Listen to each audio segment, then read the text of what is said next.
it! What are you waiting for? Just do it! Yes. What's up? Hello. What's up? So that's Coach Kermit. This is Coach Kermit, and I just thought it would be easier than having two Stevens. Okay, I was about to say, so you don't want me to say his actual name, but I was going to say, so this is Steve. Hold on. I got to officially. Aloha, brother. Steve. Good to finally meet you. I hear a lot about you. Say, I hear a lot about you. Hopefully it's good. Oh, all good. Absolutely. I can't complain. Wow, look at everybody already here. Rescue, Hope Rising, Joyful. Oh, Joyful, you have the link, right, Joyful? I'll send it to you again just in case. Josh, Robin, Spillman, ZXL. Oh, Robin. I still haven't emailed her. Oh, boy. I'm going to send this to Joyful just in case. I thought I sent it to her, but. Oh, yeah, and Josh, I just seen your message, and yes, absolutely. I sent you the link to your email earlier, Josh. So, oh, there we go. There's Raw Dog and Ronnie. Oh, I don't even have to. Or unless he came up through his channel. What's up, Indy?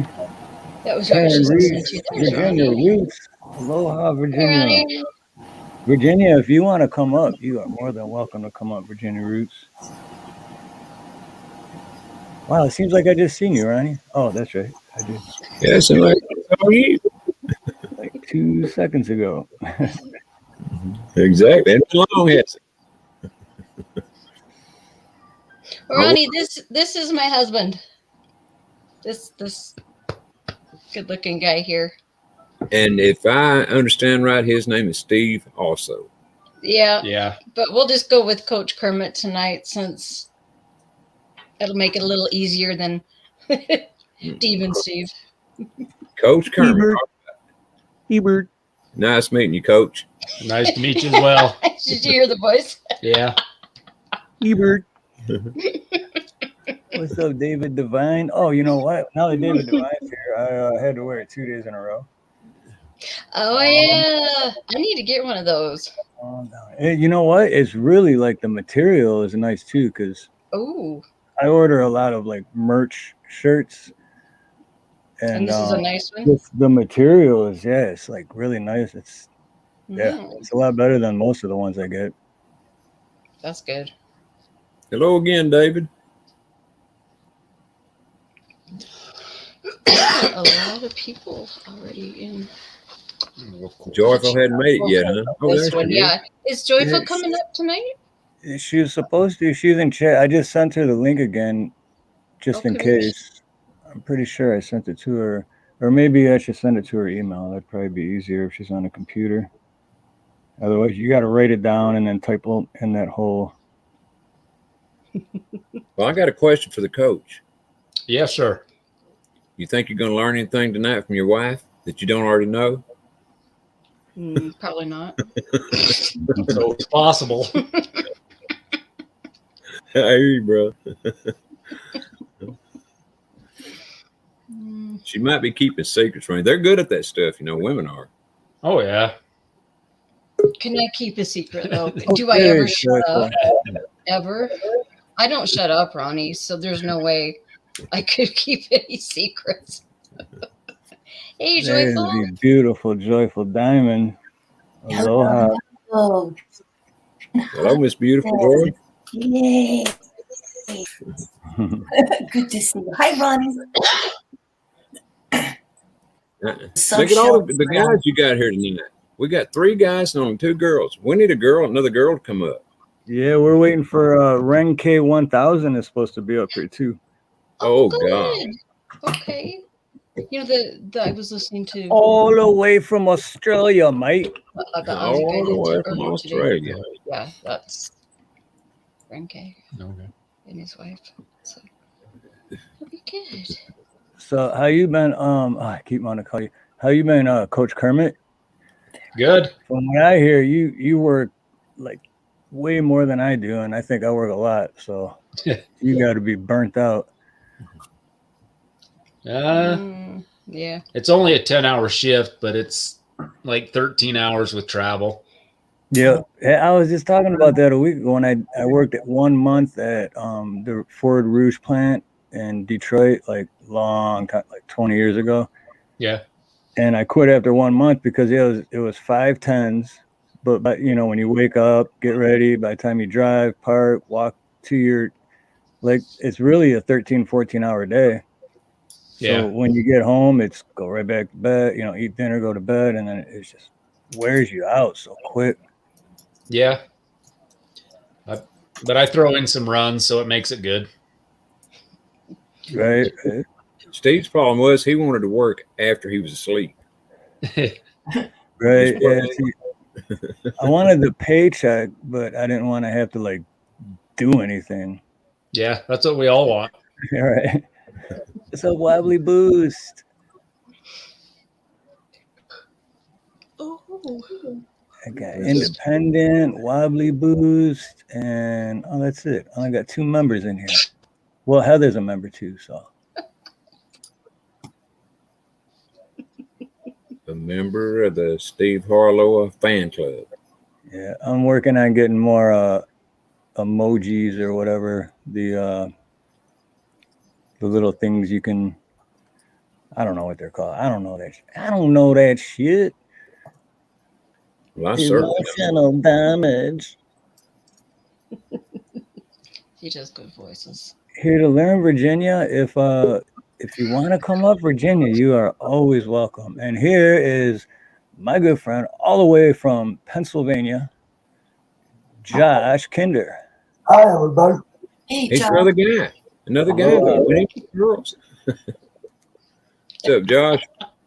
Not much. And it's also Josh and his wife's anniversary is this weekend, I believe. Oh, that's right. I read that a few days ago. Well, congrats, Josh. That'll be awesome. Long day.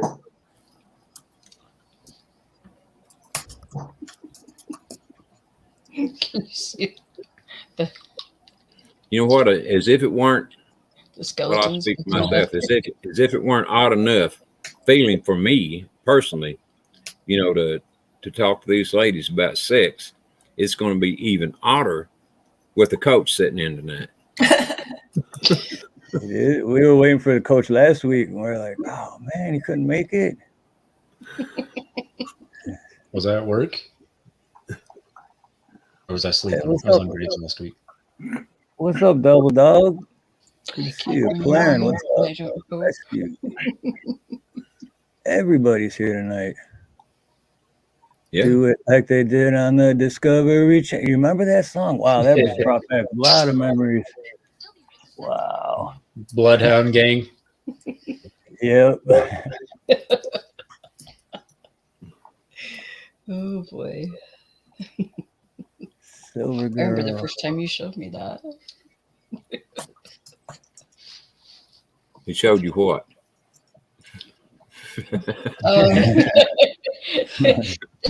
There are some music videos from the Bloodhound Gang that are ew. Crap, I thought we was getting on in the sex part. Well, Kind of, sort of, Yeah. not really.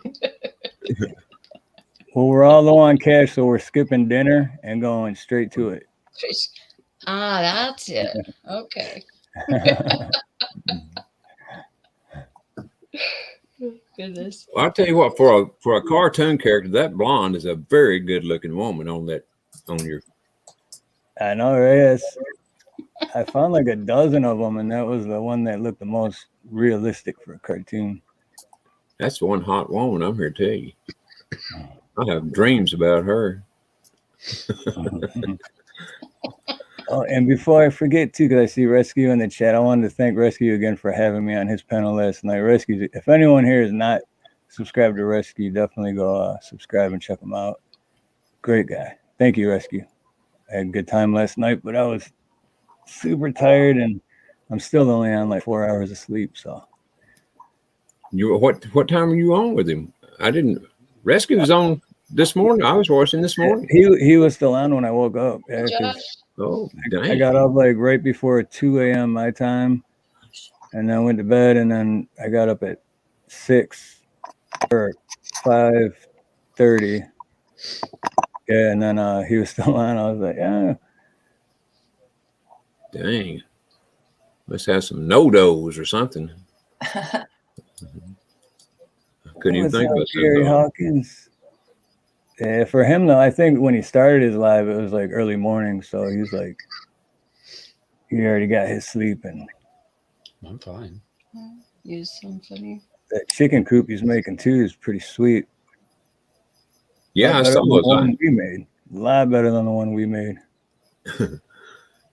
Yeah, I saw him. Well, there's on his computer screen this morning. Rescue been doing some work, hasn't he? Somebody has. No, he was doing it, yeah, because he even carried that wood with his chair, like dragged it and then measured it and put the nails so he didn't have to like hold it up. And pretty smart, really smart. I wouldn't have thought of that shit. Oh, Rescue just showing out. That's all. So, Steve, I was listening this morning to you and Ren K last night, and what was the name, the beaver name that you were slanging? Oh, Herbie Verreeks. Oh, so when you say it real fast and add all together, it's like Herbeaver-reeks. Yeah. Well, there's a town. How far is it? About an hour 45 away? minutes. 45 minutes away. Beaver, Utah. There are all kinds of nasty jokes because of that town. But it's really close. Isn't it Sulphurdale that's close? Yeah. Yeah. Well, there's Sulphurdale, so there's a lot of that sulfur smell going around. And then they also have dairies and pig farms, and those stink. So the beaver in Utah kind of stinks too. Yeah, go. Well, in Michigan, they have the big joke in Michigan is because on I-75 north, there's the name of the road is Big Beaver Road, and the exit number is 69. That's great. You can't make that up. That's No. oh boy. I'm surprised somebody's I wonder if it was just an accident or what. Don't sound like it. Wyoming's big. Yep, my whole life that was like the running joke for the longest, and it's still like a running joke. It's like they're not gonna change it. So Is that the sign that they've had to like really bolt down and everything because people keep stealing it? That's I'm 69? sure, yeah. Because it wasn't anywhere really close to where I live, but I just remember every time I go out there, I'd be like, "Oh, we're gonna go back exit 69, Big Beaver." Well, up the canyon, they've got a mile post that's 68.9 miles. 68.9. Yeah. Okay.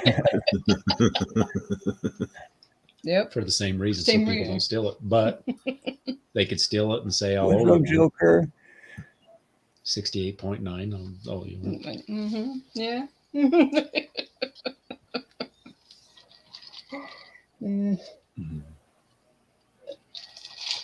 Well, where shall we start tonight?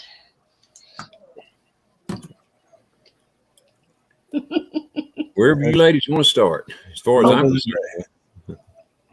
Well, since Josh is new and coach, do you have anything on your mind?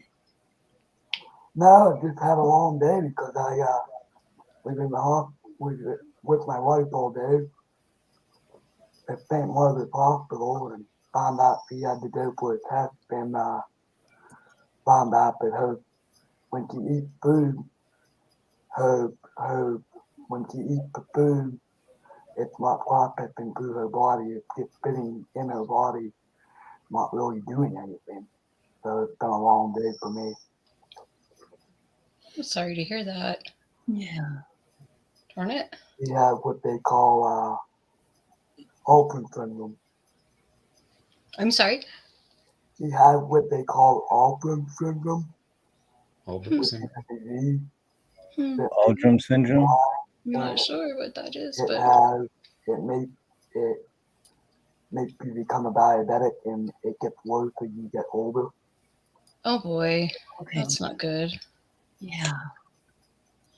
Yeah, diabetes. I don't know about that. She's only expected to live until maybe she's like 50. Oh, really? Yeah. Oh boy. Well, maybe we can give you some distraction for a little while tonight. Yeah. Glad That's you're why I here. wanted to come up.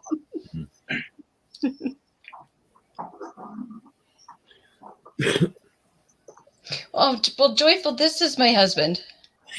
Hello. That's Joyful. He's Steven too, but we'll just go with Coach Kermit because he's a coach too. It'll just be a little more simple. Coach it is then.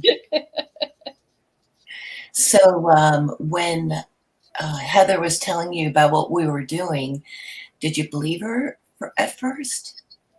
Yeah. Totally, he says. Well, it's an honor having you here joining us. Well, thank you. Yeah. There's a first question from Wobbly Boost. What is a clitoris, and is there an app?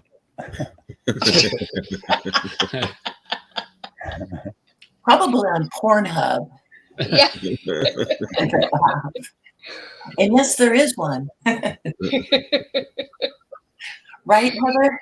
Oh boy. Yeah.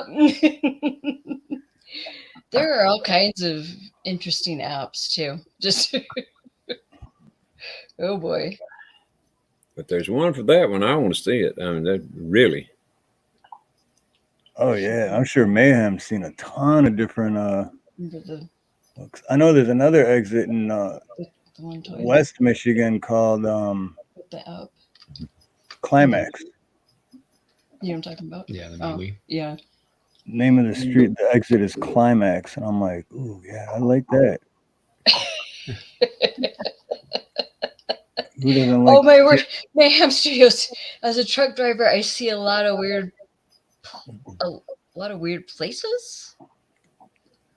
Yeah, Like, as far as like, okay.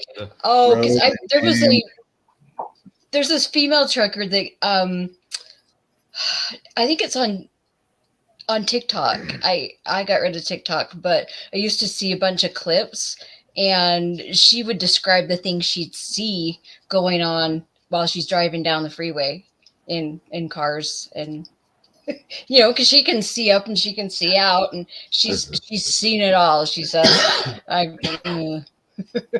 so that was what I was thinking of when I first saw that post right there. So Well, what were some of the things that she was singing?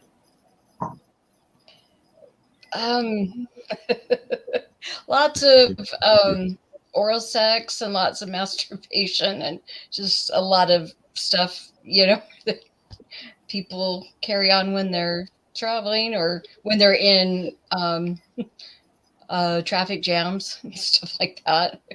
People that just couldn't wait to get home. I know the feeling. yeah, I've never heard of that. Do you guys play brooms in the bath? I never heard of that. Brooms. I ain't never heard of it either. I don't know You what might have that is. to clarify what that means. She was pulling up. Look, pull up Urban Dictionary and. Well, hey, it does give some good. You know, if you want to know what something is, Urban Dictionary usually has. Yeah. we could actually take the question literally. And could you explain, Heather, the clitoris? In the event that somebody may not know about it. Yeah. It's, let's see. Have to think a second. Let me go back to. You know it better than I do, though. He does. He knows female anatomy better than I do, and He's a man. You should. Absolutely. Well, yeah, the clitoris is kind of the point. It's part of. What is that called? The glands that go down both sides of the vagina. It's called the vestibular bulb. There you go. See, he knows. Yeah, it's kind of at the point of the vestibular bulb and down. It's like the point at the top and then down both sides of the vagina. At the entrance, there's that vestibular bulb, and it's erectile tissue. So it's like the penis. That way too. It's kind of like a female penis, but it's inside in a way, and it becomes engorged with blood when it's stimulated. And it's also under the clitoral hood. Yeah. So it's right at the apex. Thank you. That's a good word. The vagina, right above it, and it's hidden under a little flap of skin. Absolutely. Brilliant explanation. And it's close to the urethra as well. Yeah. Yep. It's just right above it. Yeah. So kind of the urethra is kind of between the vagina and the clit. See, and if Heather, if you were watching me and Rank talk last night, I found out last night about kangaroos, and female kangaroos have 3 vaginas. Oh shit! Wow. Holy! I didn't know that. I grew up with Aussie grandparents that brought all kinds of books about Australian animals. I didn't know that. Wow. 3. Last night, Rank was telling us about how the male is like, how his penis is just. So I looked it up and I'm like, whoa, that's like scary. But then I told him I was going to make a thumbnail with it, and he's like, no, you're not. And I'm like, challenge accepted. So when I was looking for pictures to do the thumbnail and I was researching, and then I looked further into it, and it was like, wow, female kangaroos have 3 vaginas. I'll be That's done. crazy. Wow. Now, can they carry in 3 babies? How does that work? I didn't go that deep into it, but I was just looking at this diagram, and it like showed label everything, and it's just like, wow, that's weird. Well, where are they located at? I'm sorry, Heather. No, go ahead. What were you saying? I was just asking where all 3 vaginas are located at. Did he say? Yes, yeah. I'll see if I can pull up the. That's one under the arm, one under a leg, one on top of the head. That's why they're always doing this. They're not really scratching their ear, They're just... Oh goodness, that's interesting. Oh my word! And every time my mother would go to Australia, she'd come home with these little kangaroo balls. Their ball sack, their testicle sack. They make these little coin purses out of them. It's just like a nice piece of leather, and it folds up in the coolest way. And I'm sure if friend Kay is in the chat, he knows exactly what I'm talking about. But they're nice. They look kind of cool. I don't know how they ever figured out the way it folds up. It's really cool though. But anyway, back to the clitoris. That's what we were talking about. Funky. I don't know if it's coming in clear or not, but yeah. Oh. Well, it's coming in clear, but I don't know. I can't see where they're located though. Well, all in the same spot, and there's still only one opening, I guess. Yeah. Oh. Wow. Well, then I don't but care. 3 different. That's interesting. There's only one hole. I don't give a shit. That's right. There was 3 holes. No wonder why the male kangaroos are so buff. They're like, yeah. After all that, they'd need to be, wouldn't they? Well, Heather and Coach, I love the way you explained that. That was just absolutely beautiful. And it is kind of like a female penis. only inside. And that is not to be ignored. If you definitely want to, again, as we talk about foreplay and opening up a woman, it's a great way to stimulate a woman. Yeah, if you can get, you know, that erectile tissue in the vestibular bulb engorged, then yeah, everything becomes easier. You know, the mucosa inside the vagina, you know, start to excrete things, you know, lubrication, and it just speeds things up. It, you know, starts to release the hormones, that lots of oxytocin, so you feel really good. You know, it's so important to be able to, you know, touch skin to skin. Everybody needs that, you know. But yeah, getting that tissue engorged is a good way to start. And the best way, you know, is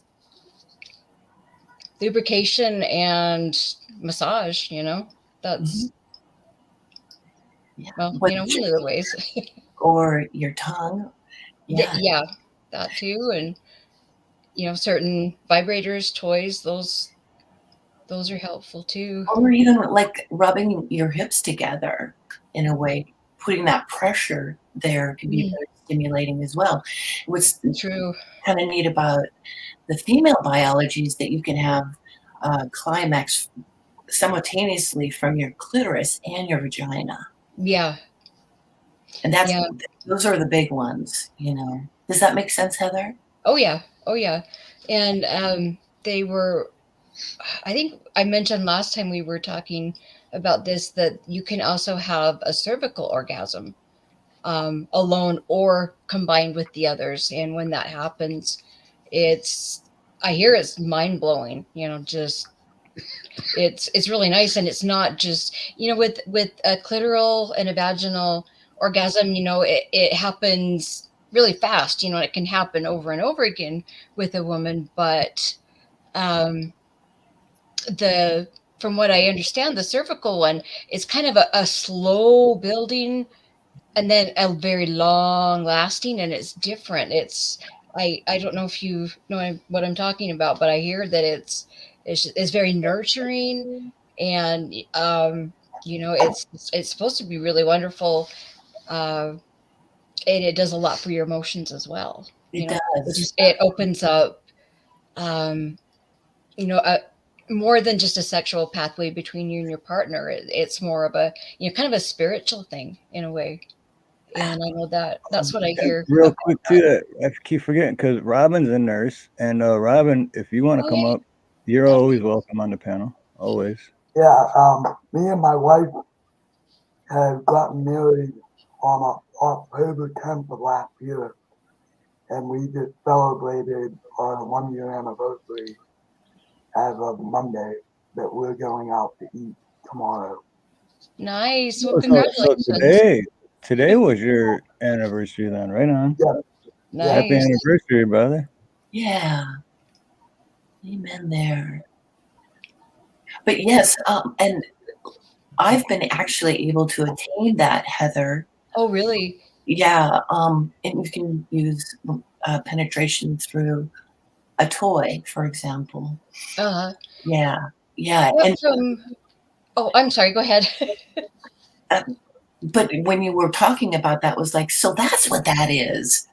Because you know what I mean? I didn't have a term for it, but you're right. It can make the climax last much longer, and there's something very nurturing about it. It's like every cell is infused, you know.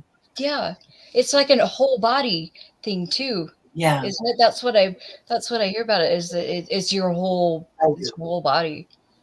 Yeah. And I kind of feel bad for men that can't. You guys don't get to experience. Yes. You know, y'all are very lucky in that respect. It's really complex. Yes, absolutely. Okay, and there's 3 ways for a woman to have an orgasm. And Joyful, you said one day that also that a woman can have orgasm through the breast, right? Yeah, There's a breastgasm. There's actually 6 or 7 or different type of orgasms women can have. Wow. Yeah. That's what I mean by, taking the time and foreplay. It will be more spiritual, and you will, or connecting, having, like what Heather said, quality time with somebody. Right. Yeah, absolutely. Yeah, because if you just go blam bam, thank you, ma'am, it's just like that's it. Foreplay, you build it up, and I didn't know they could have that many different. But yeah, when you foreplay and you build it up, and then it's just that's good to know. I learned something new today. Sweet. I told you he knows this stuff. Well, there's actually that's why you guys are so happy. There are 5 different spots, 2 outside the vagina, 3 inside the vagina. And most people know about the G spot. That's one of them. That's an internal one.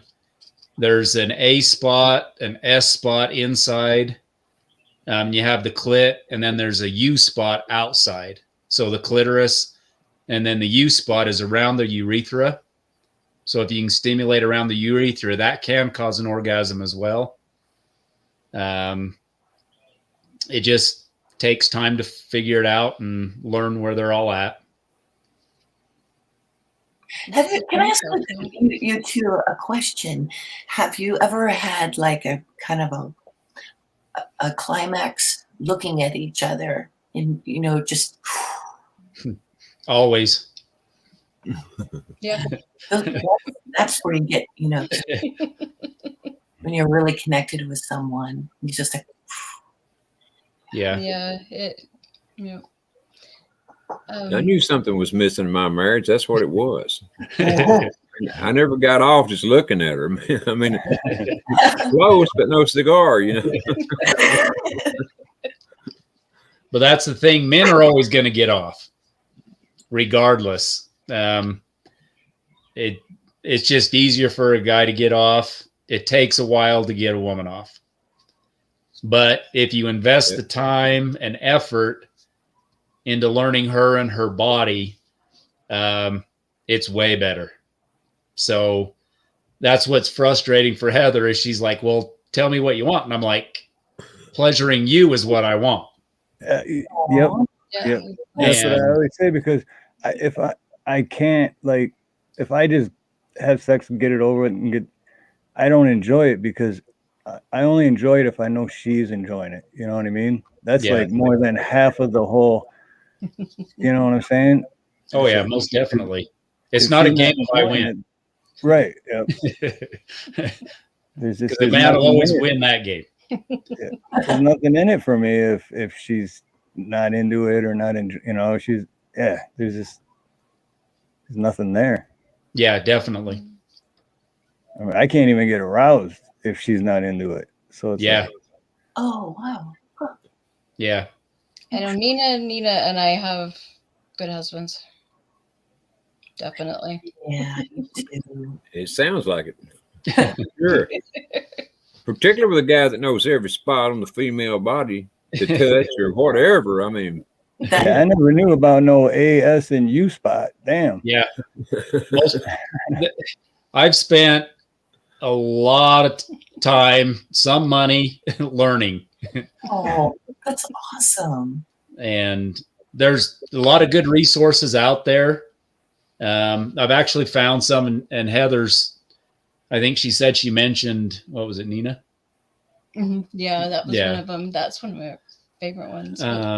But there's a couple others online. There's a lady called Caitlin V. She's a sex therapist, and she has some really great content. One of the people that I learned from early on was Gabriella Moore.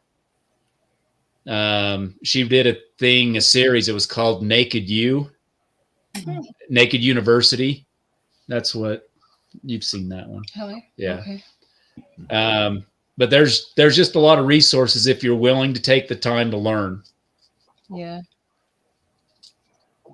That's fantastic. Here's something that I keep seeing come up in the chat. Buffering just put it the quickest and easiest way.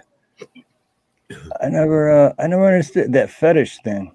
Yeah, that's Helen and Easter did something the other day about that. I get it that people have fetishes, but sometimes I just get the feeling that when people like say they have that fetish, that's just like their way of getting attention. But that's just my opinion.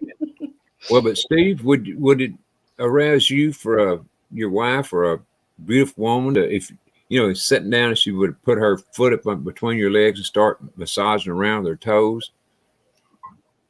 Would that do anything for you? Turns me on his thinking about it. Well, we're like sitting across from each other at the table or something, and underneath she put her foot up and like was rubbing. Yeah, because that's like a way of flirting, but the toes isn't what's, you know. No, I wouldn't want to be kissing on for sure. Right. But no, that's what I mean. Like I hear stories with, you know, like, hey, what's up, cyber texting? But like they said, toegasm. And like people sucking toes and all that, and it's like, oh, dude, what? There really are people that are wired that way. That, you know, they are. That's what they're attracted to. I mean, it's just. I think it's just the way, you know, your brain's wired. Sometimes it's a little different. But I have heard some horror stories about stalkers that just want to touch women's feet. It's weird. They'll hide under the seats, like on the subways and stuff, so they can grab onto your feet, and they'll just sit and stare at them, and you don't even know that they're there at first. It's just creepy. Creepy, yeah. But, you know, I shouldn't knock it. I mean, if your brain is wired that way, you know, you can't help it. Right. And, you know, I guess you just need to find somebody understanding about it and not be perverted about it. You know, you know what I mean. You shouldn't be stalking women just to, right. You know. Oh, and Karen Reese, you are not alone on that, because so do I. Because that's how much I don't like feet and toes. I gotta have mine covered all the time. But now I used to hang out with a guy back in Detroit. We'll name him Herbie Verreeks. And Herbie Verreeks. But anytime we because he was like a drinking buddy, so you know, they all be like, dude, let's go to the bar. And every time, if anyone, like, because it was in Detroit too, so you only got like 4 months of the year that you can wear flip-flops and sandals, and every time he'd just be walking and be like, oh, you have beautiful feet. I'm like, dude, stop saying that. Like, you're getting creepy, man. Like, that is creepy. Yeah. Like, oh, you have beautiful toes. And then she'd like it'd be a waitress and be like, you have beautiful toes. And she's like, okay, thank you. And she'd walk away and he'd be like, oh, I'd love to suck. I'm like, dude, just stop. That's different. That's really different. We have talked about this where people are wired differently, you know. So it's just as long as it's about boundaries too, healthy boundaries. I mean, if that is your thing, don't go stalking people like you were saying, Heather. Yeah.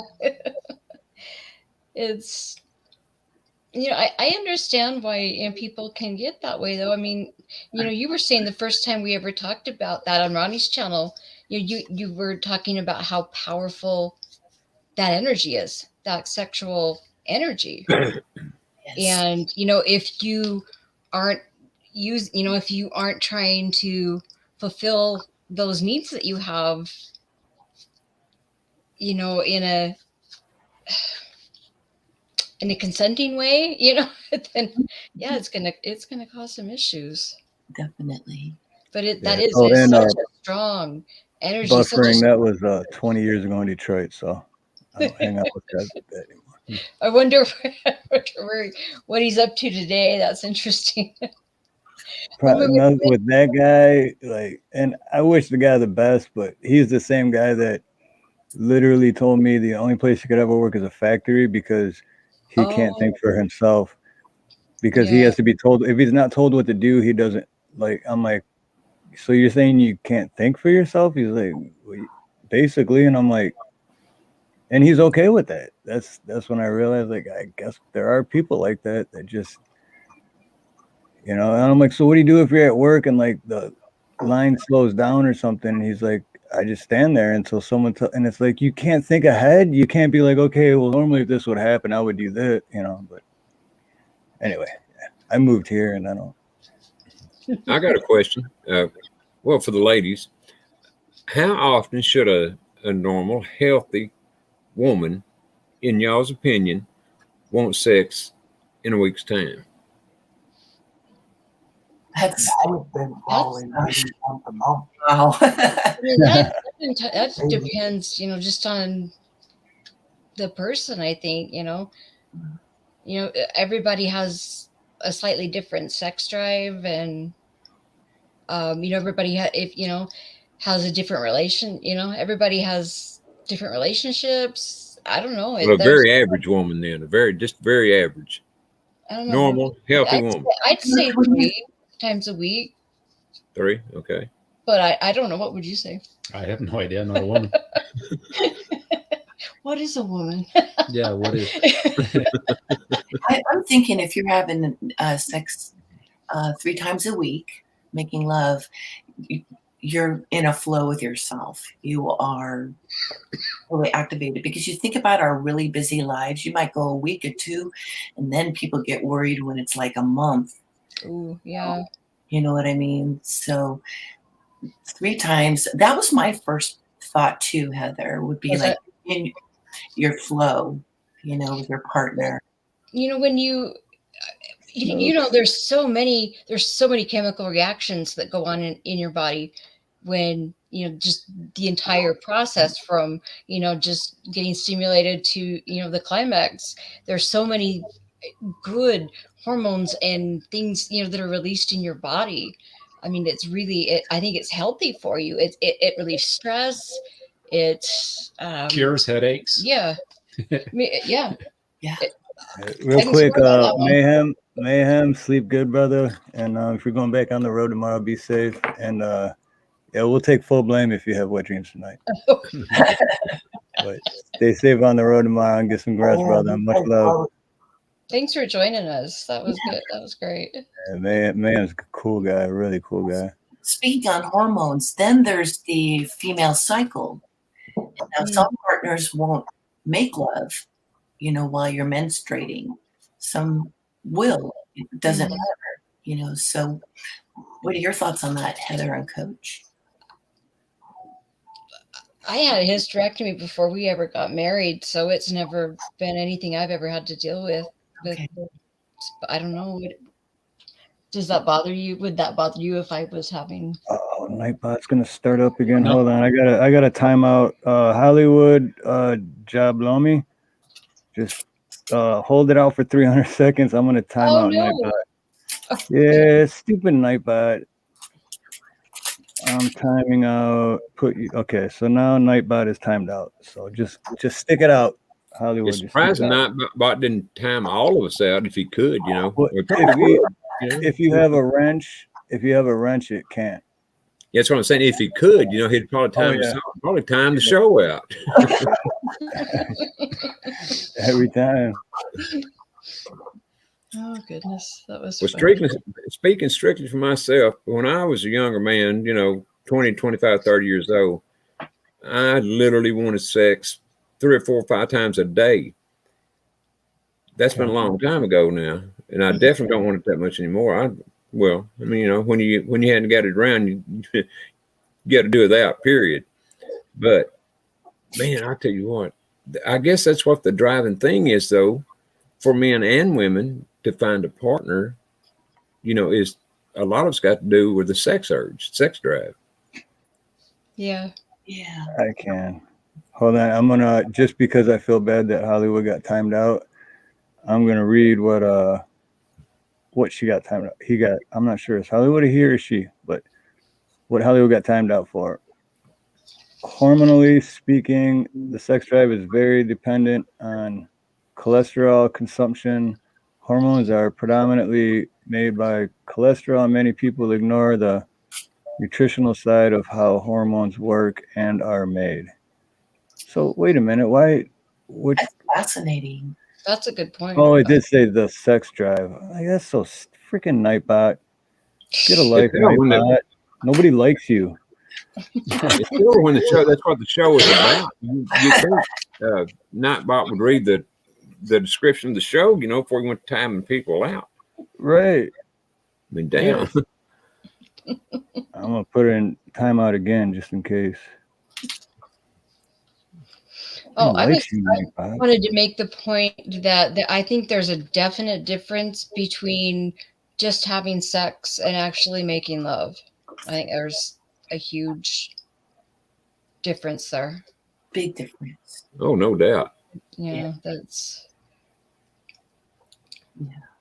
And I think that a lot of people that practice the hookup culture, they're just on Tinder just to find their next hookup. I don't know. I think it's more destructive.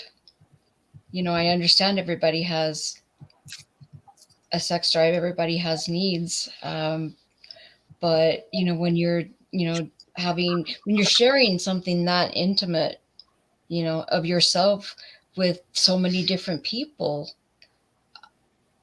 I would think you would lose a lot of your own personal energy. And, when you're just hooking up, even, having sex, all of the different hormones and things that it releases, cause your emotions, what am I trying to say?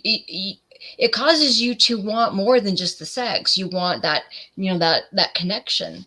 You want the relationship part, not just the sex. And I don't know. I just think that, when you just sleep around a lot, I don't know. I think it brings a lot more. I think it's more destructive than anything else. But that's me, and has a lot to do with how we were both raised. Yeah. But you have to be careful because you got people like me, you got people like my wife who are disabled, and you don't want people to take advantage of that either, Yeah.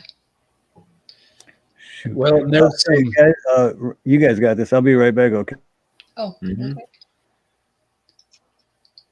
Okay. I watch a guy. His name's Andrew Huberman, and he talks about dopamine, and from I think a lot of people get a dopamine dump where they get that dopamine hormone released, which is the feel-good hormone, but it also has a detriment in that if you get it too much without working for it, there's ways that your body releases the dopamine. And watching porn, doing drugs and all that releases the dopamine in a harmful way. Whereas if you're in a committed relationship or working out or doing things that enhance your body, you have to work for that dopamine dump.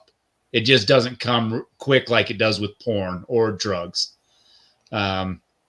So that's the downside of it. Doing it destructively is it doesn't enhance your life. It's just more of a detriment. Wow. I like that. That's beautifully said, both of you. You sure this guy ain't a doctor? I'm a coal miner. Coal miner doctor. That's super cool. I get a lot of time to listen to things going to and from work. So yeah, I listen to a lot of, I'm, if you looked at my downloads on my YouTube, I am everywhere. A lot of different Joe Rogan podcasts with, Graham Hancock, Randall Carlson. Yeah, you're I'm just everywhere. The heavy hitters. Yeah. And great stuff, great knowledge that you can glean from all over. Randall's, he's on more regularly. Yeah. I really enjoy. That is some fascinating stuff. Yeah, it is. Well, and also, he did a lot of his work here in Washington. Yeah. You know, so I haven't gotten to the areas where he's gone because it's mostly in Eastern Washington. Yeah. But I've been inspired, you know, as a rock pounder. Yeah. You know, from Randall and the stones that I was a little off topic, guys. Sorry. With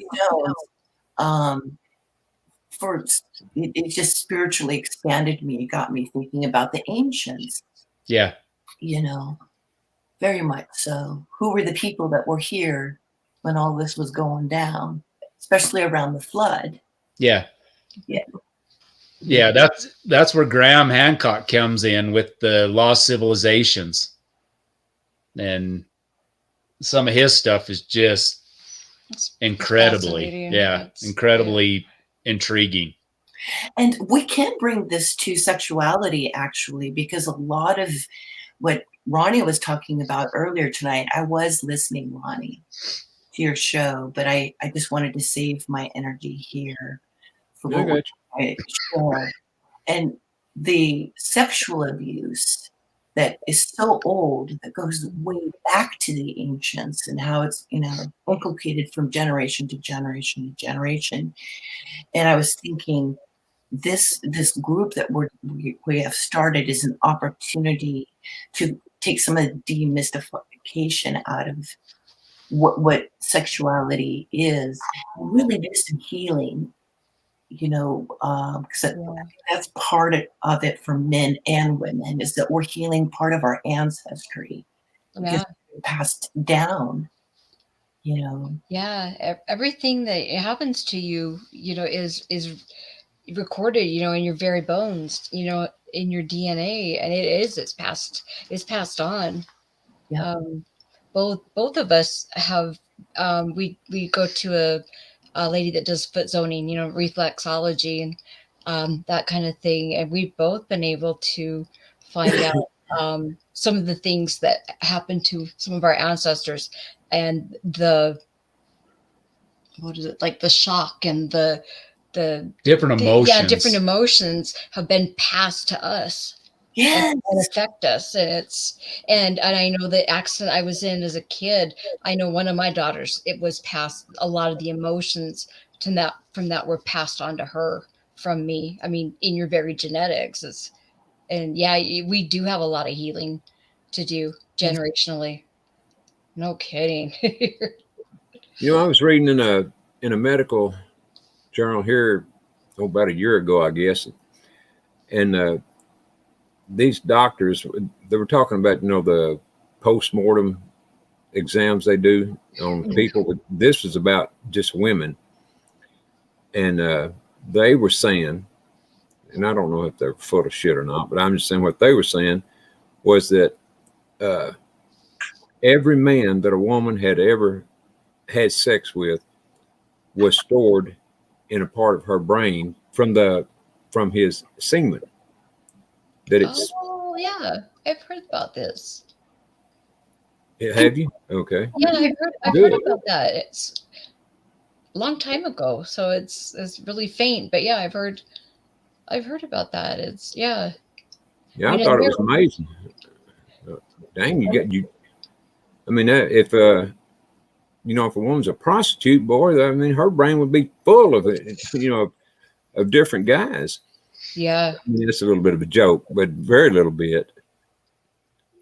Hey, Ronnie, can you repeat that again? That I didn't understand. It was a medical journal I was reading about a year ago, and it was stating that every man that a woman had sex with was stored in her brain through his semen. So is it like a neuro network that they can see if they were doing an autopsy? Yeah, they were doing an autopsy.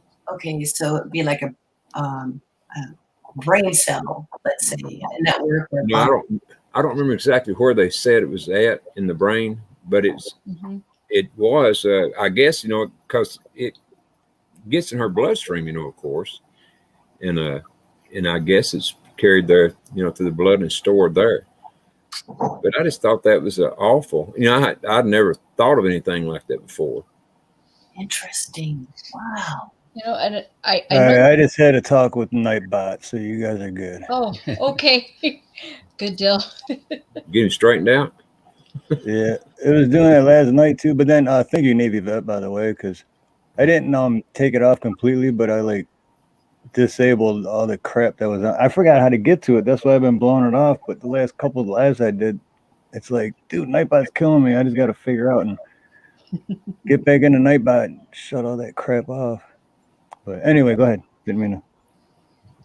Oh, I was just going to say too. I know that when you kiss someone and you have that mix of saliva, that starts like a chain reaction. You know, chemical reactions, and even just doing that, exchanging saliva with somebody.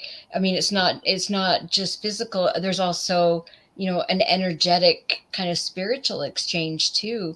And that all, that causes, like I said, a chain reaction.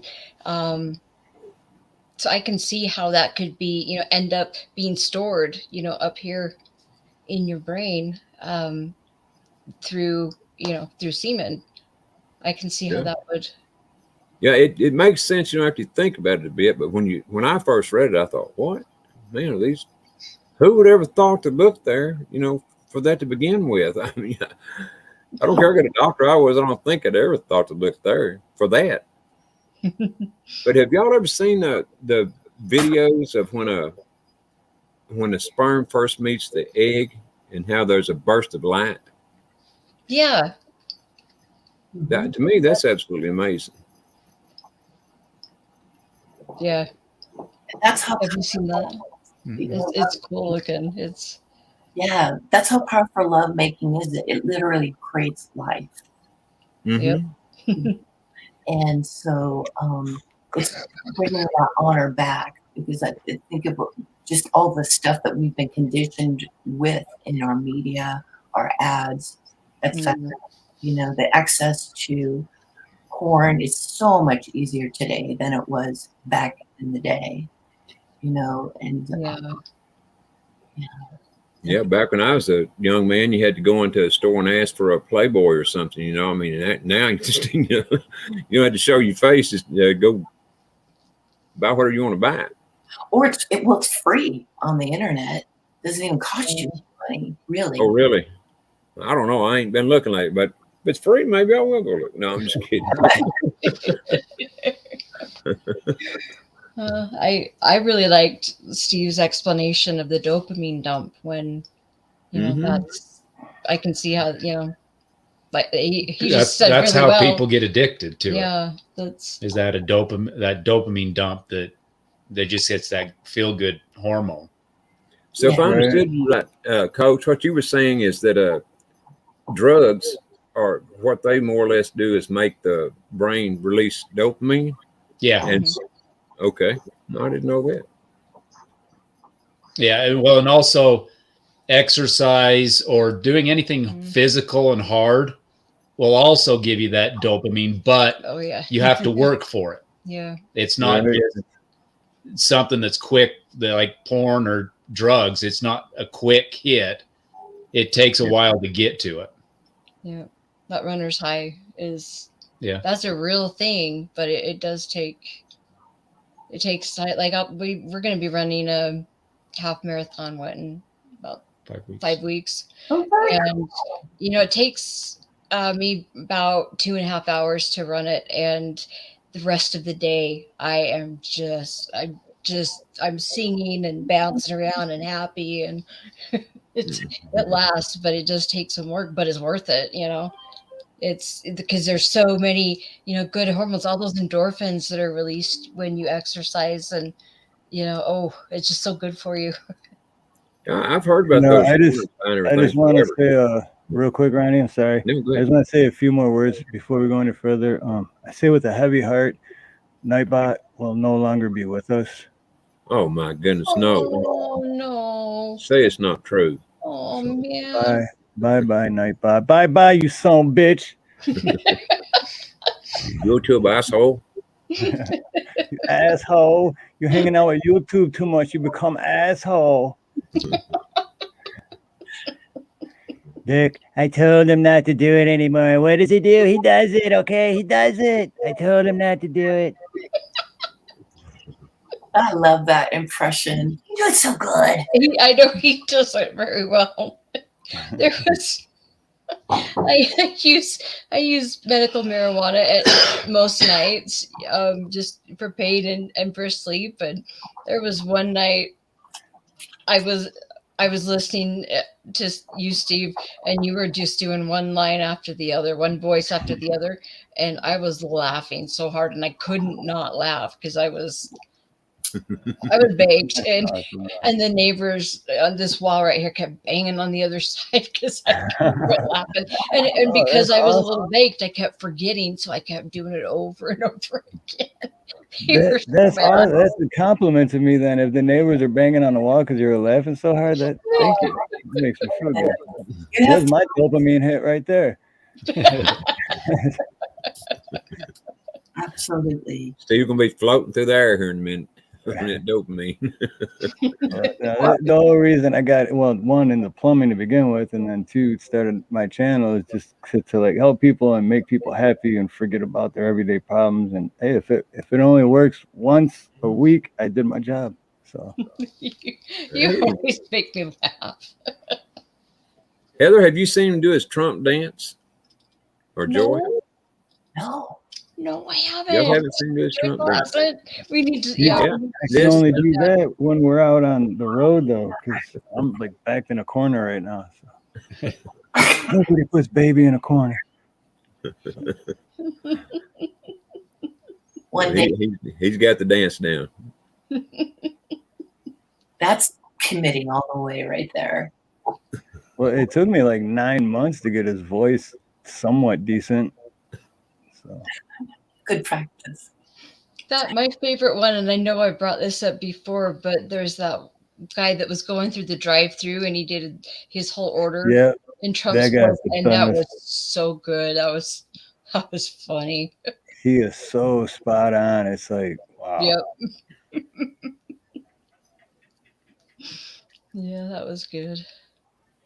I think that one of the reasons I loved rock hounding was it taught me to, I was doing it and I wasn't even really thinking about being prepared.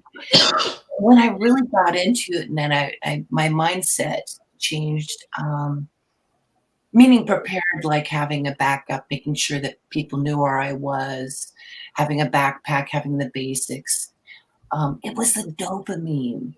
I'd hit that water, I'd be carrying really heavy stones because I had big ones, whatever I could find that are gem quality.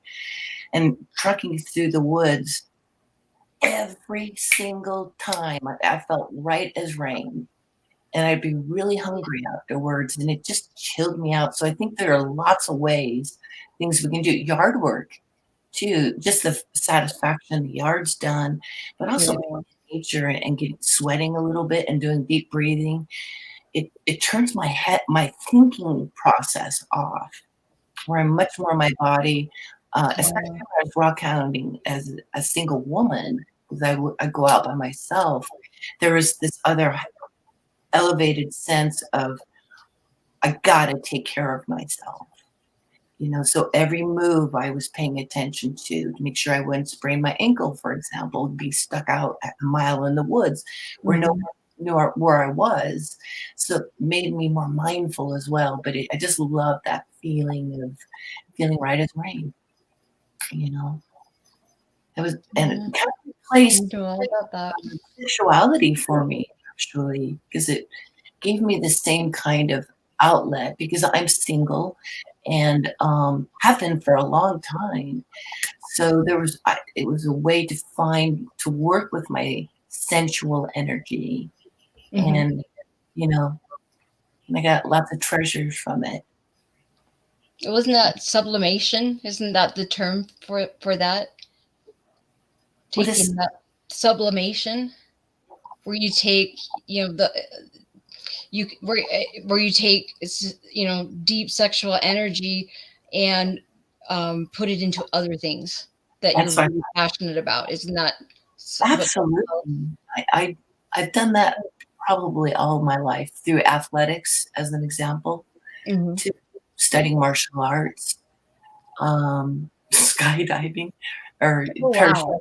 say, just ways of utilizing that beautiful energy, so that I wouldn't get so, stuck with the easily addictive nature, that can come with sexuality. Yeah, that's true. But that's awesome that you can do that. And that you get out that satisfaction out of it. That's great. We all need that, I think. And it's kind of sad that the way that sex is portrayed in movies and the porn industry, that's just gross. That's not, what you see there, that's not what goes on between loving couples, that's it's not even.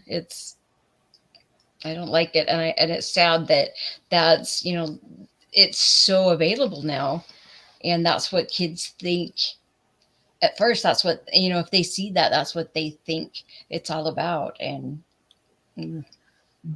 they like Steve was just explaining, a coach, it was just explaining, that dopamine dump that they're going, if they get into the porn and things like that, they don't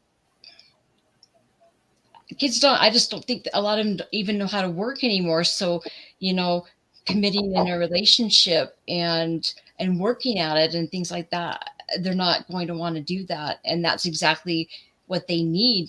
There's people are always there's so many people that are empty and lonely, but they aren't willing to do the work to fix it. That seems, I don't know, I see that a lot. Yeah. Does that make sense? Absolutely. I think that also it's really helpful to plug into something that you really love doing, that brings you joy. Yeah. And it may take a little time to figure out what, is your bliss. I discovered rock hounding in 2016. I was kind of coming to the end of a relationship that I was big for me, big love. And the one thing that brought it together was rock hounding and hiking, because of just all, like, for example, if you go up in higher altitudes, it's really hard on your body.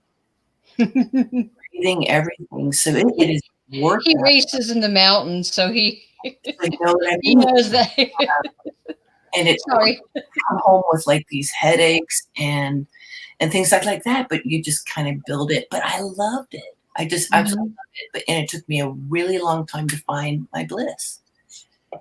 That's awesome that you did, though. What about you, Josh? Do you and your wife do any like fun activities, or With that, like what about you and your wife? Do you guys go out and do, like, do you have like a thing that you guys go do to have, because like me, my life's boring. I work all the time. The most fun we have is when we go live. That's like our yeah, I run my that, own. I run my own YouTube channel. I used to have a lot bigger setup before. I used to have the Wii hooked up to the computer. oh yeah, I used to watch your videos when Couple videos with Steve on there doing Wii bowling. So yeah, I mean we that's cool. do Wii bowling and get hang out, and we go out to after dinner and different stuff like that. I know it's important though, because like, sorry, Nina, but before we started going live like that, I was just working all the time, and I'd come home, and then it was like you have to do stuff together and keep your relationship alive, and otherwise you just get bored with each other. So when we started doing lives together, it started like getting more fun, and that's after we started doing is when I realized, like, oh yeah, like we weren't even really talking that much, like, so it's just that's why I was asking, because I know it's important to keep your relationship alive. You can't just And I thought about, like, I brought this up earlier on someone else's channel, but I thought about opening another YouTube channel, because I want to try and get into what you guys are doing. I want to try and get my own StreamYard going and have different people. Right, yeah. I heard you bring that up on Ronnie's channel earlier, and yeah, I was driving. I was gonna comment. I'm glad you brought that up because yeah, I was gonna say, yeah, definitely, man. And if you want help with it too, you know, I'm here for you. I'll help you out. Yeah, I would love that help with it. Yeah. Oh, that's awesome. Bowling is a blast. You know, can definitely the dopamine could be dumped doing that kind of activity. Yep. You know? If you don't take it too seriously and you don't have to win, you know, you make yourself miserable. Just don't get an ego because ego is the enemy. Don't get an ego. You know, make it fun. That's awesome. But I reached out to a YouTuber by the name of Hot Meth, and I sent her a couple of the emails that have happened in my life, and I'm waiting for her to either respond back to me or just give me like support on what I can do. But I haven't heard anything back from her yet. She goes by the name Summer Girl. Rescue have her on his channel a couple of times. People know what I'm talking about. So I'm waiting for a reply back from her. But yeah, I thought about opening a second YouTube channel, just having my own StreamYard and having other people come up. Yeah. That'd be great. And like I said, you know how to get a hold of me now, so. Because you know when I started, if I didn't have like Rescue was in here earlier, American Warriors was in here earlier, like so many people. I need to write it all down because it's so many that I'm still overwhelmed of how many people were there to help me start my channel, and I was just like, wow. So it's important to have people there to help you in the beginning because it's not easy. That's for sure. Certainly ain't. I can vouch for that. What's that? That's this. They're not easy. Starting channels not easy. That's for sure. Yep. And without Ronnie's been here with me from day one. I mean, it's like how often do I have a live when he's not? You know, like 1 out of 50. Okay. that's awesome. Although Ronnie's still worried about himself getting fired. You bring that up. Ronnie knows he never get fired. I don't know. I can do a pretty rotten job sometimes, Steve. Even though I felt like firing my damn self a few times. Nah. Hey, I felt like firing myself a few times. Like the next day, I'd be like, "Shit, did I say that? Did I do that?" But doesn't matter. Ronnie could steal my work van and burn it down with everything inside of it, and I still wouldn't fire you. Oh, come on. I think you stressed the truth there just a little bit. I can see me stealing his work van. Everything else, you know, I might be able to get away with. Not his work van. Yeah, maybe everything that's inside of it, I might hold a grudge. You know, it was like, oh gosh, maybe 6 months ago or something like that. You were speaking on you and Nina actually bonding more since you started doing that. And there was a slight amount of guilt that you were experiencing because you think that you should be working and that. How are you feeling about that now? Are you feeling that guilt part for that reason is long gone because okay? Actually, I have been working a lot less.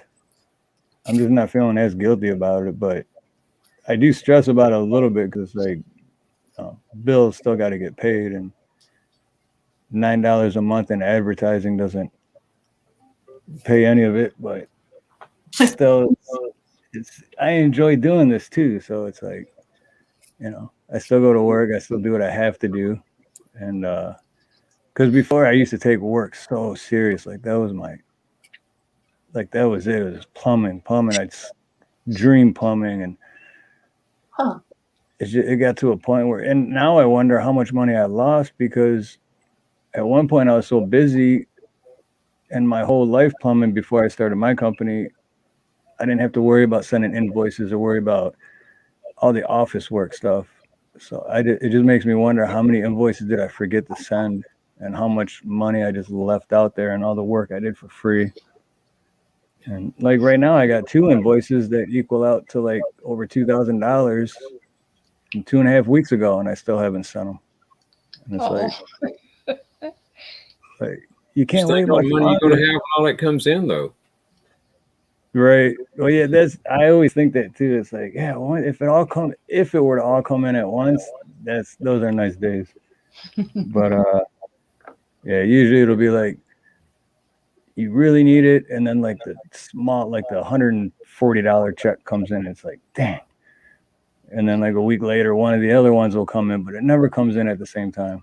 So No, they never do. it's Murphy's Law is an asshole, just like YouTube and Nightbot. We're going to miss Nightbot. I can feel it already. Who? I know we should all go and change into black. Light a candle. But I was supposed to be born in July, and I was actually born in April. Oh wow! Wow, really? I was born in April. And I was born black, and I had condoms that they didn't think I was gonna make it. Wow. And the doctor said that I would never walk, I would never talk, and I would never be able to do the stuff that I'm doing now. And I smothered them. Like when I walk, I use these to walk. These are called AFOs, and they just go over my regular shoes. So yeah, you beat all the odds. That's awesome. That's what I was going to say. You surely did. Yeah. I love those stories though. When like Josh, when they said I'd never be able to walk or talk or do it, and that's odd. Because then Josh was like, "Hold my beer, watch this." What's up? Don't follow Crumb. Aloha, brother. I don't mean to change the subject, but Crumb, are you gonna join us tomorrow night for Music Mayhem or what, brother? Send me an email. I'd love to have you on. I'd be honored to have you on, brother. my dad walked out of my life in 2005 because he said he didn't want anything to do with me because I was disabled, and my mom pretty much took over from the time my dad didn't want to be in my life, and I lost my mom in 2015, a week after Mother's Day, and got married, and been married for 1 year, and started doing YouTube, and I met all of you, so here I am. Yeah, that's awesome. Your whole life, you have overcome one obstacle after the other. That's awesome. Yeah. Yeah, I would imagine more than any of us. But you said April, Josh. April what? Because I was born in April too, and I see a few other people in the chat. April 20th. 20. All right, I was born on the 17th. And Leslie was one of the first YouTubers I actually reached out to let me up on his panel. So, Right. yeah, I've been around. So glad you're here, Josh. Thank you. Yeah. I've come a long way. You certainly have. You betcha. Well, you got any questions for Coach over here? Oh, This might be the only time, just with his work schedule, this might be maybe one of the few times that you're here when we do this. Yeah. Yeah, what are the good sex questions for Coach Kermit? I was going to talk about the last time we were doing it. Sorry, I was just going to talk about. There goes our camera. I think with with foreplay, that's a big part of it. And like my husband said, you put in work, it's definitely worth it. And it's nice to have, just to be able to relax first and to not be pressed for time. I know that's kind of a hard one because I know everybody's really busy, but it sure is nice, don't you think, Joyful, when you have the time to relax and if I got 100 things running through my head, there's no way I can even become aroused. I really do have to relax first, and so that's I think that's really important. If you want to have good experiences, is you've got to do something to clear your head, and I know for me running is really good for that. But I do have to be relaxed. I don't know how else to put it, for there to be, the possibility of anything at all. I have to be relaxed. And, that's just, there's a lot of nice little things you can do, to kind of set the mood and set things up. Who was it that told you about the blanket thing? And I don't know. It was just, I really love that idea. One of the things that I think is helpful is, sometimes it can be a little wet, a little messy. And so you just get a blanket that is designated as your sex blanket. And that's all you use it for, and you can just, it's a lot easier to lay that out on the bed and just go throw it in the washer instead of having to tear your whole bed apart, I know that's one thing you can do is a blanket like that. Dimming the lights and candles, maybe a little aromatherapy, all those things can kind of help you relax. But I know too that, if you're really,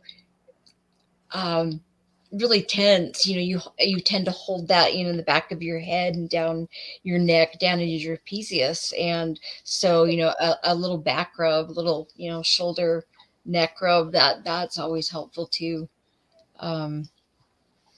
Absolutely. One of the things I love doing is bathing. Yeah. Individual, because we both wanted to have clean bodies, after a day. Very relaxing, a lot of touching can happen there. So it kind of starts things in that manner, bathing each other, getting person's back. It's all great ways. And I love water, hot water, because it's just so relaxing. It makes me turn off the mind that you're talking about. And having a clean body for making love. Yeah, that's an important one, is to be clean, both partner, both people. There was something else this is kind of a nurse thing, but if your partner is going to finger you, you want to make sure they've washed their hands and nails. Yeah, nails trimmed and cleaned underneath. You want to be clean, because you don't want who knows what could be on your hands, up inside of you. That's, yeah, you just, again, like you were saying, a clean body. It's a good idea.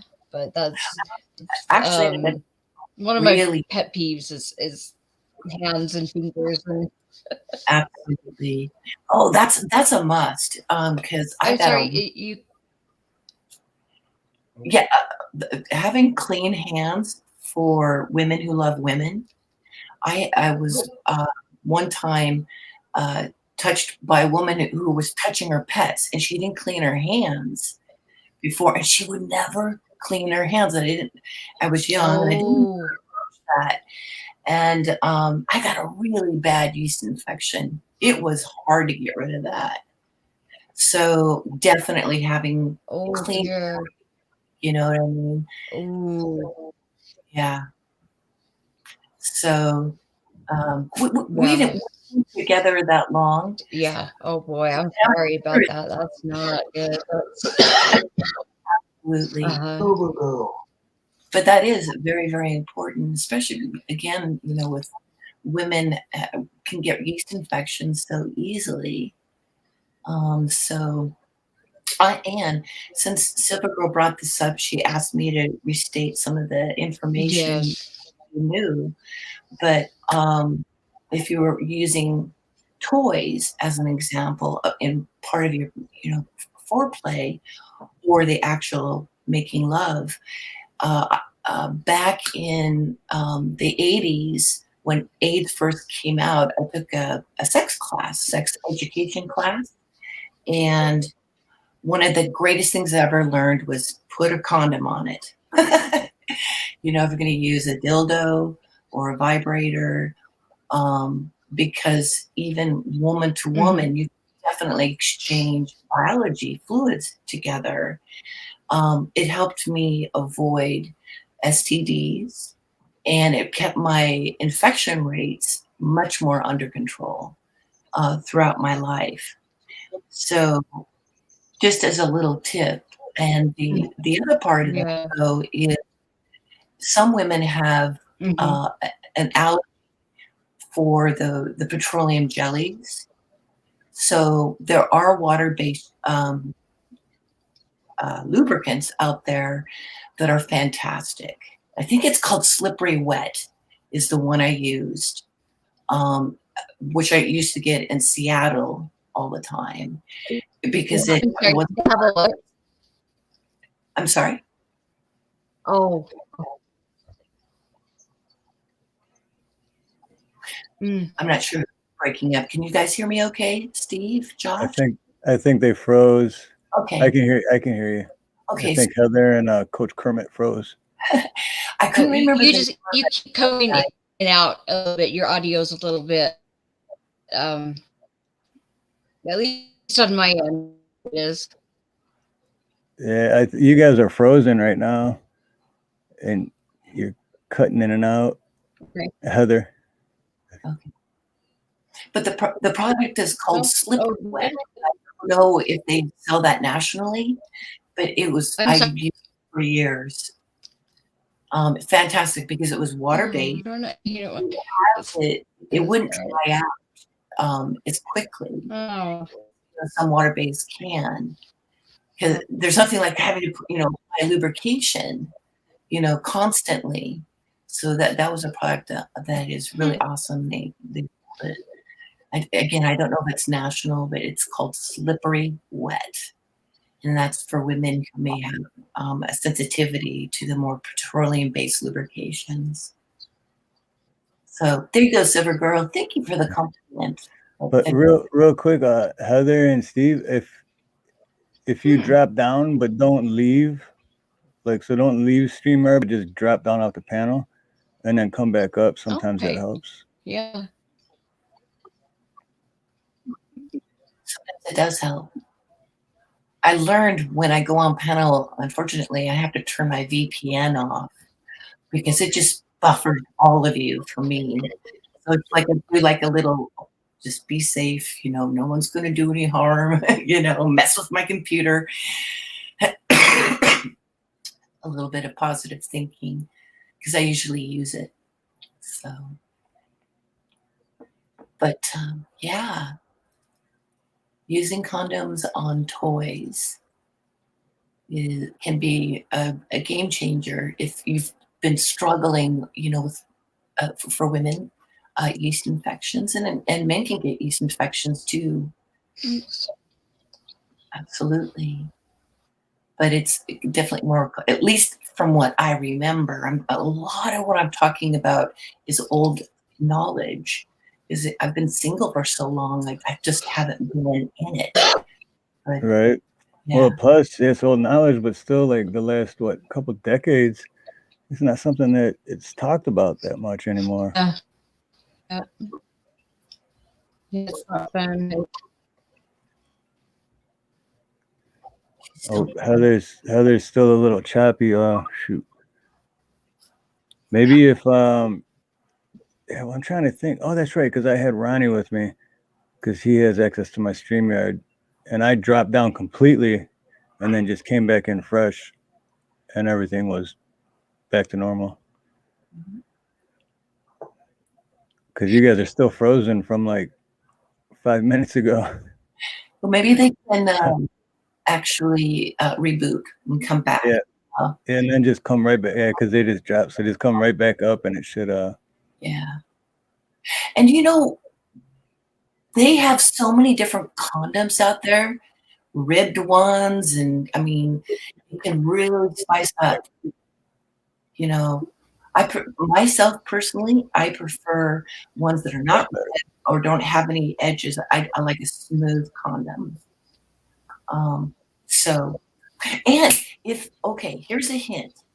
Let's say you can't wash your hands and you're in a moment, throw a condom on your fingers. You know, if you're going to do any penetration or touching of the clitoris and you're hot and heavy, you're out in the woods or something, that is a great way, if you have no access to water or you've been digging in the dirt, that kind of thing.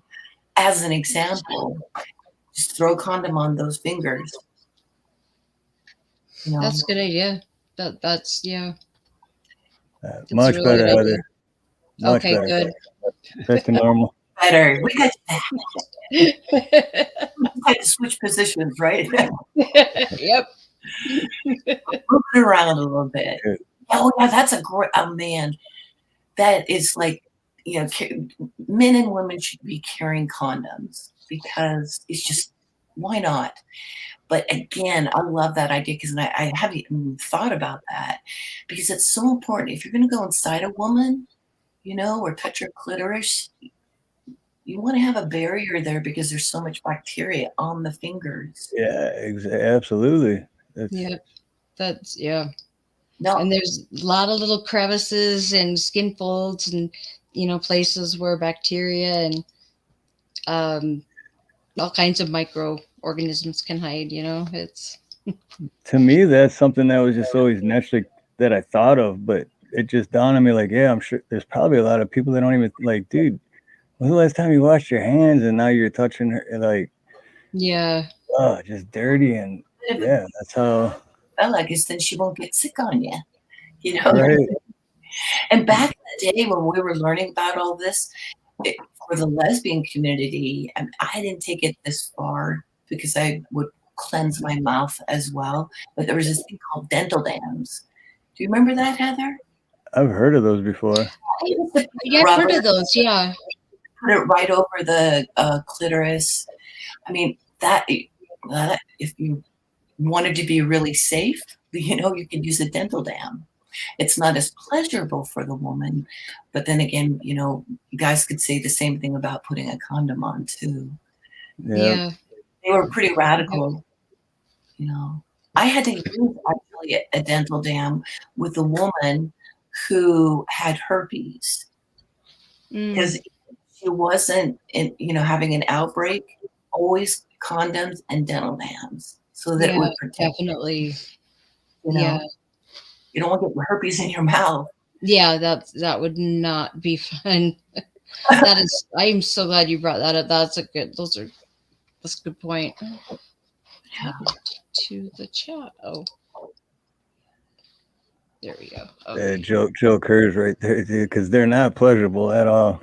And that's kind of like what men have always said, you know, and that sometimes there's that battle, at least in my past, what I remember, you know, the man who would refuse to use one, you know, until you become a couple, I think it's wise to use them if you're with many partners.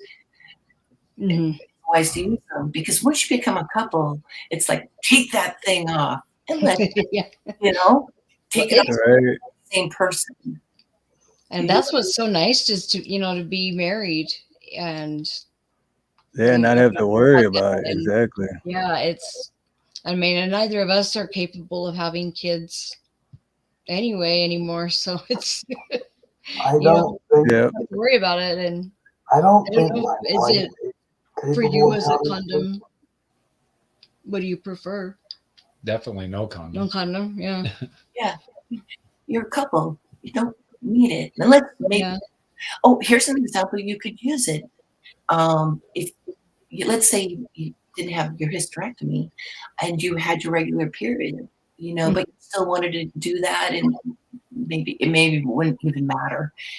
But it's people do make love even when a woman is menstruating. Yeah.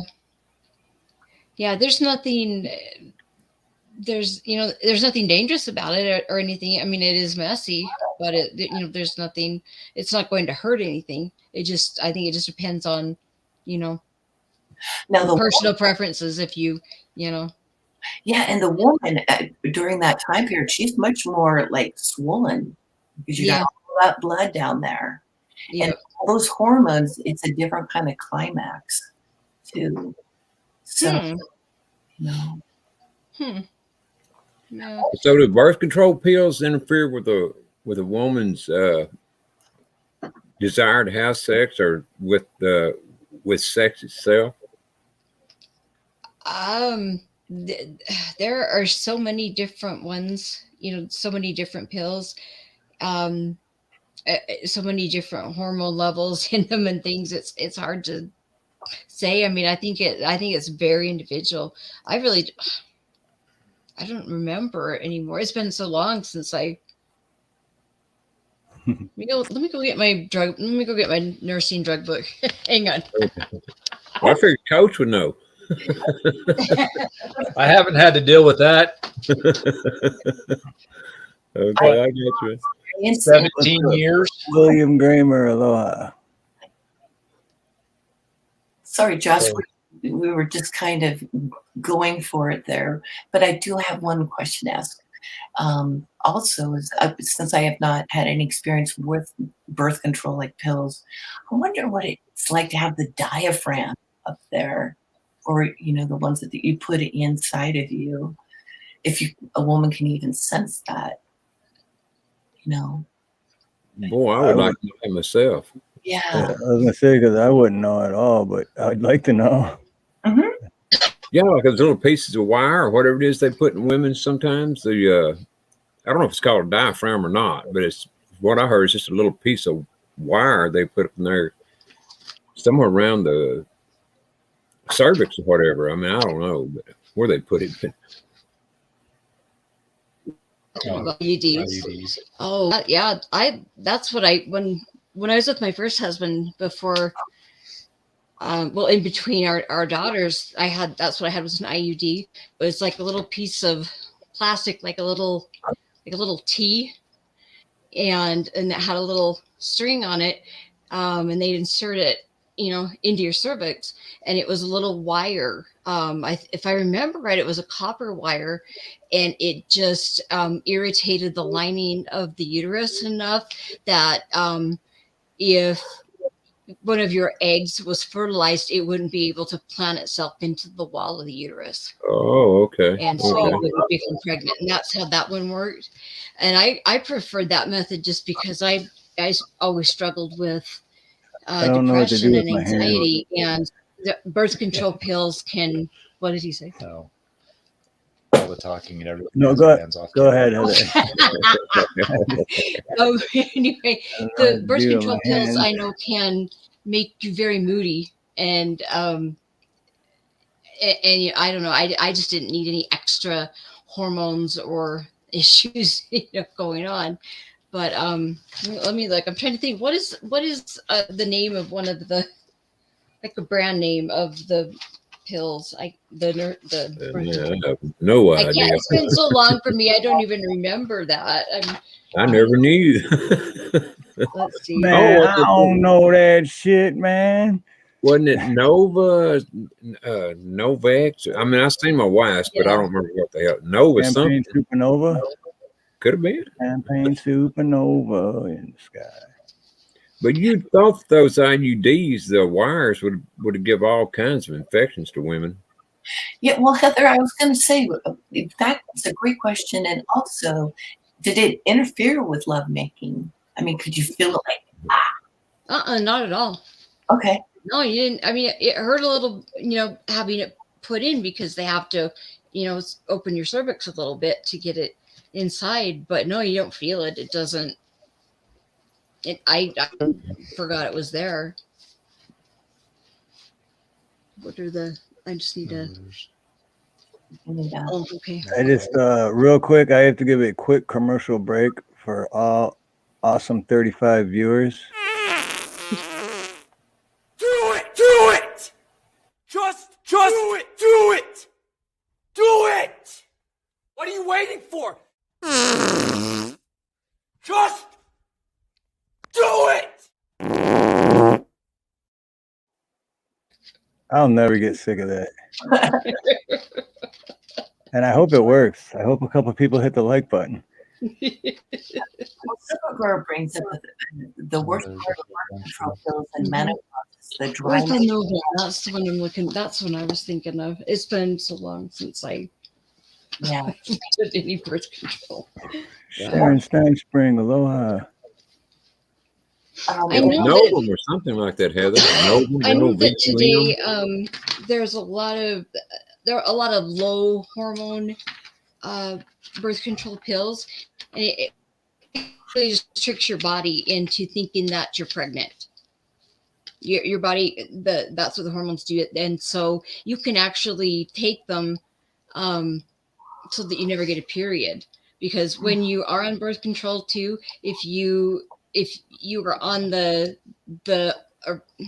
monthly cycles that they used to give, it would be like, ooh, how many days? 28 days. But it was like the last week of the hormones were just sugar pills. Yeah. And the reason that you would have a period and that you would bleed was not an actual period. It was just that you were, you didn't have the hormone for that week. And so now I know they do a low dose. And if you take it, I know my daughters both take this, and you have to take it. You have to be careful. I mean, you can't miss a day, and you have to take it the same time every day, from what I understand. But I know it's a little easier on, if you struggle with mental health issues, I know those are a little easier. But that's what that does, though. It tricks your body into making your body think it's pregnant. Yeah, and so you're already pregnant, so you're not going to be having your period. You're not going to be producing more eggs and having that monthly cycle. So that's basically what it does. Oh, but I'm still looking for one to answer.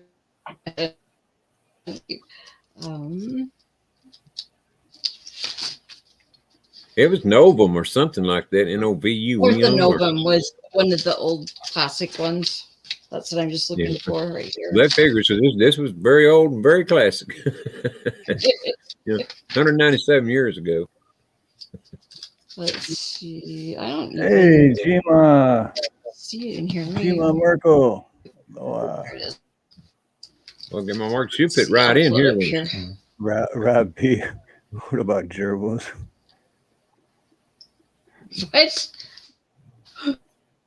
What was he at? If the hormones in birth control pills affect your sex drive. that's interesting. I don't know if it said that. Yeah, I'm looking it up. I'm pulling it up right now. No, let's. They did that. Asian teams back in the 70s. I never heard And I of that know one. too So that I know that the birth control pills are also prescribed for other types of issues too, not just to prevent pregnancy.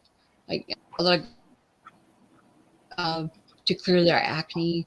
I'm trying to think of the other off-label uses, but they do prescribe them for other things as well. Aloha, Let's Jody. see.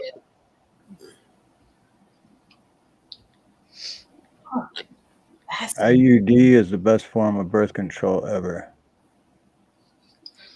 They have these little strips too that they can insert just right under the skin.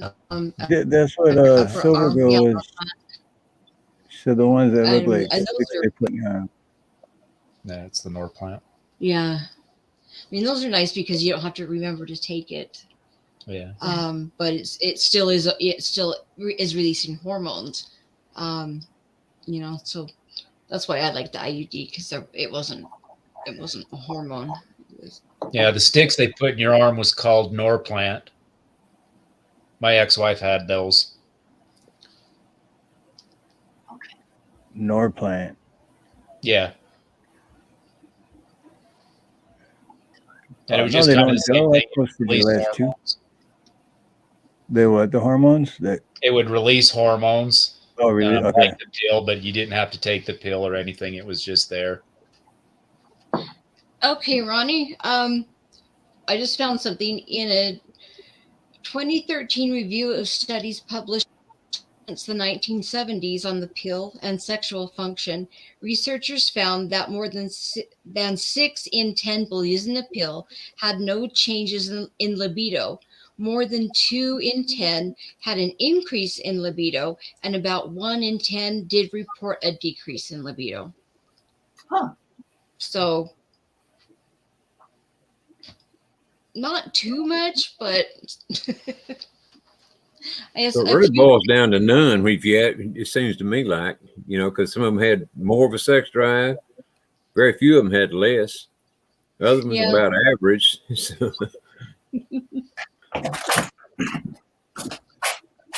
I just wondered, because to me, a woman's sexuality has always been a wondersome thing. I mean, I don't know if it is to every guy or not, but I'm just saying, when I look at a woman and sexuality, it can be amazing.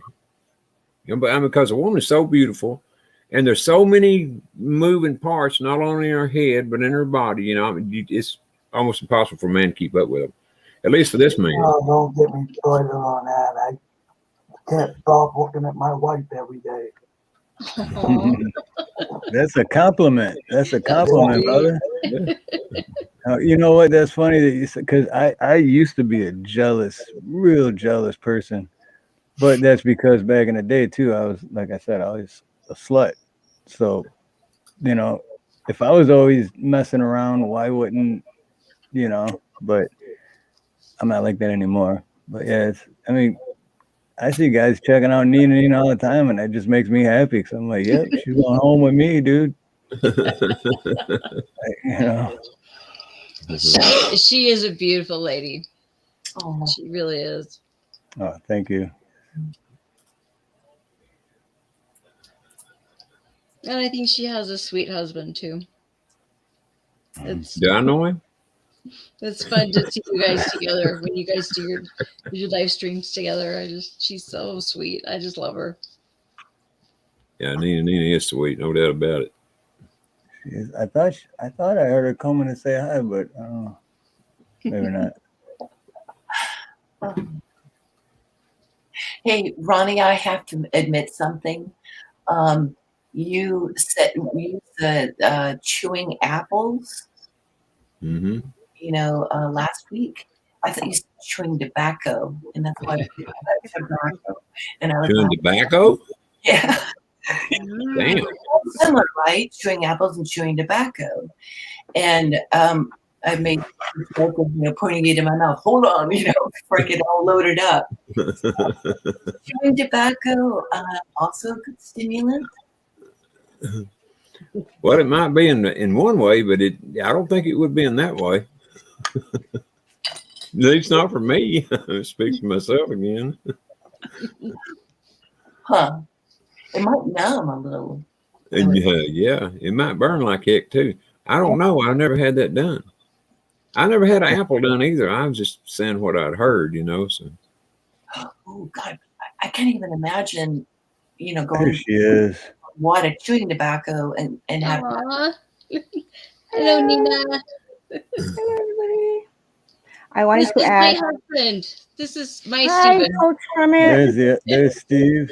Hermit is like. Steve. So don't get him confused. Oh, his name is Steve, not Yeah. Coach Hermit. Where's Coach Kermit today? Ebert.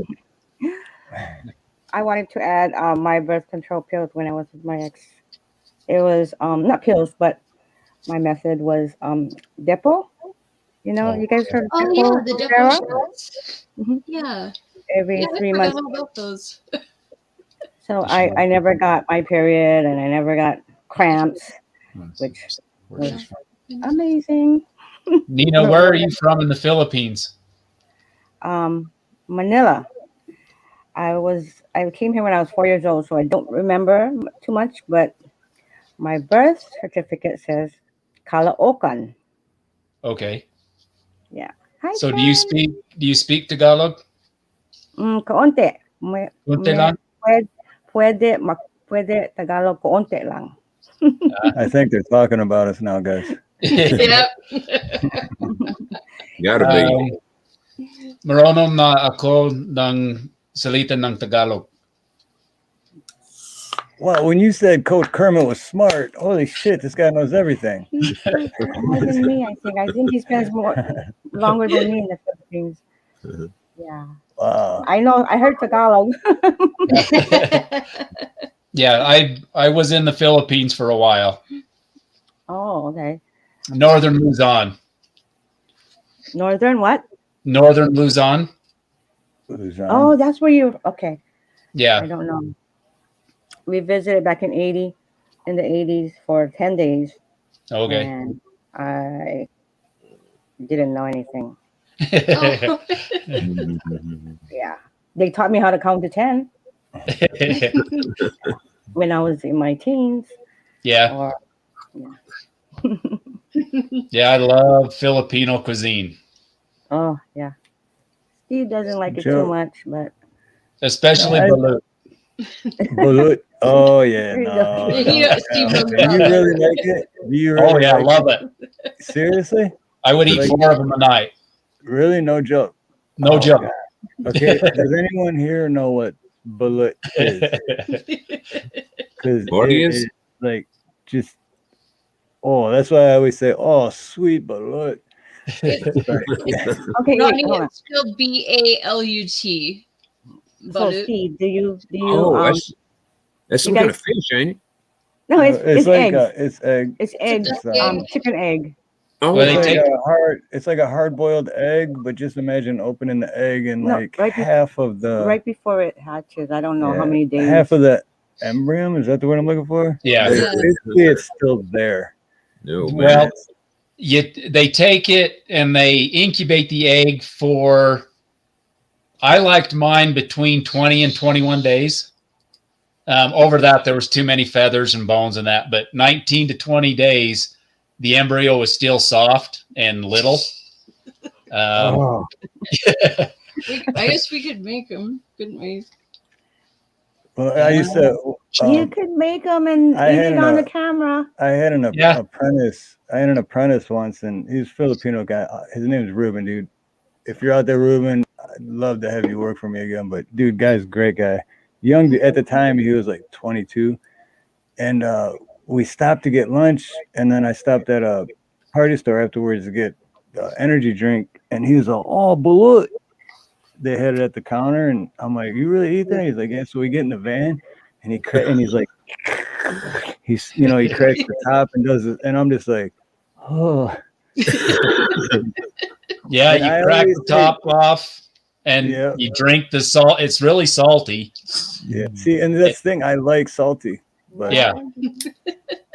And I always say, don't knock it till you try it. But like when there's like, What do you bones think, and guys? feathers Get him. and I know where they sell it at. Get I him see to it eat all the time. You know what? I'll tell you what.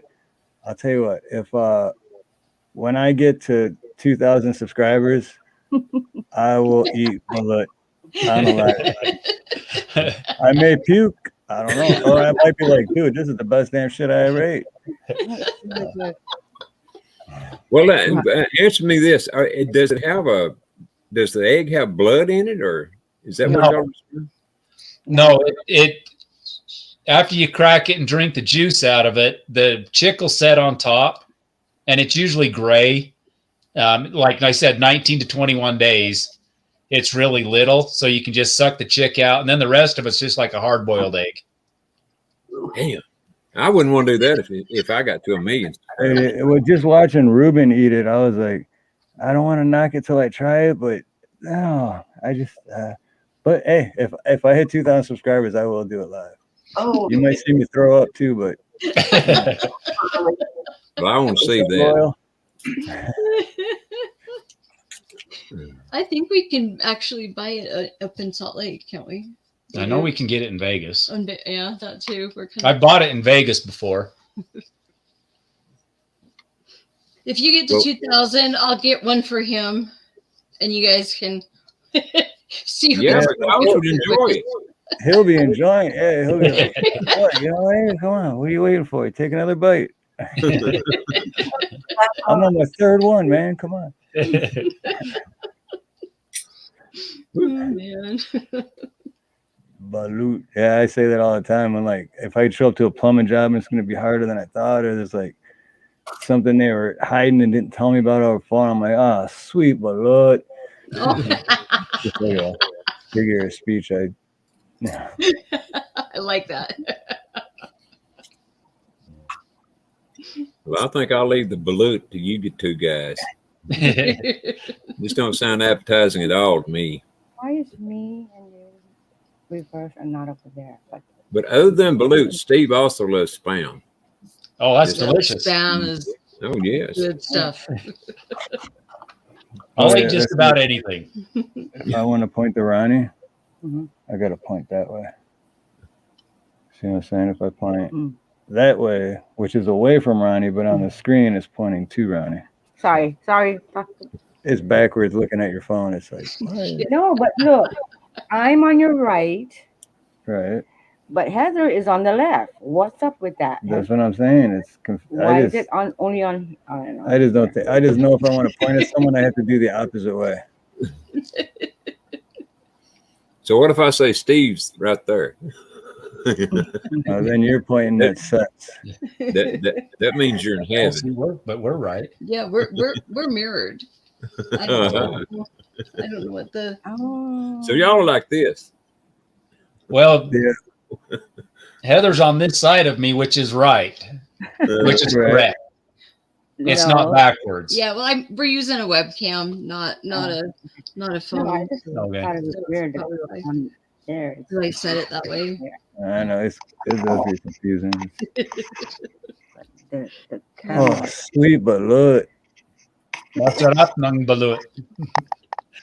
Joe says, "Nah, give me adobo." Ooh, masarap ng adobo. Oh, I made that. I do like Filipino food. I just like there's just it's just like any food. I don't like 100% of all food, but I do like Filipino food. Yeah, pancit is good, and lumpia. Yeah, it's good. I've cooked pancit, and she's cooked lumpia.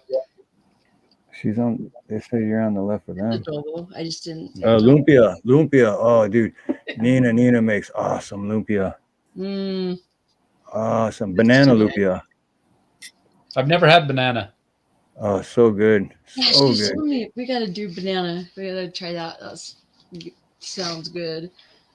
I'll have to go get some lumpia. That's the only thing where we are. It's hard to find the lumpia wraps. We have to go up to Salt Lake when we're up there and grab some. But what were you guys eating last night? That dessert. What was in that? I thought it looked good. It was rice, mochiko rice. Rice. I don't know what it's called, but it's not regular rice. It's like a sweet rice. They have I know what that. Yeah, flour. You know how they have mochiko flour, but Yeah. The flour Yeah. is grinded into a flour. The rice is grinded into a flour. Yeah. So that's before it's grinded into a flour. It's mochiko rice. Mochiko rice, I think. Um, I have to look up the recipe, but yeah, I don't make it because my mom makes it all the time, and they wrap it in the banana leaf, Yeah. and then they And then tie you it up, steam and it. then they steam it, I think. But I think they put coconut milk and Ooh. sugar and other stuff in it. Have you had that? Um, Something like Sugar. that? Sticky rice? No, well, it is sticky. It's like a Japanese kind of sweet rice. Yeah, I've had. Like they use it to make the Hola, the aloha. rice cake, like in the mochi, the rice cakes that are Yeah. on the ice cream. Yeah, I That's mirrored that it, kind of. but it still doesn't make a difference. and I've had, It's Now good. my hand's on the It's wrong side. Japanese. yeah, I've had sticky rice. And that's Just I'm gonna wrapped and unmirror it. steamed. sweet Or no. like that. Anyway, they had that some last night for their desserts. They were cooking last night. It looked good. It's First time Steve ate it, he like, did you like it? Which one? Are we talking about lumpia? No, the one No. last night. The that puto. dessert Not last the night. puto. The Oh, Suman. suman. Yeah. No, it was good. It didn't look good. It was even on the live. I was like, no, I mean, I looked at him like that's food, but it was good. I'm not gonna lie. Yeah, and they were talking about sex, and then he said, "Oh, it looked kind of like a what was it like a Washed up and washed up burrito and not clean." But no, but seriously though, like if someone was like, "Oh, you're hungry, here, eat this," I'd be like, "What? You want me to eat that?" But I tried it and it was really good. Really good. Ace wants to see Pablo real quick. Move your Oh, shoes. Ace needs to see his cousin. Ace wants to see Pablo. And is Max around? Joyful, is Max there? Pablo. Yeah. He's asleep. Oh, Max is asleep. He's Hello, so Ace. cute. Hello, everybody. Hello, buddy. Check out my channel. My mama's gonna drop the link. Yeah, check because Pablo's gonna have a new video coming out. Aw. He's got a new video coming out tomorrow. Is Max there? Oh, there's Max. It's gonna be a short. Hold him because he wants to say hi to Max. Come here, Bubbles. There's Max. Make Max big. Chihuahua. Big You can't. She's not on the screen. Oh, Oh, there's Max. There's Max. Hi, Max. how cute.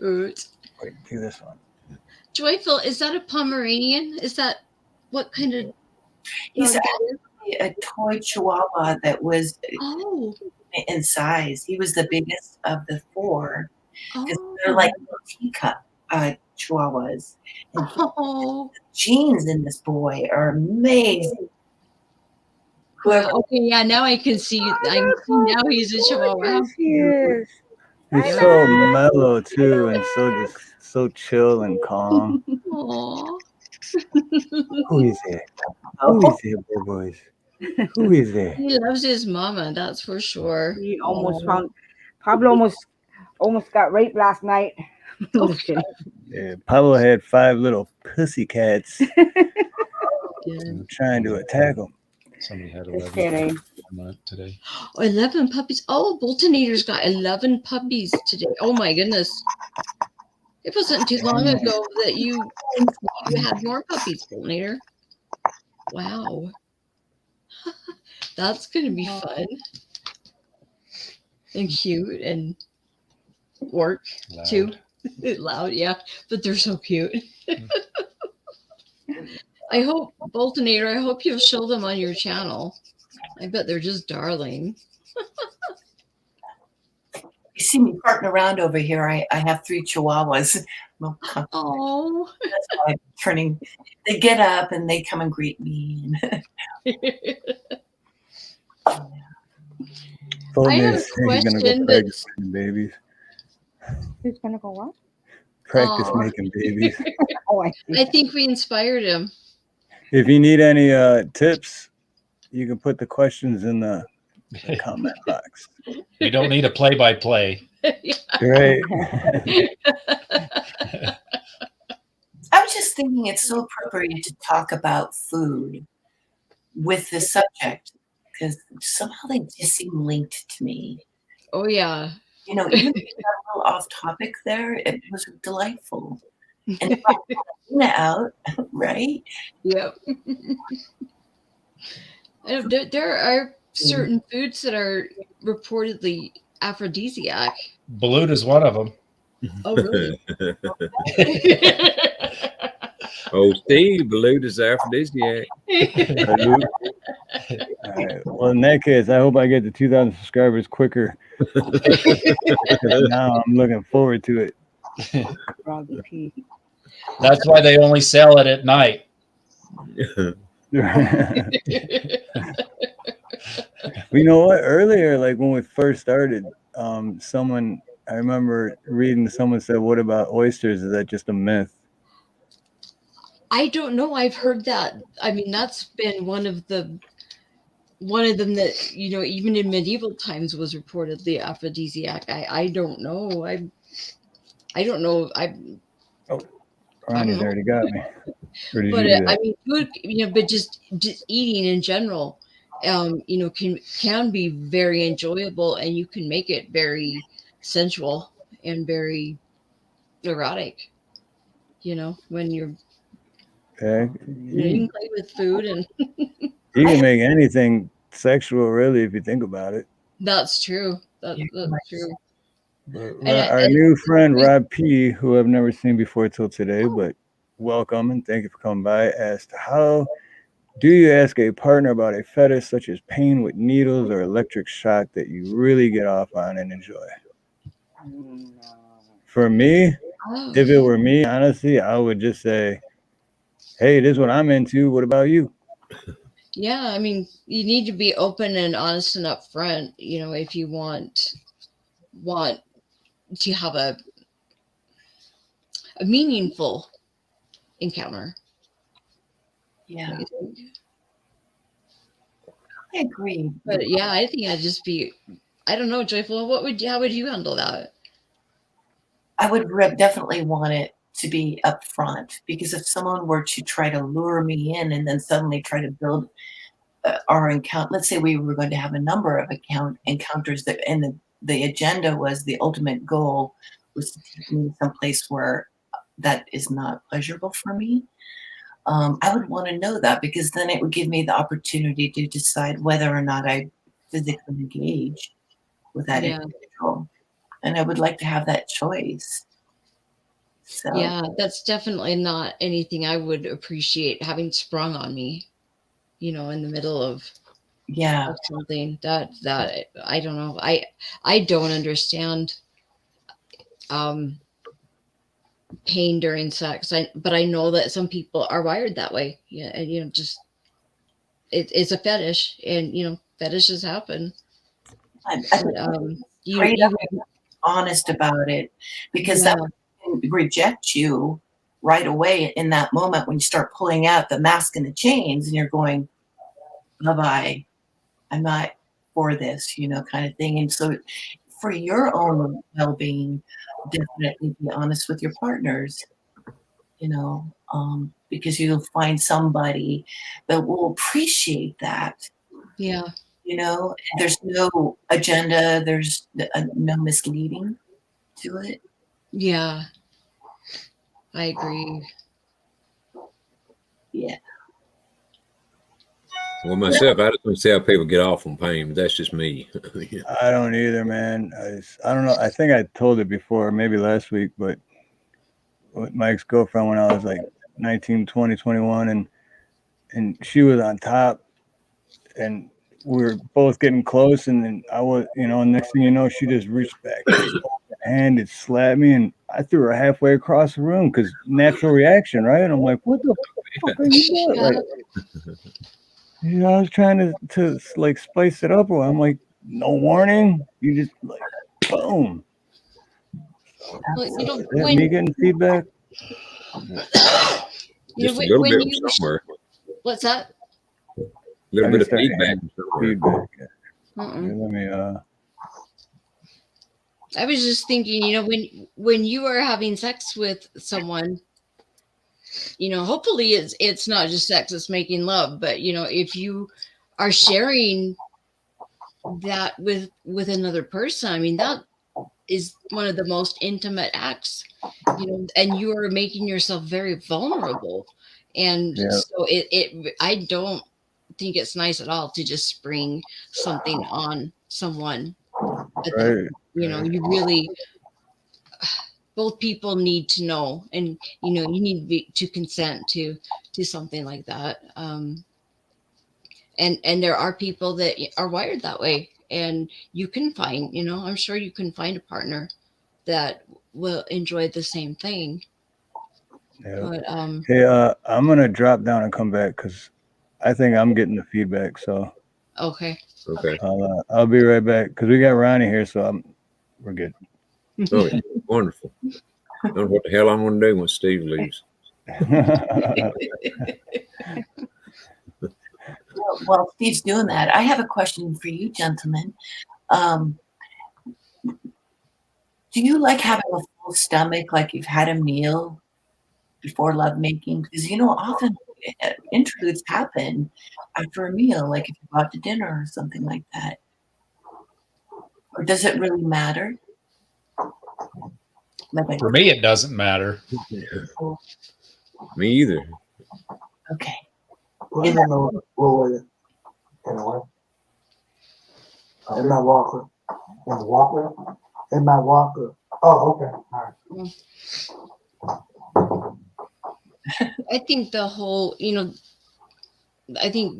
having dinner before, if you can plan, you can plan a time, just to spend together and have a meal before. I mean, I think that's a good opportunity to just talk about the day and get a lot of things out so that you can relax and then enjoy the bedroom afterwards.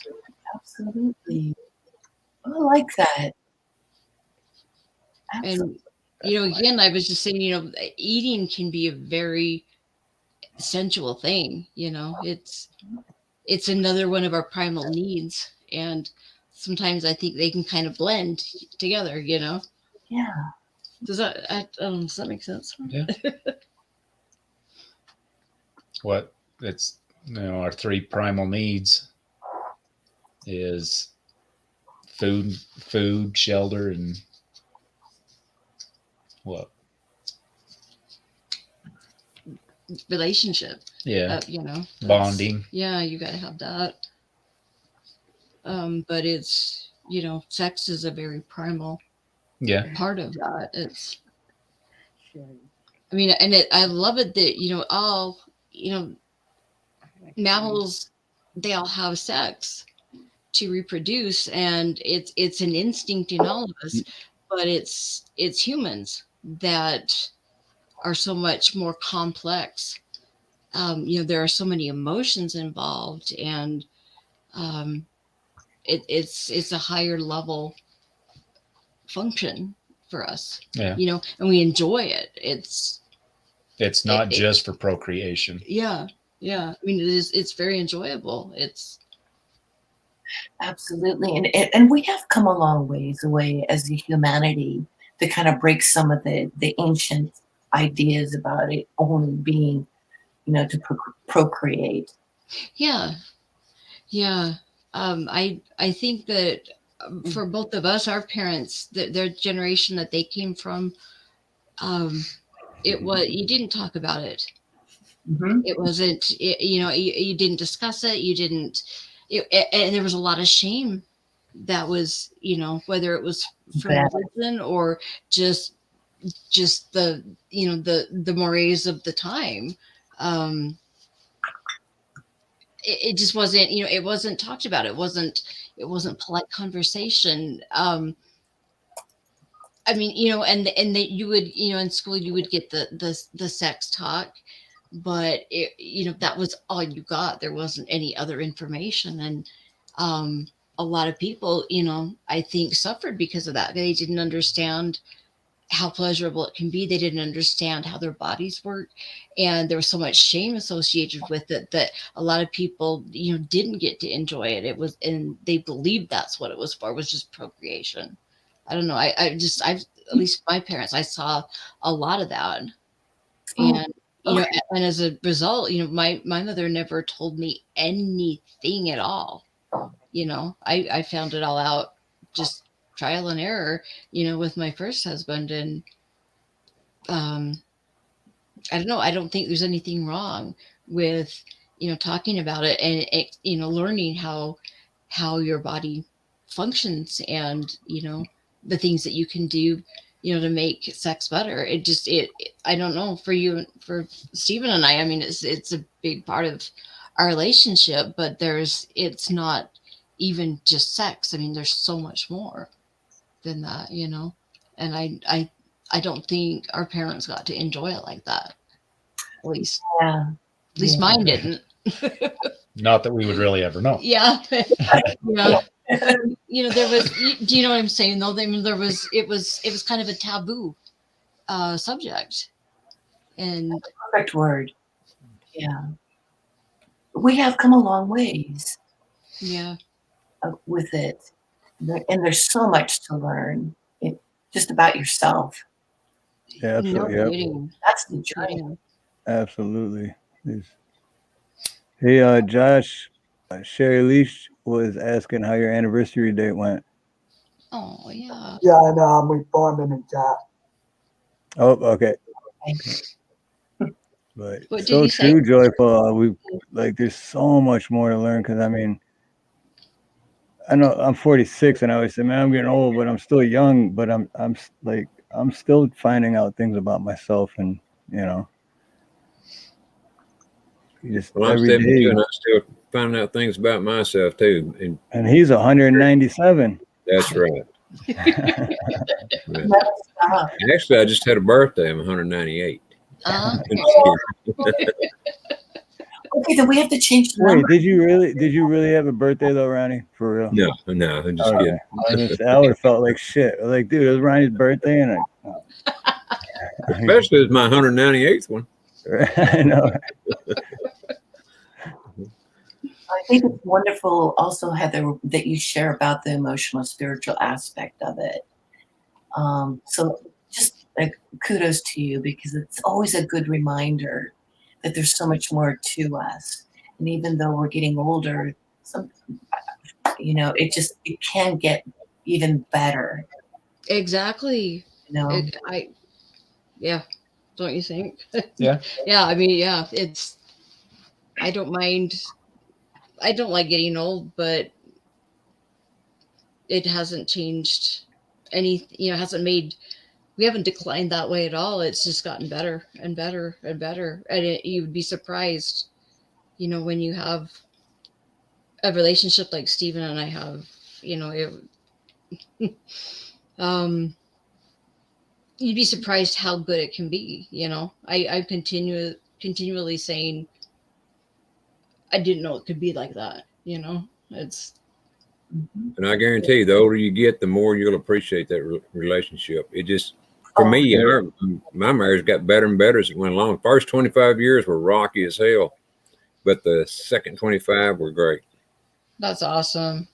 Yeah, that's awesome. I say it all the time now. Still with like the first year, I look back and I'm like, I would have left me 2 months in, but and then after that first year is when I started like letting the real me come out and becoming a better person. And but yeah, if I were her, I wouldn't have stayed with me for more than 2 months tops. Well, that's a short time for me. It was 25 years, Steve. So right. Well, now we're at 7. So, but that's awesome. That's awesome. And I love it that I was listening to your last night's show, and you were talking about how you're just honest and open about everything with everybody now, and it's such a relief. I mean, you have grown and changed so much for the better, And I'm just tickled that I have been able to connect with all of you guys. You know, you guys are every one of you. You guys, there's something that's brought us together. You know, I think there's other reasons behind it. You know, it's just not. I don't know. I don't think we're just friends. I think there's more to it than that. You know. No, well, like I always say, I think everything happens for a reason. Yeah. Everyone connects for a reason, and certain things happen for that connection to happen. And it's. Yep. Well, I'm going to say this and I pray this doesn't happen to any of you guys, but when I lost my wife, it was like literally taking part of me away. Yes. You know, it's like my right arm and right leg were gone. Mm-hmm. I mean, it's a terrible thing. You know, it's bad with my parents and with her parents too passing, but nothing compared to what it was for her passing. I mean, nothing. I'm sorry, Ronnie. I know that's so hard. I thank you, but I mean, you know, I'm just saying, you know, what I'm really saying is you guys need to really appreciate each other while you got each other here, because one day one or the other of you is going to have to go first, you know, unless God or somebody pulls a terrible act on you. I agree with that, Ronnie. I completely agree. I know how blessed I am. I got a good man, and you know we've got a terrific marriage, and you know it's been hard at times, and it's taken a lot of work, but boy, it's sure worth it. It really is, and I know Steve, you feel the same. It is totally worth it. It's worth it. What's up, Jake? Anybody says that marriage isn't a lot of work, it's not hadn't been in a marriage very long, is all I can say. You know? Yeah. Because it is. It's been interesting. You know, we both have children from our previous marriages, and it's fun to watch them getting married and going through, you know, those first couple of years. It's fun to see that. And the grandkids are good too. T-Girl, did you get here? You just missed Pablo. Aw. T-Girl is Pablo's godmother. Oh. And Joe Kerr is Pablo's godfather. Look at that. I just said that, and Pablo came running over when I said T-Girl. Joe Kerr. We heard you. My daddy's calling. He's like the RCA dog, the voice of my master. Want to say hi to Auntie T-Girl? Want to say hi to Auntie T? Or hi, Auntie T. When he leaves, he just goes nuts. Every time I do this, he just sits there like, what am I supposed to do? He appears to be looking at the camera, so. He's looking up at the ceiling like, now what? Now what?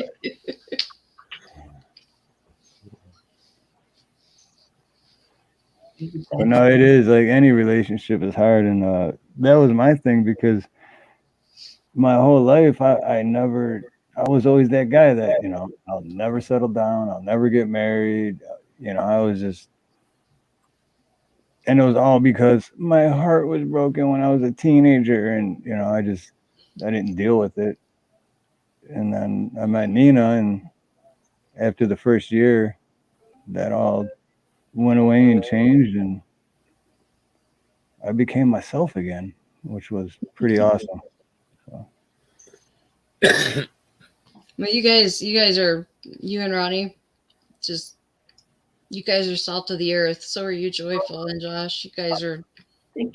It's so nice. I know we've said this before, but it's just nice to have other people who are like-minded. And it's, you know, have people to talk to, and you don't have to guard what you say. Well, we do with YouTube, but you know what I mean. You can just speak freely, and it's so nice. I appreciate you guys. Let me come on. Yes, we appreciate you. Yes, exactly. Yeah. Thank you. That was very kind. We've been at this for a while. So there's been some time put into this. And that bond, it's like an energy, just it's right there. The familiarity, the sense of safety, camaraderie, appreciation. Yeah, and I never thought really that I would meet and have such good friends on YouTube as I have. And I mean, it's been great. Same here, Ronnie. Same here. I never would imagine that I'd become such closer friends with people I met on YouTube than I have in real life. You know what I mean? Yeah. Besides my buddy Dave T, that's been on before, besides him, I've never had closer friends than all you guys that I met on YouTube. Oh. Which it's amazing to me. It is. And we're not in bars, Yeah. We're kind of in the comfort of our own homes. Yep. From all over, which is just super fantastic, to connect with people globally. Yep. Hardest part though is that we can't meet. I know, and wouldn't that be nice? Because it's I judge people by the feeling that I get from them, and it's so much easier to feel someone's energy when you're in their presence versus online. But Joyful, you seem very receptive to that. You knew that Ronnie was holding back a couple of weeks ago, I mean, you're very sensitive that way. Oh, thank you. Yeah, that surprised me when she asked me that or said that, however it went that night. I mean, it really did. I thought, dang, how's she know that? I don't know what you're talking about. I hope someday that something great happens and we can all meet in person. That would be a riot. Yeah, we're going to have like a huge get together, kind of like a reunion, but not a reunion because it'll be the first time that we all meet in person. But all everyone has to do is buy round trip plane tickets to Hawaii. And yeah, you're going to buy them? Is that what you said? You're going to buy the round trip plane tickets? Too? No, you guys, I'll buy water, but you guys. Well, I was just thinking it's almost like that one episode of MASH where all of the families of the characters on the show met, wasn't it? And it was really, I mean, I know it was just a fictional story, but I love that one, where the Winchesters were dancing like, Radar's mother. And it was, I don't know. It was just, I love that. And I thought that's kind of what it would be like for us, We kind of sort of know each other, but, we still, need that in-person meeting. That would just be so fun. Well, I see us meeting in our anti-gravitational vehicles that can travel just like that. So, that would be great. That would be awesome. No more masks, no more worrying about, everything. We just have the luxury of our anti-gravitational right there in a second. And then we could leave the same day if we wanted and go back home. That would be amazing. Hopefully it won't take that long. Maybe about a decade before we would actually get that figured out. But there's definitely that technology that's going to come through as we go through this incredible awakening and changes. So I just kind of like to imagine it being super easy, Yeah, I wonder why you would take a driver's license test for one of those vehicles. Probably the ride itself, I'm kind of assuming, unless you want to put it in manual. That's a good question. But if I was going to go all the way around if I was going to go to Hawaii, I don't think I'd trust it to drive itself, And I wouldn't trust me. I got excited with rock hounding. I I know I will never go to these places because it'd be so difficult and take so much planning. And it's just me, going out into the woods. But if I could take an anti-gravitational and go up to an alpine lake, come on down, effortlessly, I could have all of my energy to explore that area. Instead of hiking up in there. So I got really excited about anti-gravitational stuff back in the 2018 is kind of when, wow. Yeah. You know what? Speaking of those, I was I didn't see a video. I saw a picture, several pictures of cars that they had supposedly in the 1950s. Not cars, but you stood on them kind of like a scooter, except you stood up and had the handlebars up here, and you push a button and they just float up in the air with you. And there were several pictures. Yeah, and there were several pictures, but there's no way to tell if that was real, I have no idea if it was real or not, but there were pictures of it, whatever that means. I don't remember where I found them things at, but I think one of the vehicles that are one of the coolest that I discovered, because we're not being shown this technology, is called the Black Fire. This thing will take off literally with just but it's almost like vertical. And it uses the propeller system. The only problem back then with the Black Fire is the battery capacity. You could only go for like a half an hour. See, we gotta have that works so much better than that, and get rid of the batteries altogether. Well, have y'all ever seen the videos of those people that are whatever's on these things? It looks like sometimes it looks like a witch riding a broom, and they're all over YouTube. Yep. That's what I think. If they're real, I don't know. I mean, anybody can fake a video, but if they were real, then that could only be from like the cars that I was just describing from the 50s. I mean, anybody could have these. If they were real to begin with, anyone could have this technology. I mean, who knows who would have it, but it could be anyone. Yes. I think it would be, what I'm thinking of would be off-world blueprints made by humans. So we would build these vehicles, but it would definitely have like quantum, a whole nother level capability that would have all the safety precautions, etc., so that you could do like the most amazing filming, never have to worry about driving it if you want to. And I think this is very, very possible. So there's a scientist, his name's Stan Deyo, and I think he's a physicist, if I remember correctly. And I know he's been working with the Australian government, our government, New Zealand government. I don't even remember all the others, but he was working specifically on anti-gravity.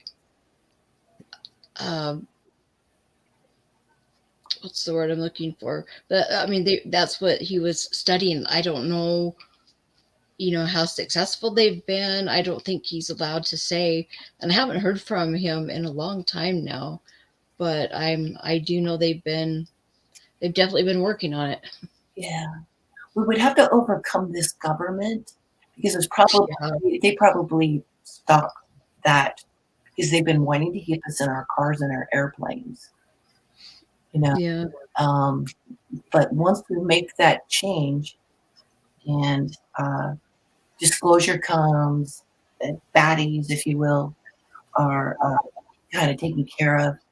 These are definitely things that are there are probably prototypes, if not vehicles already available. They're wanting to keep us dumbed down and in control. Yeah. Well, I have no I doubt. love you, T-Girl. Get some rest, T-Girl. We love you, and I hope everything goes well with your sister and surgery. Oh boy. And uncool paranoia. My sister from another mister. Sorry, didn't mean to cut you guys. We're gonna have to step out now and go to bed. I've got to get up early. I got to work tomorrow. That's no excuse. Okay. Well, Any last questions? yeah. Quick So questions? yeah, if there's something else you guys want to know, he probably can answer it, or at least he knows where to find it. Fantastic. You both have been a dynamic duo tonight. They have been, haven't they? And So, Ebert, Coach Kermit, it is a pleasure meeting you, man. I'm glad I finally got to. It's awesome. And like I said earlier, Heather has, like you said, nothing but good things. Like, I'm jealous of you because I'm like, I wish I could be that good of a guy. Well, it's good to finally put names to the voices. She's always listening, and I'm always hearing you. So it's finally good to at least see you guys. absolutely. Yeah, nice meeting you too, Coach. And I hope you won't take forever to come back on with us. I'm usually at work or sleeping right now. Right now, if I was at work, well, I'd actually be heading out. We'd be right at the end of our shift, so we'd be headed out from underground right now. Probably putting all our tools away. Very cool. That'd be a subject to be so interesting to me. Yeah, you should see some of the rocks that we find underground. I bet. Oh yeah, she'd like that. I've actually got 2 dinosaur tracks that I've been able to find. Really? Yeah. Wow. Because how far down do you go? Like, yeah, see, I'm claustrophobic, man. The deepest part we're at, probably about 10 miles underground. Holy shit, no way. Oh, no. So how long It's is not that? bad. We drive full-size trucks underground. Okay. No, yeah, I seen what's his name? What's the channel name? Shoot. But there's a guy, yeah, and he went to, remember how I was telling you about the Redmond? Yeah. Oh, Redmond Salt? Right. Yeah. Is that where you work? No. Oh yes, I've seen but yeah, the video they were showing him standing next to the sides of that truck they were driving down there, and I'm like, and they're like that far below ground. Yeah, that's a little different than what we do, but yeah, that salt mine's only it's about 20 miles from where we're at. Yeah, it's not far. That's where we both grew up. I actually grew up in the town. I grew up in the town of Redmond. Oh, right on. Cool. But the coal mine I work at's up the canyon quite a ways. Do you mind if I ask what state? Utah. Utah? Okay. Yeah. Okay. Yeah, it's actually one of the largest coal mines in the country size-wise. Wow. Yeah. Well, how long does it take you to take the elevator or whatever back up to ground level? We just drive in and out. It's not down. It's into the mountain. Okay. Oh, okay. Okay. So it's called a drift mine. It's not a shaft. So we just drive in the portal and we just drive wherever we need to go. Very cool. So Imagine if you go maybe 20 miles an hour in those trucks? Yeah, 25 is the fastest we legally can go. Okay. Yeah. But we can, depending on where we're going, to go to the furthest part, it's about a 45-minute drive. Okay. Another place, just depends on where we're working. I don't work in the face in the actual mining. I'm in You're the pump crew. Yeah, I'm on the pump crew. We get the water out of the mine. Okay. We have pumped up to 12 million gallons a day, but we're not pumping that much anymore.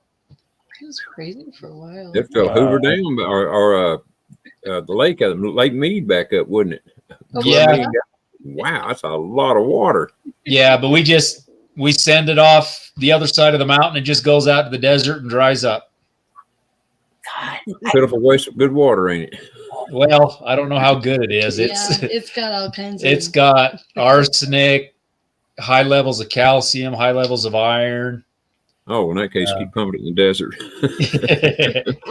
Yeah, it's got a lot of toxins in it, but it's pretty cool.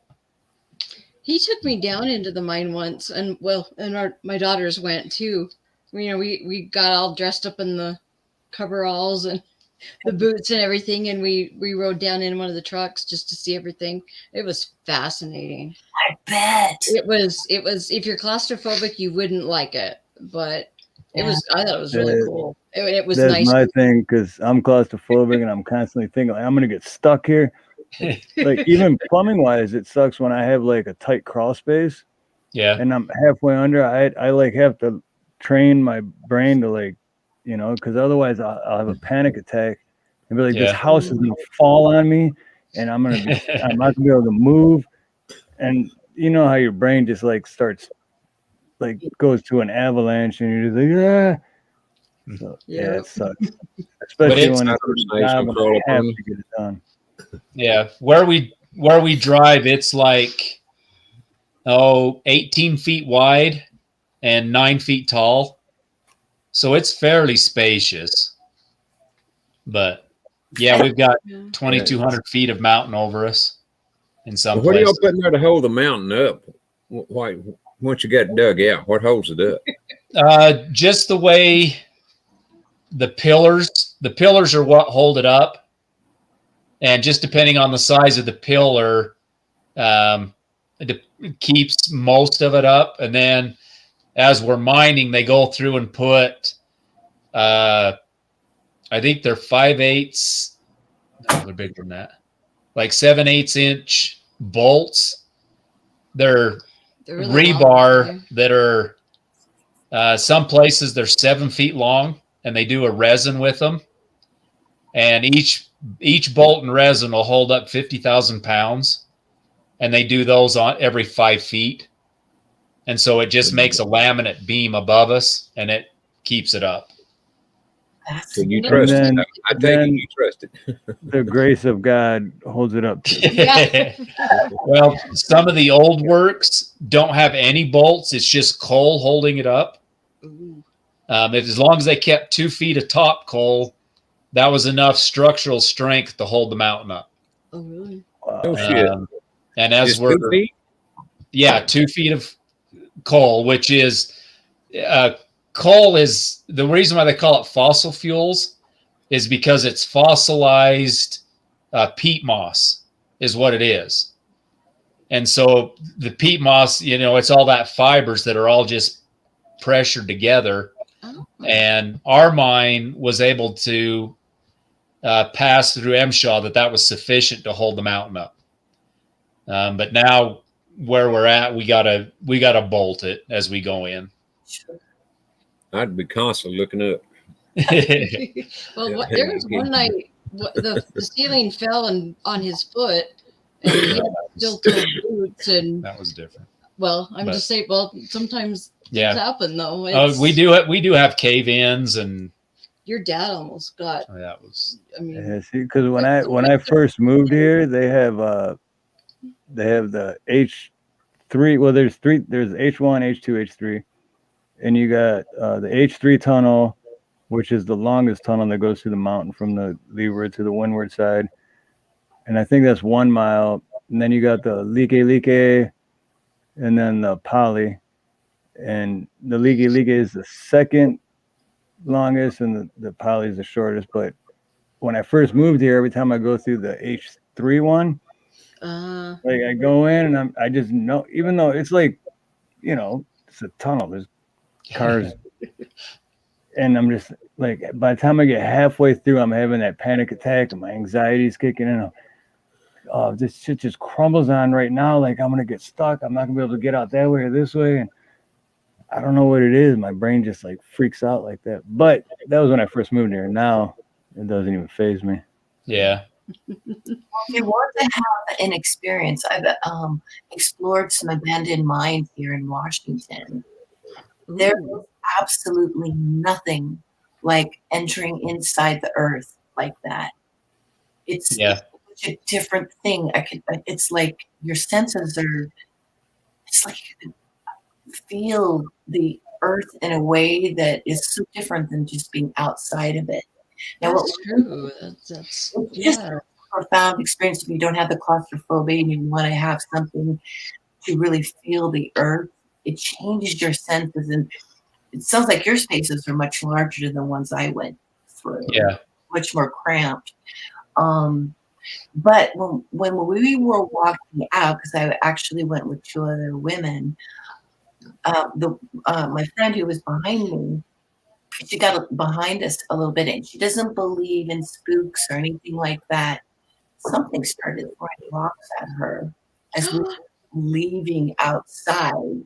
Oh my goodness. So, and it wasn't coming from the ceiling, but there are energies in there, in these spaces too. So, not that it's scary or anything, but it's just fascinating.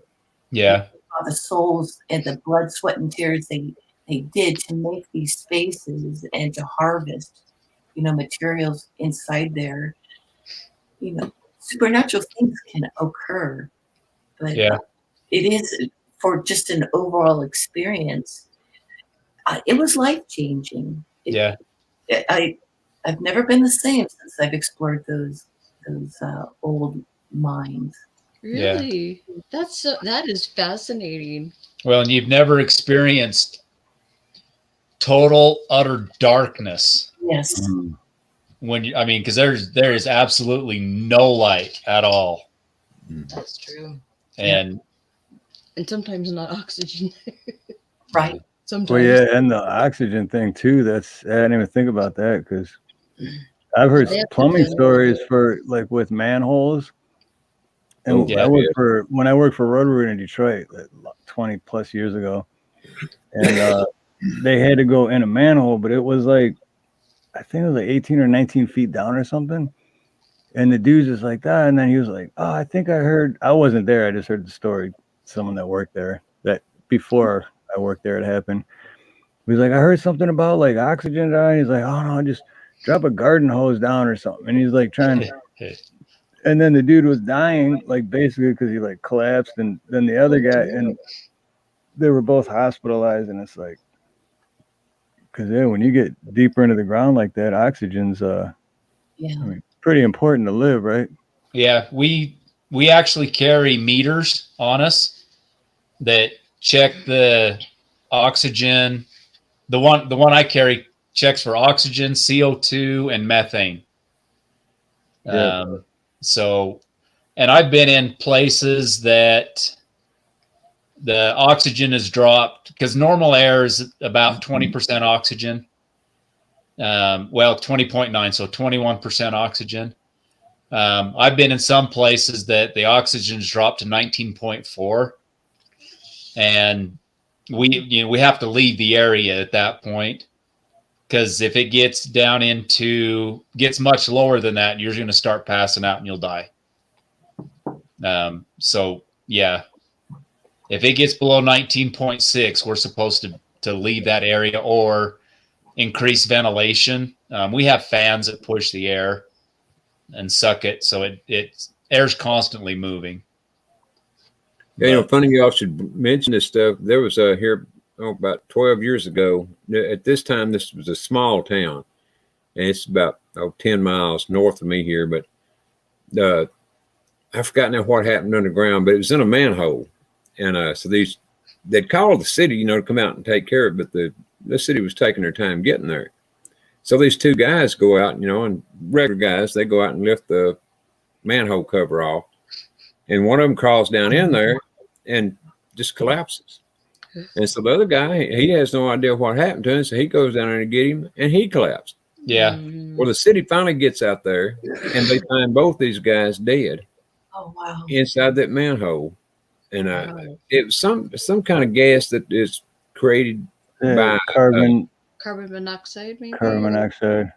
Well, yeah, it came from the sewer, though. Sewage. Yeah. Oh. I don't know what kind it was, but but methane won't. Methane's just explosive. Okay, it's not going I don't to. think it's gonna. Trying to. It might displace the oxygen. That's what I was wondering. I know the carbon monoxide will bind to your oxygen receptors. Yeah, quicker. Yeah. Ronnie, that's pretty much the same thing that happened to the 2 dudes at Roto-Rooter, except luckily they didn't die. They were just hospitalized. Yeah, they're lucky. Yeah, I thought about that immediately when you mentioned that, Steve. Damn, same thing happened here 12, 13, whatever years ago it was. those two guys. I mean, that was something at the time. You know, you don't expect anything like that to ever happen. You know, particularly, I mean, just going down a manhole to do. It was a good deed. Whatever it was they was going to do, they're going there and do it, and just both of them did. Wow. Bless the people that do this work. You know. Yeah. I'm sorry. Bless the people who do this work. Oh yes, yes, absolutely. And Daniel. That's what I was saying. Hats off to Steve for what he does, because I couldn't do it. Yeah. I'll stick to plumbing and dealing with people's shit. Literally. Literally. Well, you've saved, I've told you that before, but you save more lives than any doctor just with what you do, Steve. Oh, totally. You know, if we don't have clean water and a way to dispose of our own waste, we're in trouble. Yeah. That's the truth. It's amazing if you research plumbing too, because back in the day, like they would literally just throw their waste out the window. Mm-hmm. They'd scream, guard you, and check it. Yeah. That'd be a stinky town, huh? I mean, yep. Yep. Particularly when you mix the horse kraut and all that in there with it. Man. Yeah. What gets me is that the original toilet that was invented is still the same toilet we eat. Like everything else, like updates and like they come up with better ideas, but the toilet is just like it still works the same. Like the mouse trap. Nobody can build a better one. Yeah, because you got the reverse trap, and yeah, it's like there's no other way to design it. That's just it. It's like the wheel. You can't reinvent the wheel. That's right. Well, you could make a square one, but it wouldn't go over too good. Well, guys, we've got to go. I've got to get to bed. Yeah. But anyway, yes, I appreciate you guys so much for coming on. And yeah, thanks for letting me join you. It was awesome meeting you, Steve. And you're both welcome on the channel anytime. You already know that. So. Well, thank and you. Mine too, as far as that goes. Well, you guys all have a good night, okay? And everybody in chat, we'll see you later. All right, right on. Much love, much aloha, and God bless, guys. Yes. It's been an honor. Hey, there's van life. Yeah, and electricians too. They save people's lives too. So, all right. So we are in almost 3 hours, and I'm trying a new thing where I don't want to go over 4. So we got 1 hour, 7 minutes left. So, I'm gonna do this and see if anyone else has any sex questions that they want to come on the panel and talk about. But before that, I just have to remind everybody. Gotta remind them. Do it! Do it! Just do it! Do it! Do it! What are you waiting for? Just do it! I hope he did it already. I think he did all over himself. Sounds like it's a wet one. yeah, for sure. Hey, Mr. Back from Doing Time. Aloha. I'm doing good. How are you? They let you out again. That's awesome. If they didn't let Mr. Back from doing Time out every night, we would be missing out on a lot of great music, which we will be hearing some tomorrow night, Tuesday night on Music Mayhem. Yeah, and I wished Charlie Gabaldon, however you say his name. Oh, okay, I wish he would drop in one. I've listened to his newest song today. I don't remember what the hell it was, but he done a good job on it. And I was going to tell him, man, drop in something. Come on over, on the Steve's channel. Let's hear some music from you. Before I could get it even typed in, he was gone. I mean, his videos are literally just a song, and that's it. One song. He's really good though. But we'll be playing at least. Well, probably the one you watched if it's his newest one. We'll be playing that tomorrow on Music Mayhem too. Yeah, it was his newest one. Well, at least the first time I ever heard it, I guess it was his newest one. Well, I guess once a week he puts one out. Yeah. So. Great musician too. Great. Yeah, he is. All of them guys are great. Conspiracy Music, Dr. Rob. Heck, I can't remember. Well, David. Yep, David Devine, but yeah, Dr. Rob Allen. I haven't heard from him in like 2 weeks, but I know, he works, and with the time difference, I think that's why I scheduled tomorrow's a little earlier. So hopefully Dr. Rob Allen can make it, but I get it though. What time did you say tomorrow's was again, by the way? 8? Your time is 9:20 your time. Okay. So, because usually your time I don't go on till like 10:30, but so 9:20 tomorrow your time, and that's what earlier I had that mixed up with today. That's why I thought I was going on at 9:20 today your time, and you're like, what? Like I thought it was 10:05. I'm like, oh shit, you're right. It is 10:05. Yeah, because I looked at it before I even scheduled my show, and or maybe I think it was for us. Anyway, I saw what time it was, and I thought, well, I'll have about 2 hours, something like that, to talk.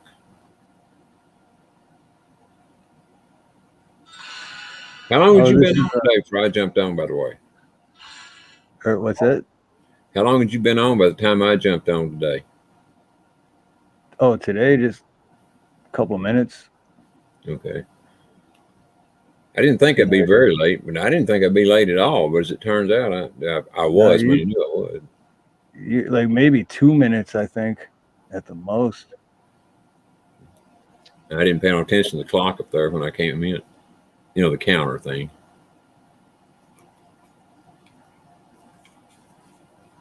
Oh yeah. Shoot, I can't tell on there. Mr. Beck from doing time. You got a wrench, don't you, Mr. Yeah. Okay. You already put it in there. Sweet. Never mind. How come I can't give anyone a wrench when I'm on StreamYard? I don't get that. I mean, I know I can't give it on StreamYard, but I can't even go on YouTube and on my phone and do it. You should be able to on your phone. That's what I do. That's why I always got my phone, because then it won't let me. All it says is that it don't say anything about add moderator. It's got several things on there, block them and all that. Really, the very bottom. If you click on their name, the very bottom one should say add moderator. No, that's what I do. I click on their name, but it don't say anything about a moderator. But yeah, see, you got iPhone too. That's why. I was wondering about that. iPhone. Got to have an Android. When you go to the YouTube app, click on the name. It took me 100 years to figure out how to use this one. Yeah. It could be the one on the bottom. F your life. Yeah, like Josh was just saying to go on the YouTube app, but you should be able to on the phone, because that's what I do. I mean, you'd think, right? That's what I do. I go to my phone trying to give. I've done it the last 3 or 4 weeks. Trying to give out wrenches. It won't let me. See, I don't even have anyone that doesn't have one right now. I was gonna click on it and show you.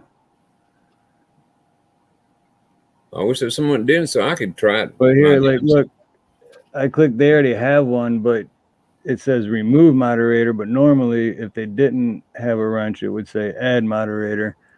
But see at the very bottom. I know, but mine don't even come up like that. I mean, it'll come up. It don't say anything about add or remove moderator.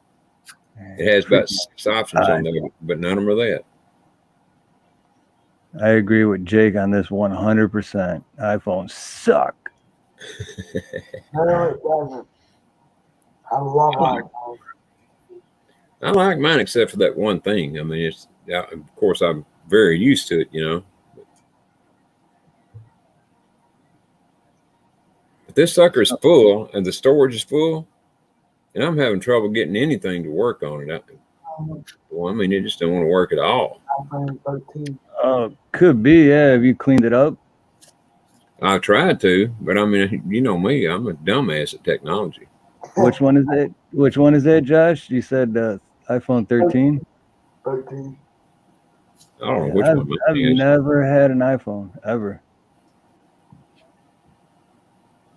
I don't say. Well, it probably does if I took the back off of it, but I meant the cover off of it, but I don't do that.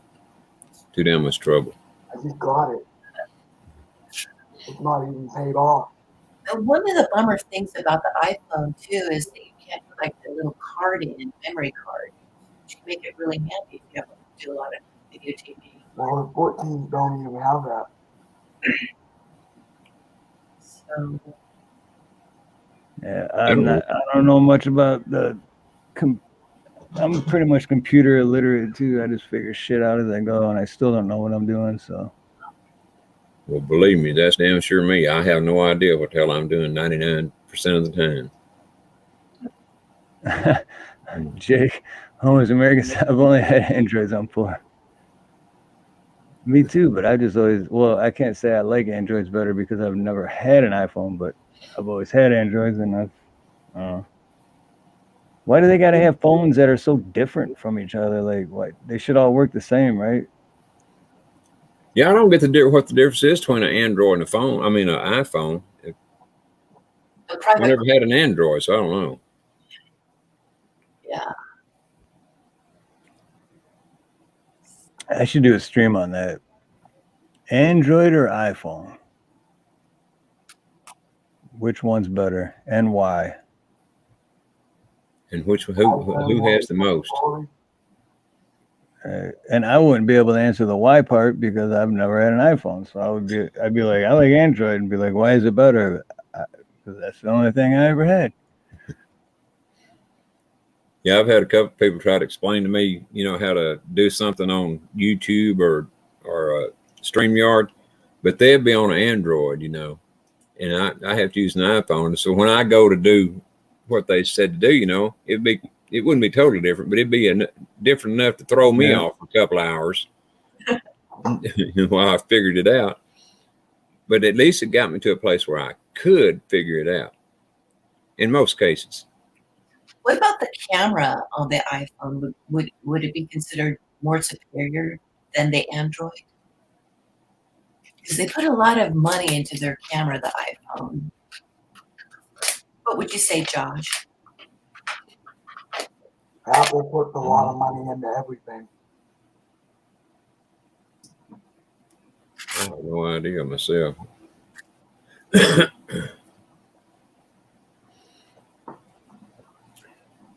Android is Google. So that is a different. Android's Google and iPhone is Apple. And I guess I knew that. I just never put it together. But That kind of simplifies it. I haven't looked at it like that in homeless America.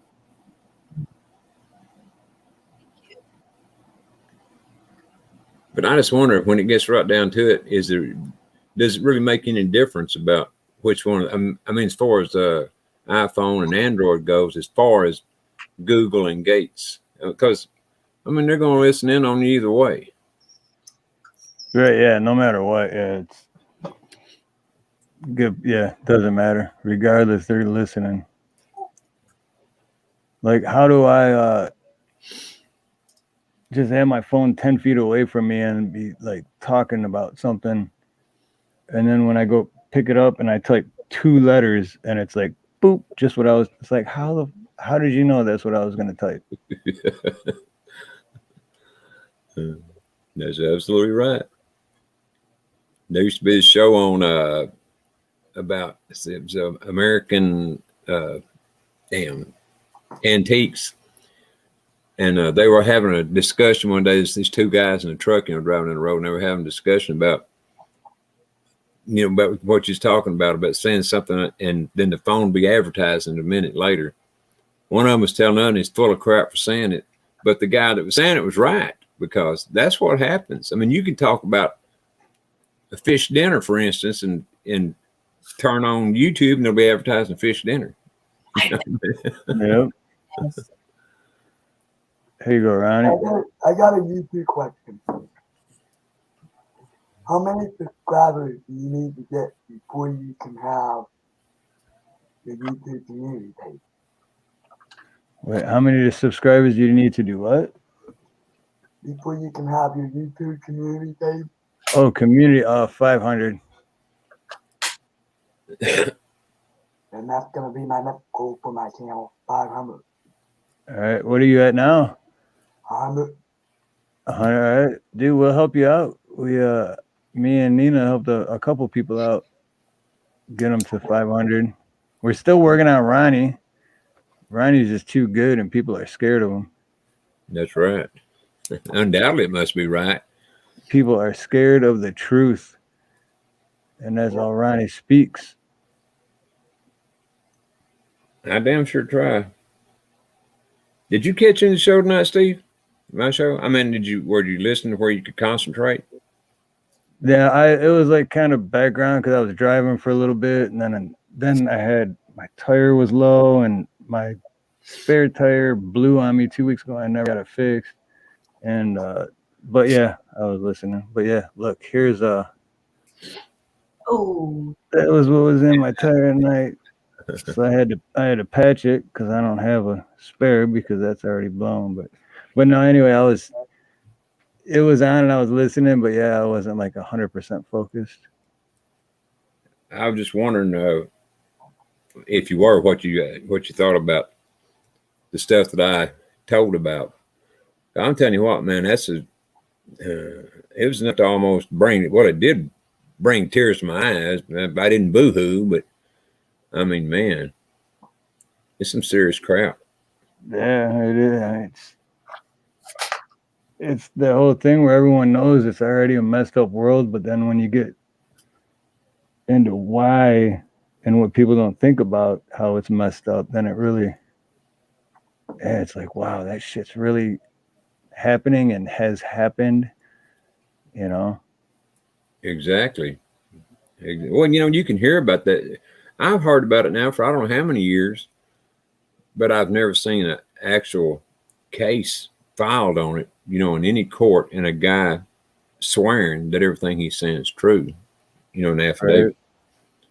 Yeah. And man, that is one long affidavit that he filled out. I mean, I didn't even talk about half of it tonight. I couldn't. I wonder if he has protection. That's a good question. I don't know. Because what you read, this all started sinking in intuitively about 2018 for me. So it's been about 4 years. But I thought you handled it really well, Ronnie. Although I didn't participate, because it's something that was so shocking to me that I grieved for, 2-3 years. I still grieve over it, and I'm starting to feel stronger. But at first I thought, gosh, maybe I shouldn't listen to this before Steve's show. I want to keep the frequency high, but you handled it really well. I super appreciate that you kept your frequency high as you were disclosing stuff that is what part of disclosure is going to be about. And it's going to be shocking for people. People that don't know will go through a grieving process. Exactly. Thank you, Joyful. I appreciate that. And that's exactly why, like I said, that to me, that's why I started my channel, was to, if I can't talk about stuff like that, then there's no point in me having a channel, because that's what I feel like is in my heart to put out there. And if they want to give me a strike or whatever over that, well, they can knock themselves out, because, and I had this stuff 2 or 3 months ago and I didn't talk about it because of that, because I didn't want to get a strike. But then, like I said, at Trump's rally Saturday, he mentioned a lot of things that brought me right back to it. Mm-hmm. So you think, and you know what the thing is too, I just realized this not that long ago, but until you're monetized, they don't really pay that much attention. That's a good point. But once you get monetized, they are fucking like a fly on shit, man. They're just, because they gave me that one strike, I killed it and I beat it, so I didn't Right. It's going to be easier, Josh. Yeah, it would be a lot easier because you can talk about a lot more. But yeah, because I beat the first strike, so then I had no strikes, and then not even a week later, they're like, "Oh, we're not done with you yet," and they went back to older videos and found whatever it was, and then I still have that strike. It doesn't come off for like a couple more weeks, but yeah, they pay real close attention once you're monetized. But when I wasn't monetized, I was saying way worse shit than what they gave me the strikes for. So, V, beautiful V. Hey, That's all right, V. I pinned the link at the top. So that's something she misses all my show and most of yours, and then comes in late. You got to give it to beautiful V though, because she always goes back and watches the replay. I love beautiful V, and she knows that. I think you better know it, V. You better know it. Yeah, I think after, no one's had any questions. We're just kind of chit-chatting now. That feels. I know. Well, that's why I was gonna wait till the 3-hour mark, which I did, and then I put because earlier everyone was like, oh, you link, and then I put the link, and now nobody wants to come up. Well, it's good to let it digest. Right. Well, plus because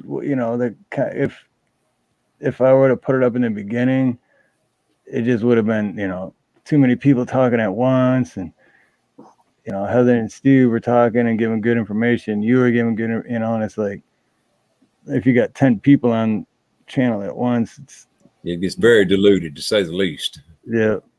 Yeah. Is it gonna be the same link all the time? Or what's that, Josh? Is it gonna be the same link all the time, or is it gonna be a different link? It'll be a different one. Yeah, different. Hey, what's up, PDF? But yeah, it'll be a different link every time. Okay. Yeah, I seen somebody talking about watch hours a while ago. I finally started me a playlist on my channel. I think I've got 3 of my videos up, the whole videos, so, and Buffering was one griping at me. I wish he was here. I didn't even think of it on my channel and that. But I wish Buffering was here. I said, now, because he was griping at me, but I said, go back and watch my videos now. Give me some watch hours. You wouldn't do it. No, you might. I don't know. Ronnie, you're not monetized, right? No. Yeah, you should be okay, I think. Well, I have gotten a strike. They did take it back as soon as I appealed, but I have gotten a strike before. Ren K2's been lurking the whole time, but where's Ren K1? I thought she was going to come up tonight. Yeah, we can always use more ladies on here. We can. It could all be ladies as far as I'm concerned.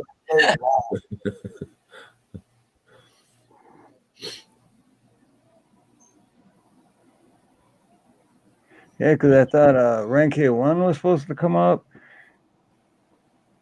And I thought Doc Danger said he was going to pop up tonight too. But did he? Oh.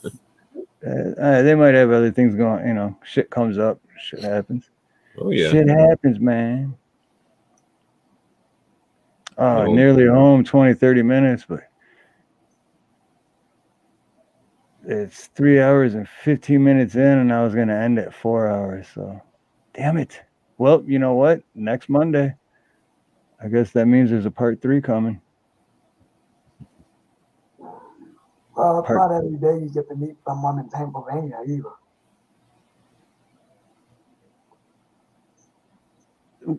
What's that, Josh? One more time, sorry.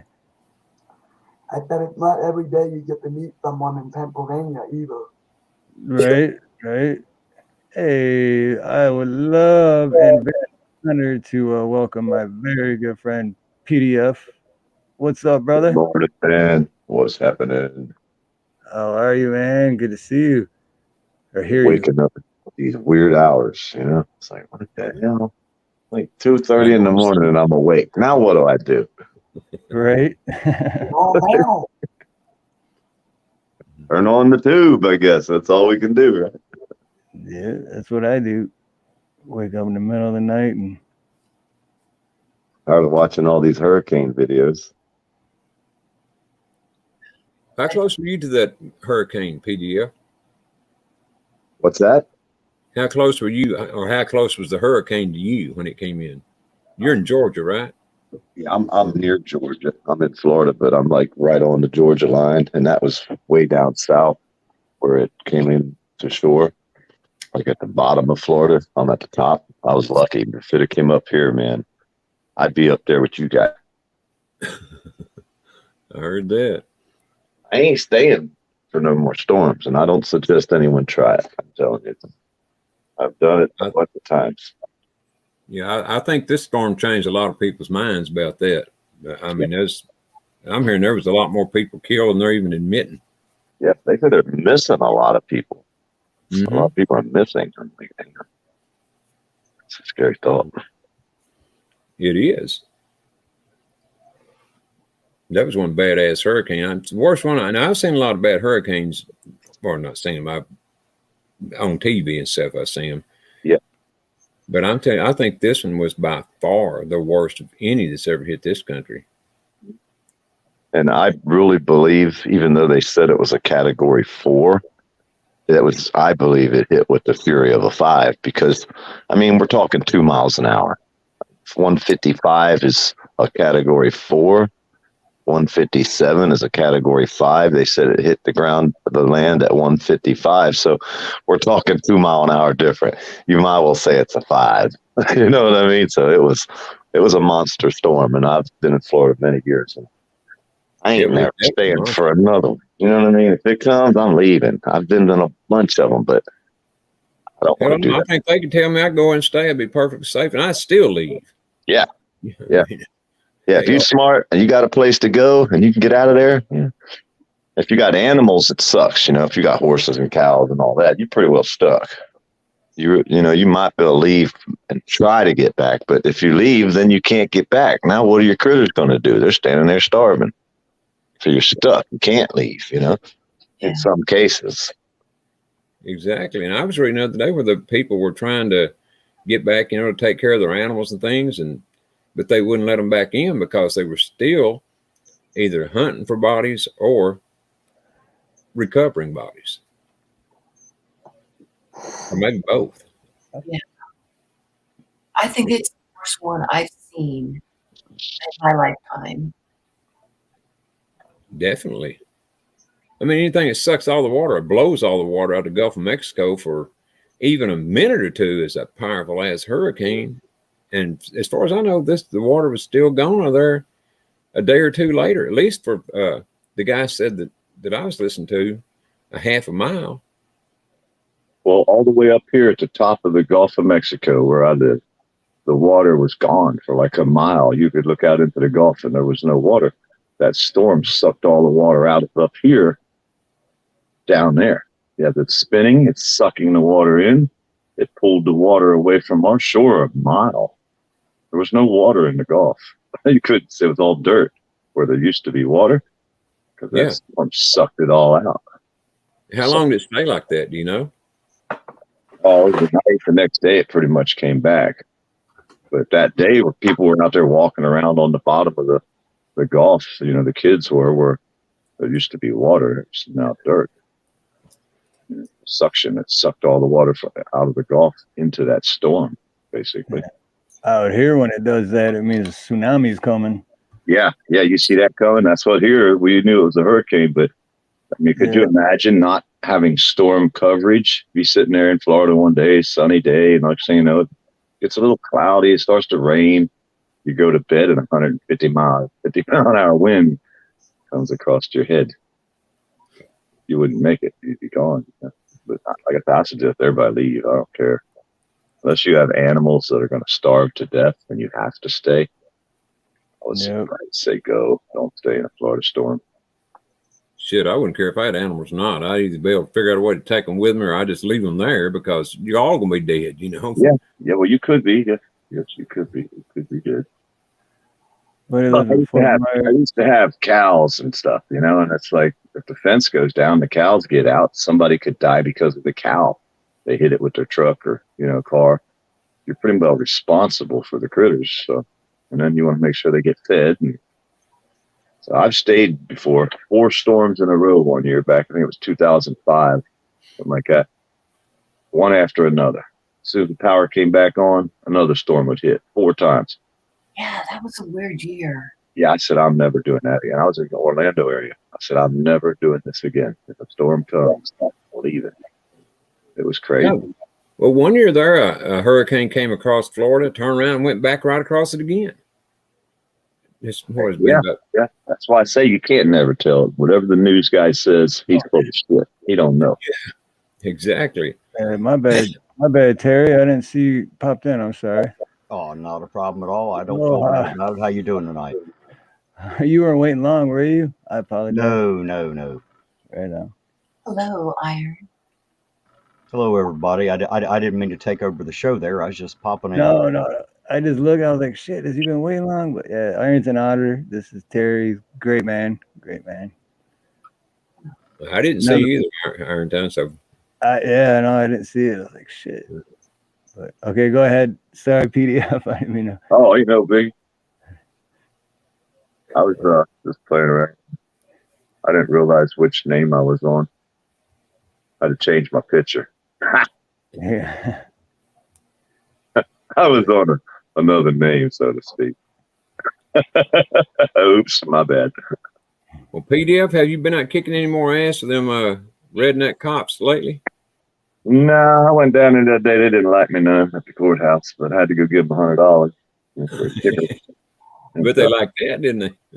Yeah, they took that money real quick, but they wouldn't say hi to me or smile or wave, so I gave them the Eric Brandt salute. I was the county guy, the building and the dude that does the inspections. Mm-hmm. He don't like me a whole lot because he can't never get me on a failed inspection. I've never failed one yet. He hates that shit. He wants to fucking fail me so bad. Poor bastard. I do too good of work. Well, who's that cop? I don't know what town it was in. I know you said his name 1,000 times, but I don't remember who the hell it was, what it was. You and another guy, particularly you, were giving this cop pure hell, man, because he was and y'all were saying he's done all kinds of things, and he never denied it. He didn't deny it one time. He just looked at y'all and grinned, Yeah. Well, they're usually. I try to do stories. I don't like just go. I'll go out and just stand there with the camera and all, but I get bored very easily. I'll wander off. I'll be down in the woods wandering around. But if I don't have a story to tell or focus on, I just don't enjoy it as much. I like going to the bomb plant because the guy inside the bomb plant is, assaulting the women in there. I like to stand out in front of that place and tell the story. I like to go somewhere where there's a story.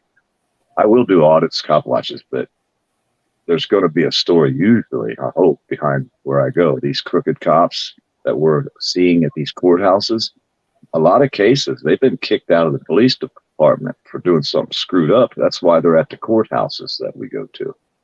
We already know in some cases that the story behind the officers that we're talking to before I go off on them. You knew the story behind this guy, no doubt about it. You knew him well. I mean, and you undoubtedly you weren't bored because, y'all filled out a police report. I forgot now what the hell a police report was for. Yeah, I usually try to do them everywhere. I mean, they usually throw them away after we leave, we know. But I still like to do, like I say, the story, the paperwork, fill out the complaints, file the forms, and go to the next one because, like I say, we know they're just going to throw it away. They don't care what these cops do nowadays. They have too much money invested in your schooling to fire you. It's pretty much the way the cops are. So once you become a cop, you're invested in them. You're vested. And they're going to keep you around even if they got you cleaning out the dog kennels out back because they have too much money invested in your training. And they don't want you to take that training and come hang out with us. See what I mean? If we have cops that say, wait a minute, the system's screwed up, and they start hanging out with people like us, that's not good for the police departments. No. So they'll have to keep them hired at all cost. You have to keep them a check coming on your side. And that's pretty much what the police do when they bust all these pervy cops and thieving and all the crooked cops. They keep them employed somehow.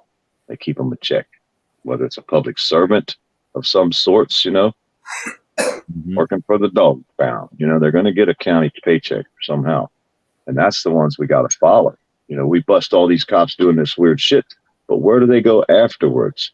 A lot of cases, they'll move from one police department to the next. Yep. That's They what I move was to going the to say. next town, and then move to the next town, and Absolutely. That's exactly what, not this guy I'm talking about in this story, but there was another one you did where that's what he'd done. He'd been to 2 or 3 different police departments and sheriff's offices. Yeah, and they usually do it again. I mean, the one that I did, the story, Seminole County, beat up a guy handcuffed in the back seat of the cop car on camera. He took a anger management class. Next thing you know, he's moved 4 hours. He's right here. I'm gonna go to bed at 2:30 in the morning here. oh, okay, right on, Josh. Thanks for coming up, brother. Good night, Josh. Josh, if you need help or have questions or anything, man, to help you build your channel up, let me know, brother. You know how to get a hold of me. I'll build my channel, please. Yep, absolutely, brother. Just you got my number, man. So, much love and aloha, brother. God bless. Thank you. Yep. Good night, everybody. Good night. Be safe.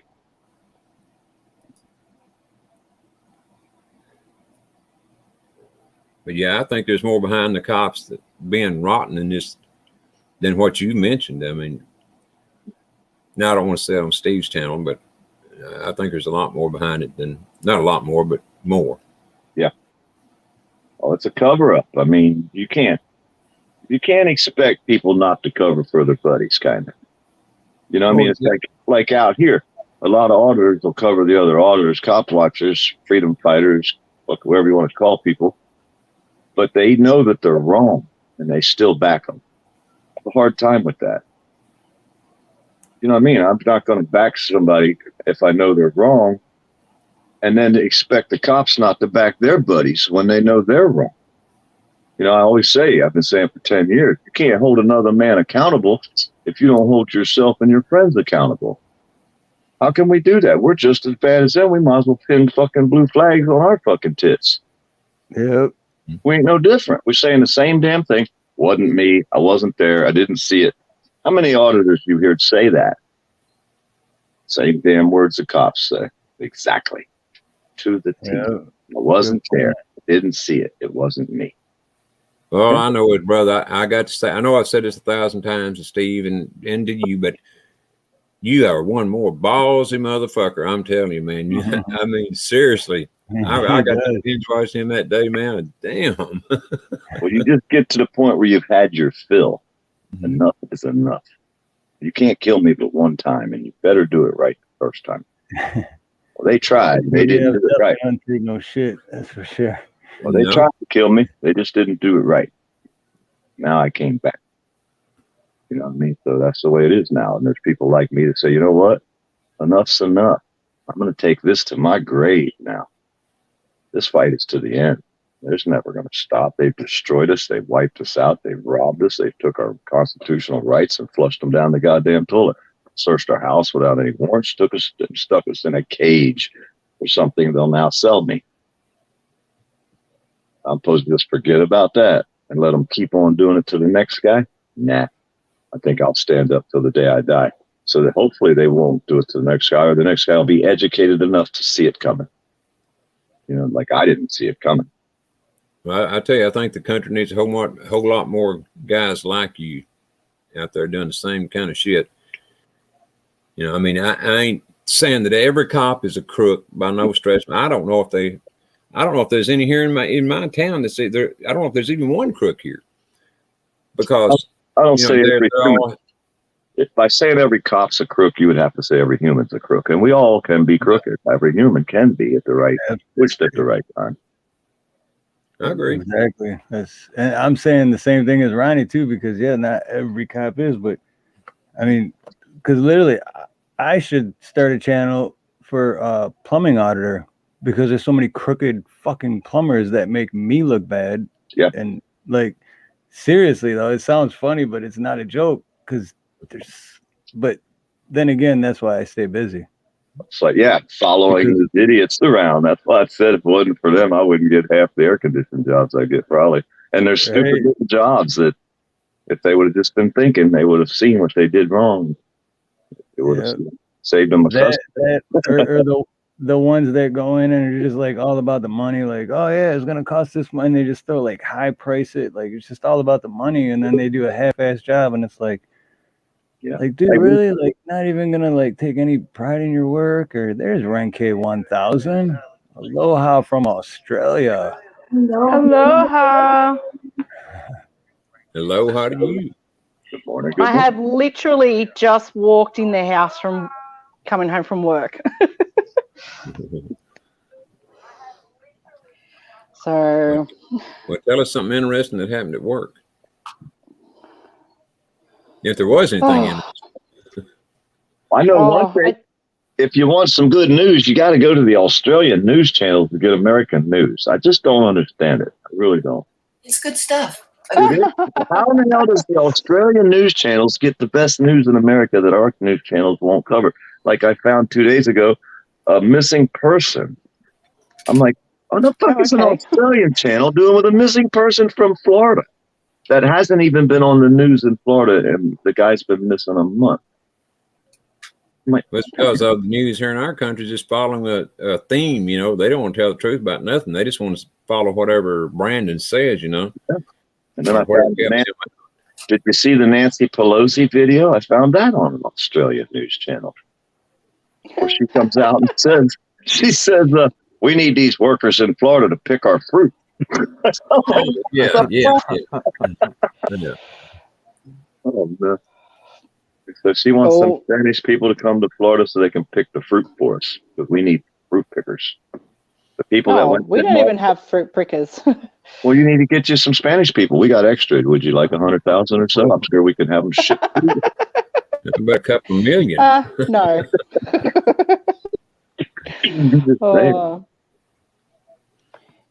Yeah, because of all the, virus and crap, we used to have a lot of backpackers that would come and pick our fruit. So because a lot of them haven't been able to come overseas, they got sent home, or they haven't just come back. So, yeah, a lot of our fruit's getting just wasted. It's a shame. They don't want to pay a living wage for a regular Australian or American to actually go out there and do that job. That's the way I see it. I mean, you can't be a fruit picker and pay rent.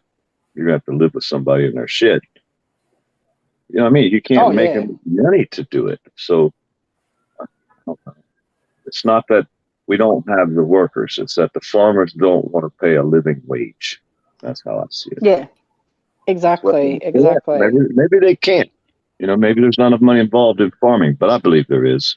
I believe there's enough to share a little bit more with the workers than what they give. That's why they hire the Spanish people, because they'll work for $7 an hour instead of 15. Yes. Yeah. They're good people. They're hard workers. They are. Oh, I realized that I didn't walk in on any inappropriate talking.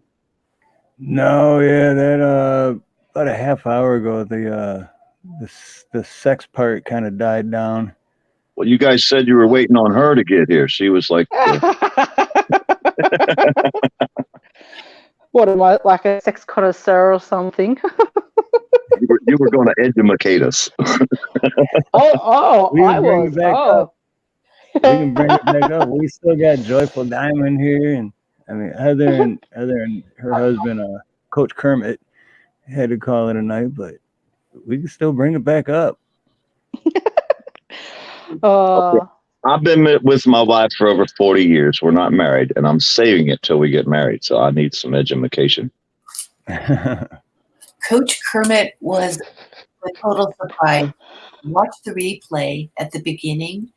That dude's a smart dude, man. He's a smart dude. About the clitoris, and he was amazing in his knowledge. So noteworthy, definitely.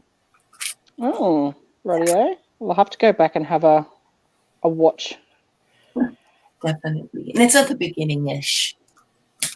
Yeah. Maybe he could have taught Rink. What'd you say, Ronnie? Pardon? I said maybe he could have taught Rink 2 something, Rink 2000 something. Taught me something. They Of both course, they go twice on me. Oh, I don't think Rank 2 needs to be taught. Well, no. I'm just looking at him then. He's shaking his head. No. No. Don't need to. Very satisfied.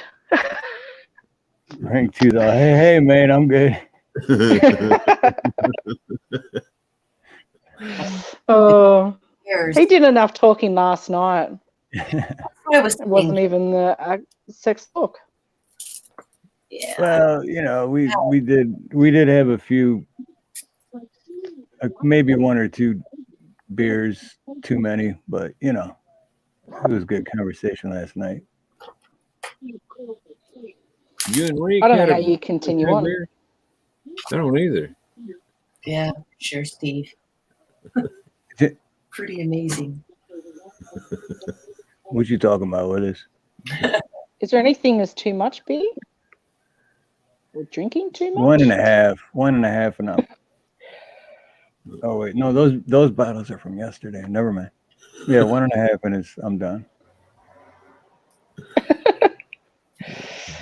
Damn, Iran, they're bugging out now. They over there protesting. About time. I never knew Iran to protest before. Y'all? No, and they're domestic. They do so. Governments are shooting the people battling back for the first time I've ever seen. People tired of their governments all over the world, even them Seems types. to be happening everywhere, don't it? Yeah, sure does. Yeah. People are upset. They've stolen the wealth of the people, and they've maxed it. You know, I mean, Pelosi, piece of shit, got how many millions of dollars? I mean, tens of millions of dollars. Because she went into politics, she didn't have $100,000 when she signed up with her bank. When she first went in there. Now she got multi-millions. Hell, there's several of them like that. If not all of them. No, about all of them. That's why they go. Maybe I should have went in politics. Figure you're in the wrong business, huh? Yeah. You know, it's funny. I've said that before too, and then I thought about it. And it's like people like us couldn't. No, we couldn't. We couldn't. You have to be a narcissist, like piece of shit to do that, and it's just. Even if you go in wholeheartedly and like, I want to make a difference, you're coming out a narcissist piece of shit. Doesn't matter. Well, there's a lot of pressure, you know, from the big C. You know, I'm trying not to use that word. So Ronnie probably knows a lot more about this, but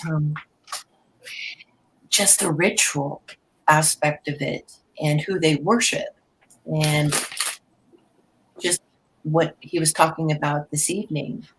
You know, there'll probably be pressure on people. And from what I understand, the majority of them end up blackmailed in some way. So like you said, Steve, you're not going to come out whole. Yeah, corruption corrupts. It's just. It makes me wonder about President T. If by aligning with him, you get more protection. Because he's really making a point of pointing out the people you should be voting for. You know? So. I think there's another whole story behind that, but I mean, it's just my opinion, so I won't say anything there. But, you know, Trump is playing their game. That's all I can say. He's playing their game along with them. My opinion again, but I think he's playing their game. He's setting a trap for them and baiting them all at the same time. So who's the Ironton auditor? I really have never talked to Ironton auditor. I've seen Ironton. Well, you know who the wonderful narcissistic piece of shit, low life asshole Chili is, right? Yeah, but who are you? Yeah, Ironton is one of the guys that Chili fucked over. You was his buddy? He's the older guy that was in Ohio? Huh? I'm sorry? You were the older guy that he was walking around with in Ohio? Yes. Okay, I remember you now. Yes, I remember. Yeah, you tall, older guy. Yeah, I remember you now. I don't watch him much. I used to go over there till I realized he was an idiot, and then I stopped giving him a click. You know what I mean? But yeah, I remember you now, Ironton Auditor. Because I was trying to remember Ironton. Where the hell do I remember that name from? I'm terrible with names, but yeah. Hey, how you doing, man? Oh, I'm good, buddy. I always tell them good for nothing, but guaranteed good for it. Some of us have to be, huh? Yeah.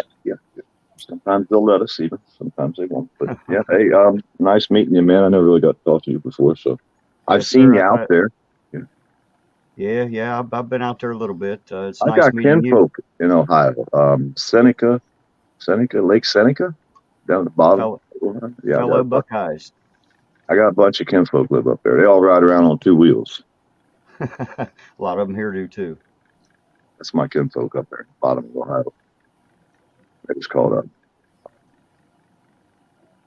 don't even know if I should say their name. Probably MC Club. I probably shouldn't. Either way, there was an MC Club up there in Southern Ohio. They still are. Awesome. Free Brothers. They're called Free Brothers. Free Brothers of America. MC Club. Always nice to hear about fellow Buckeyes. Yep. All this family of them live up there. There's 5 of them brothers. They're a rough bunch. Yeah, I used to go up there to Ohio and hang out. They give me a brand new Harley to ride every time I go up there for a couple of weeks, and me and my girl go riding all around Ohio. Got some brand new Harley to ride. It's fun. I lived in Findlay, Ohio for a couple of years, but I grew up in Detroit, so don't be talking about no Buckeyes, man. I'm kidding. I don't even follow sports. Did you see the commercial where the guy and the girl, they're out on a blind date, and as they're going along in the car, the girl says something about Michigan, so the guy just opens up the door and rolls out of the moving car and rolls down the hill and jumps up and screams, "Go Bucks!" I gotta look that up. And I don't follow sports myself, but I thought it was pretty hilarious to see that happen. Yeah, that is funny. What's funny to me is because I looked into it, and a lot of well, as far as college football anyway, because I know that's the whole U of M Buckeye, but a lot of players for U of M are from Ohio. Really? So it's like basically U of M is taking credit for players they're getting from Ohio. So it's just, yeah. But guys, you can research it. It's pretty interesting. I'm going to go ahead and jump on off here. Steve, thank you, brother, for having me up. Joyful, nice seeing you again. Wonderful seeing you again, as a matter of fact. And Rink 1000, good to see you. Good to see you too, Ronnie. Thank you. Ironton Auditor, good to meet you. Yes, sir. You have a good night. Thank you. And PDF, always great hearing you, brother. Hey, good seeing you again. Good seeing you again, man. Always good seeing y'all out here. Oh, you bet. I'll never get up this time, so I miss y'all all the time. Much love and much aloha, Ronnie. I love you, brother. God bless, man. See you, Ronnie. You bet. Same here. Good night, guys. Good night, sir. That sounds like my house over there, damn dog barking. Never a peaceful moment. Sorry about that. We've got someone walking past with another dog, and our dogs don't like it. So they go a bit crazy. That's right. They'll stop soon, maybe. I'll tell you what, the first beer coming home goes down like a treat. Is it daylight where you're at, Rink? Yes, it's 10 to 6 on Tuesday evening. Okay, yeah. Almost 3 a.m. here in Florida. Still wondering what the hell I'm doing awake. Jeez. It's almost 9 p.m. Monday night here in Hawaii. So yeah, I'm with Poor Dirt Farmer. It's 10 till 3 here. I don't even know what time I went to sleep. I was sitting here 1 minute. Next thing you know, I wake up and it's this time. And I'm like, what the hell was I thinking? I should have stayed up later. I don't know. My hours are screwed up now. I do the same thing. I go to bed and then 3 hours later I wake up, go take a piss or something. I'm like, now I'm awake, and I'll just come out here and jump on YouTube, and then next thing you know, it's like 5 in the morning, and I'm like, shit, I gotta wake up in an hour, and then I go try to lay back down. It's like, nope, that ain't happening. I got to change the guard. I let one in and one out. I can't let them both out at the same time or they run off.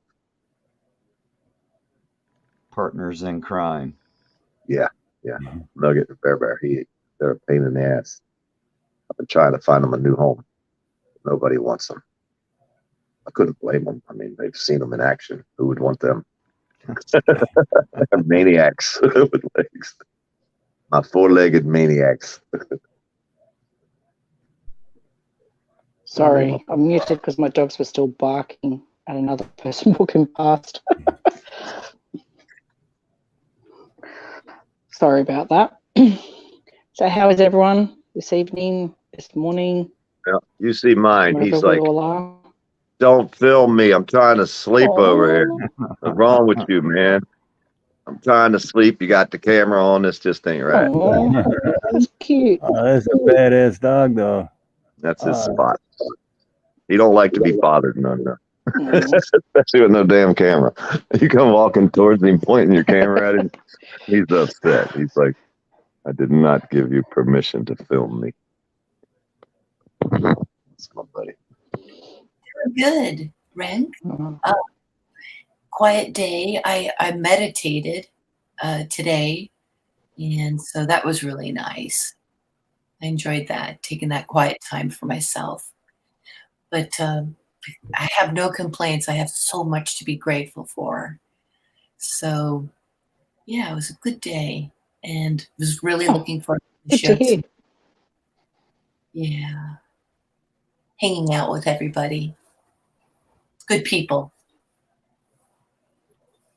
So, Yes. Oh, well, that's good to hear, Joyful. Nice that you got to meditate. I don't do enough of that. Probably should. yeah. Yeah. Go ahead. No, please. Oh, Oh, I was just going to say, I like sometimes I go out the back, sit in the sun, and sometimes I like to read a book just in the nice. garden. You bet. All forms of, relaxing, meditating. Well, I lie down and I open up my chakras from the root, down here all the way up. And today I was able to open my heart chakra and solar plexus, which is just right here. And that felt so good. I felt like I was prepared to be here tonight because I wanted to be in that space and not be thinking about a lot of things and be really present. So it always feels good to open up those energy systems. And I do it through the technique of lying down on my back. And just kind of changing the brainwave. It's sort of like almost drifting off to sleep.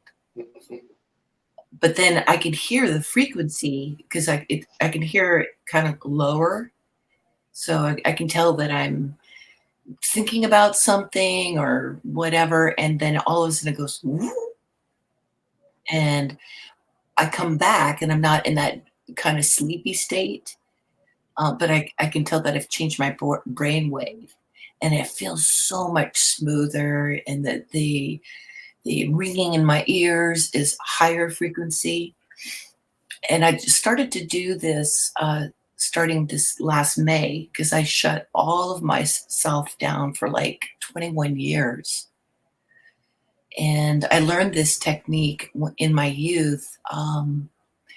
And it just feels so much more appropriate to be doing it now at this point in my life because I feel wiser, more mature, and maybe not as afraid. And all of you folks have really helped me to be able to express, open up, share, and have a like-minded community where I know that I'm not alone, because all that time I felt really alone. So feels safe to start opening up my chakras again. And it's been actually very transformational. I haven't felt like talking with a lot of people except when I come here and be with you people. So all of you beautiful souls. That's really nice to hear. Yeah. That's a first. That's a first for me. Usually, I'm told that I put people in comas and shit. So I was just reading Ren K2000's comment about me reading dirty sex books. It always gets lucky. I don't read dirty sex books. I just read books that have got a lot of sex in them. So it's not dirty sex books. It's just books that contain dirty sex. It's all about how you word it. Oh, trust me, they're worded really good. Have you ever explored anything? Is there something different that I don't understand between dirty sex and dirty talk? Maybe I'm confused. Dirty. Dirty. I don't know. Just books, I think you can really encourage yourself, especially when they get to real, intimate sexual scenes in the book. And yeah. Words can definitely paint a picture in the mind's eye. Yeah. Oh, because you can imagine it differently, to how someone actually says something. But it's the voice too. Like, imagine reading a dirty sex book and like being like, with a sexy voice, or just be like, and then he grabbed her by her left leg and rubbed in. It's like, whoa, you're not turning me on. Yeah, the sports that would guy. Not turn you on.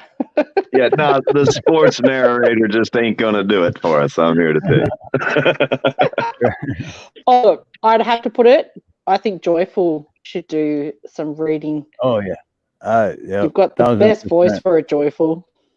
Joyful's definitely got the. She has the emotion. She has the emotion that goes with the voice too. Yeah. The emotion thing. It's the feeling that she puts out with her words. I like that. Words are your weapon. Use them wisely. I agree.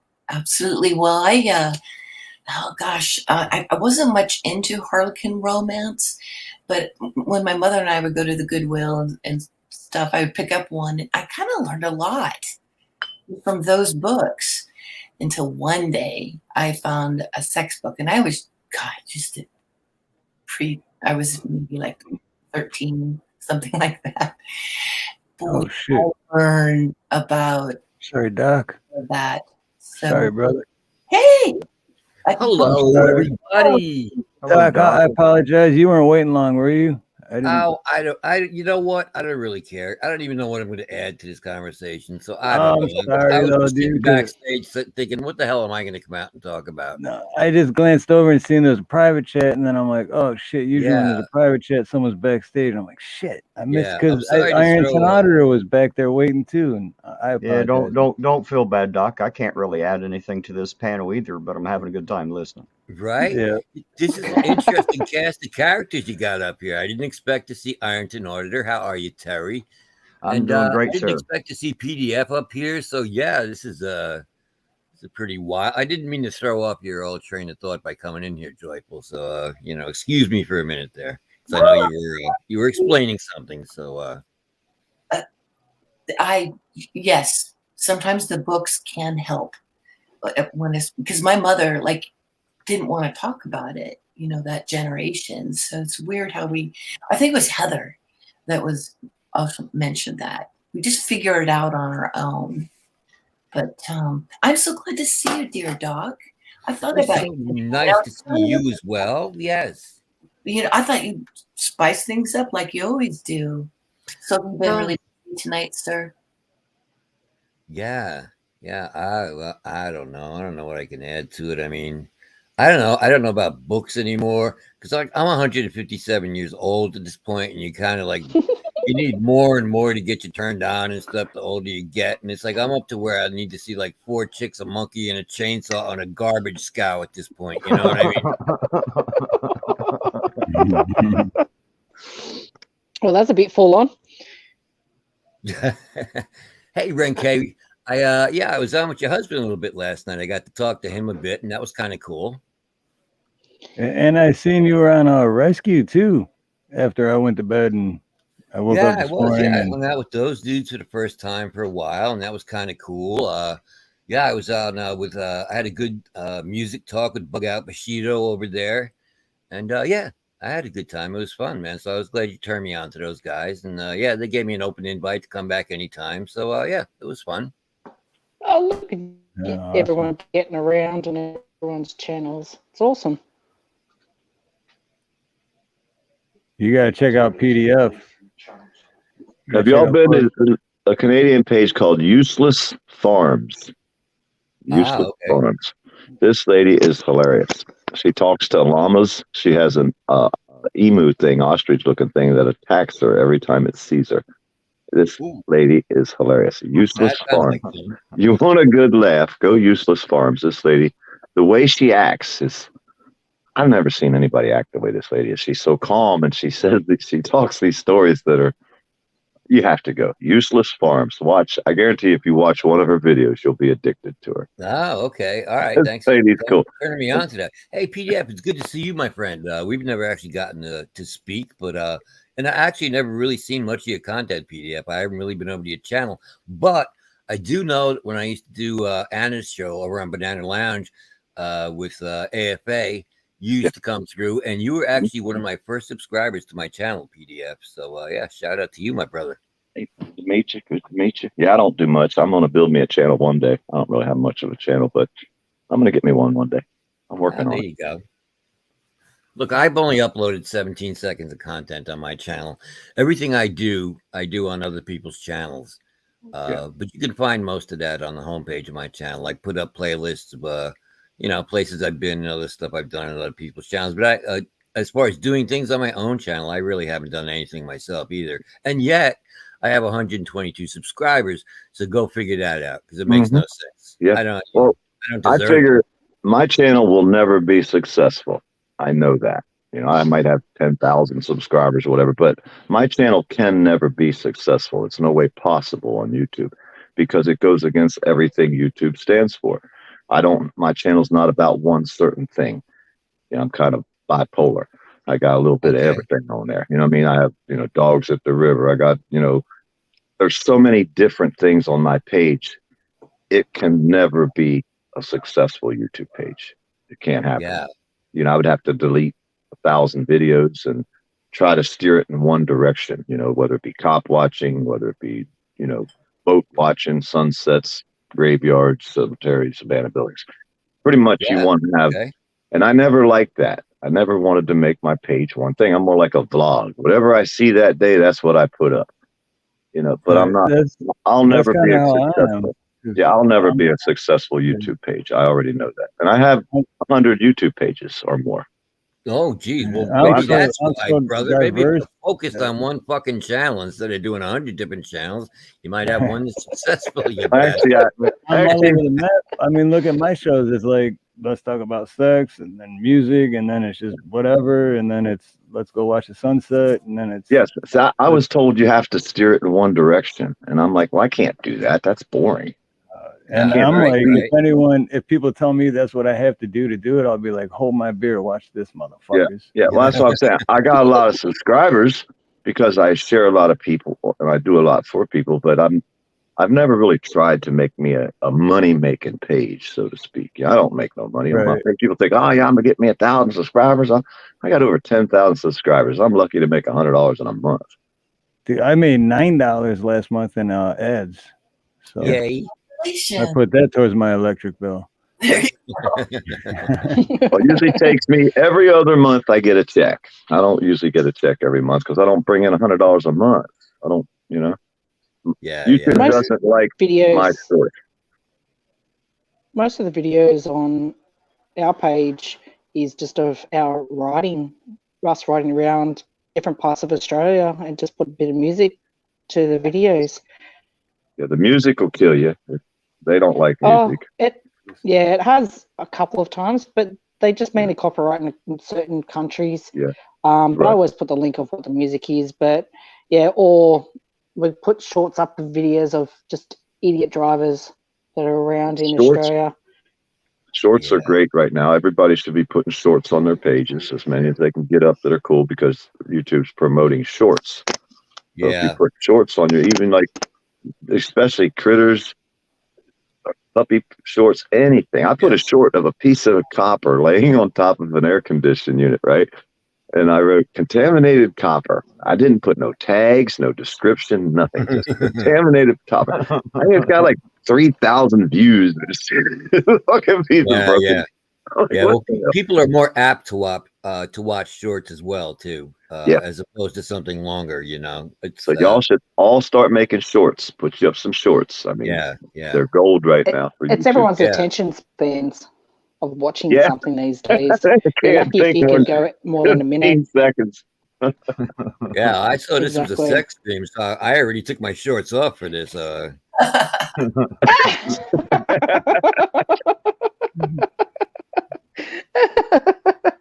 And you thought you wouldn't have anything to input, Doc Danger.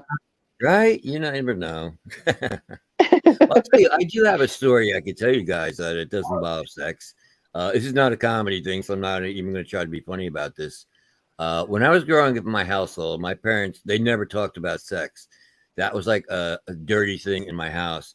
My mother actually went into my, because I used to get Mad Magazine, and she would take out any picture that she thought was too racy in Mad Magazine. And this is back in the 70s. So, you know, it wasn't anywhere near as racy as, I don't know how Mad Magazine is now, but in the 70s, it was not. So if you had a picture of like a girl that was supposed to be naked and they just showed like two circles with little dots in the middle, she would take that out. So that's how strict my parents were as far as sex. So here's what happens in the future now. My dad gets Alzheimer's, and he kept telling me that he wanted my wife to come down and to help him around the house because my mom had already passed and he was alone. And he had Alzheimer's, but he was kind of very not self-aware of his Alzheimer's, as I suppose probably most people are who have that. And he wanted my wife to come down to help clean the house. So I was like, okay. So I drove her down there, and I went back home. And about an hour later, she calls me up. She's like, dude, man, you got to come and get me. She's like, your dad is being really fucking weird. So I go and I pick her up, and my dad had asked her politely, I guess, if she would have sex with him. And the reason he asked that was because she reminded him of his stepmom, who started molesting him when he was 9 years old. And he never told anybody that story. The only reason that story came out was because he had Alzheimer's. And I kept thinking in my head, dude, you kept that in for 70 fucking years. You couldn't have saved that. I'm not sure if I needed to know about that. So I was like, all right, well, what the fuck do you say to your dad who has Alzheimer's when he does that with your wife? So I just let it go and I didn't say anything about it. And then 2 weeks later, he calls me up. He's like, yeah, I want to come up. I got something I really want to ask you. I got to talk to you about. And I was like, all right. So he comes up and he sits both of us down and he was like, look, he's like, I just wanted to know if it would be okay. I wanted to ask you, it would be okay if I could have sex with your wife. And it's like, what the fuck, dude? You know, what do? You can't punch your dad in the face for saying something like that. You can't? What do you mean you can't punch him in the face? You ain't from Florida, are you? Well, he got Alzheimer's. He can, but he's got Alzheimer's, so... Yeah, he got Alzheimer's. Well, good. He won't know you fucking hit him then. He can't charge you. He won't even know what happened. He'll forget Fair about enough, it. No. Farmer. Yes, fair enough. You'd be like, I had sex with his wife, and that's why my face hurts. Yeah. Oh, he knows. Yeah, but the whole thing is like as strict as my parents were, and they never spoke about sex. If my dad had a moment of clarity and realized what he was asking me, he would have blown his brains out. You know what I mean? Because that was just so the opposite of the person that he was. So yeah, he turned into a whole different person. And at the end, you know, he didn't even know who the fuck I was anymore. And Yeah, but that's kind of like it's an odd sex related story, and I always felt like my family was so strict, and I felt like it was so perfect, and now it's like all of a sudden it turned into the Jerry Springer show, and it's fucking crazy. Right. That is the sad part about Alzheimer's and dementia too. Is I remember my grandma was passing, and it was just like she had no idea. Yeah. You know. Yeah, it's a fucking horrible disease, man. It really is. Yeah, and then, it ends up killing you. I was telling Steve one day, actually, the reason that people die from Alzheimer's is because people think Alzheimer's and they think of dementia. But what it is, it's parts of your brains that are shutting down. And all of the organs in your body, like your heart and your lungs and your kidney and your liver, they're controlled by your brain. So as your brain is shutting down, it starts shutting down your organs, and it might shut down your heart first, or your lungs, or your liver, or your kidneys, and that's how Alzheimer's ultimately ends up taking your life. That is that's why people die from it, and I don't think a lot of people know that. So I just wanted to say that. That was really helpful. Yeah, right on. Yeah. No, thanks for sharing, Doc. Oh, no problem. No. Definitely. Not sure if that was really a really good sex story. I don't Who, know if that hey, do y'all know who Nuri Martinez? Any of y'all out there in California? Murray, Nury Martinez, some kind of public official in California. Doesn't ring a bell for me. Well, there's a whole bunch of people outside her house protesting. They want her gone. I don't know who she is. She was saying stuff. I never seen Spanish people as much make racist remarks like this, especially a Spanish politician. She was saying all kinds of racist stuff on camera in Spanish and in English. Ooh, okay. Wow. These That's are our not politicians, y'all. These are our politicians. Yep. Unbelievable. Nury. That's her name, Nuri. If I was in California, I'd be standing out front of her house right now with my camera. I'll tell you right now.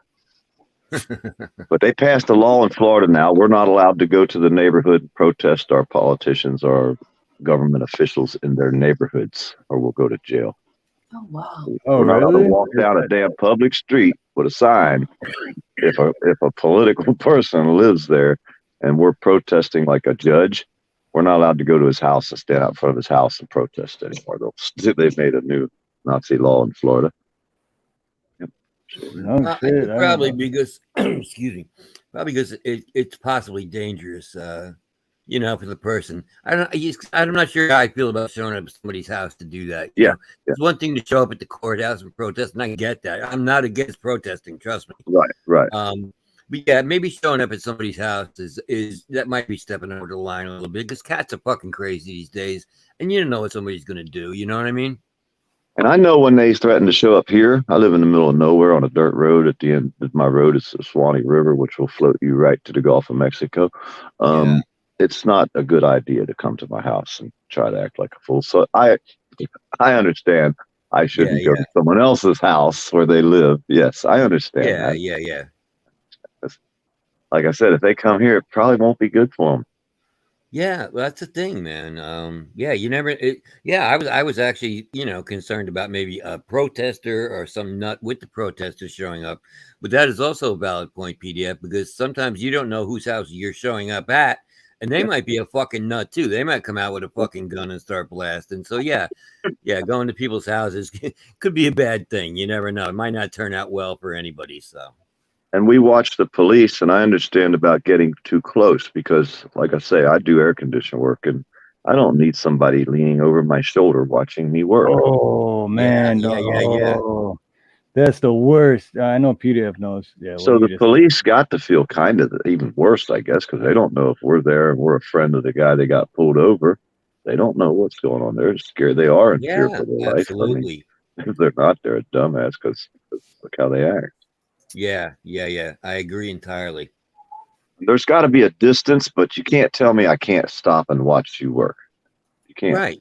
Free country. See, that was the whole thing with the original concept of the 1A auditing was transparency with the police. But yeah, you were supposed to stand back. You weren't supposed to interject yourself into the situation. You weren't supposed to go into it with the whole idea that I hate cops. I'm going to bait this motherfucker so I can get some kind of reaction from him, and then I can put it up on YouTube.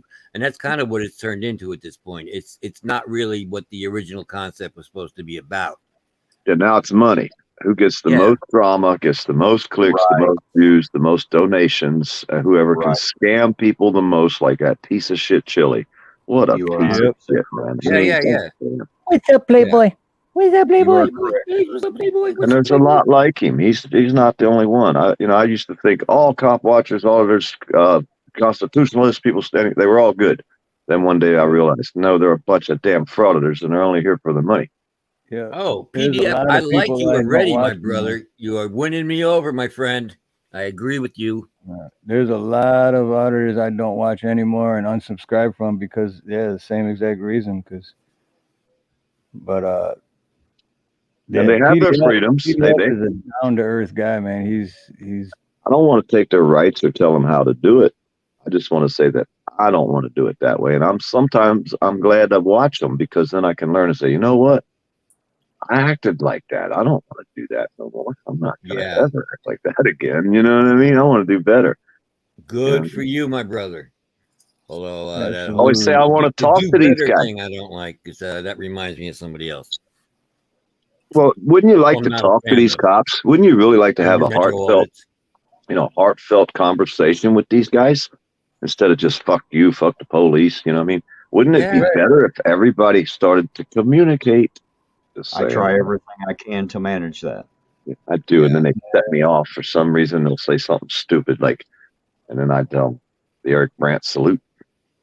Well, that's why Ironton Otter is good too, because I've watched him and and Legicator, which is a chief of police or something, and he's captain. He's a police captain. Captain, and it's like, I don't hate that guy. I think that I subscribe to his channel. I think the guy's freaking cool as hell. He's like one of the good guys, one of the guys that honors his oath and does what he's supposed to do.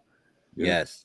And we've had cops on my channel before, had good conversations with them, and then someone would come in and I'd let the wrong person on the panel. It would go to shit. So when you get a good conversation going on your page, don't bring nobody else up. I don't care how close they are to your friendship. Leave them in the goddamn basement and talk. Keep your conversation. Keep the story going. And it don't matter if you're bringing up a predator or a cop, whoever you're bringing up, whether it's a pervert rapist or a piece of shit cop or a good guy. Once you get conversation going, don't bring nobody else on your panel. They'll ruin it. I learned that. There's nothing else. Absolutely. See, music, my brother is here in the chat. I see you out there, my friend. Yes. Conspiracy Eye, we're going to be here tomorrow night. We're going to be here for Music Mayhem number 5. And we're going to be bringing our show over here to Steve Harloha's channel. We're going to be playing you all of the videos from YouTube music artists who are really, really talented, but yet they have minimal views and minimal subs. And our goal is to get them out there so that people can see what they do, hear what they do, and, hopefully get them some subscriptions, some views. It's not about money. It's not about anybody being monetized. We're not monetized. We don't do it for money. We don't do it for subscriptions for ourselves. We do it because we enjoy. We're both musicians, him and I. So we appreciate other musicians. And we just want to see them kind of get recognized, get the recognition that they deserve. Because a lot of these cats have like 54 subscribers and they have tons of music on their channel. I have 122. I haven't done shit. I don't deserve 122 subscribers. These guys, I should not have more subscribers than some of the people we play on our channel. That is just fucking stupid. Conspiracy says, I'll take the money, though. Yeah, I know. I'll take it. If that ever comes, we'll take it. But that's not our goal. That's not why we do it, though. Hey, Doc, you want to hear something? No, it's always good to. Sorry. I was just going to tell them that. Sovereign Soul, Unchained Mind, and I, we do that Tuesday night show, Tinfoil Hat Tuesday. We're actually cutting that short to make sure we can listen into this one. Oh, cool! All right, on. Yeah. Very nice. I think Sovereign said he's going to try to come up on the Mayhem panel too. Hopefully. It'd be nice if we could get Sovereign up there to do a couple songs. That would definitely be cool. That would be awesome. That'd be super awesome. I've been finding a few people that are jamming that are smaller channels, And then I go in there and I find people like Conspiracy Media in there already done beat me to the damn drum. Yeah. Like, damn, I thought I found a new one. He's already got him. Yeah. Yeah. No, we, both of us, I spend a lot of time on YouTube, just scouring YouTube, trying to find new musicians who are not a part of the music community, are not even aware that there is a music community. And we try to bring them over there, and we try to hook them up with other musicians. And we have like 3 more new people that we're going to be premiering tomorrow night on your show. And then I hate to say it, but y'all focus on a lot of men musicians. You know, if you start looking for the female musicians, I've noticed there's a lot of really good female singers that don't get exposure. You know, you'll see like Conspiracy Media.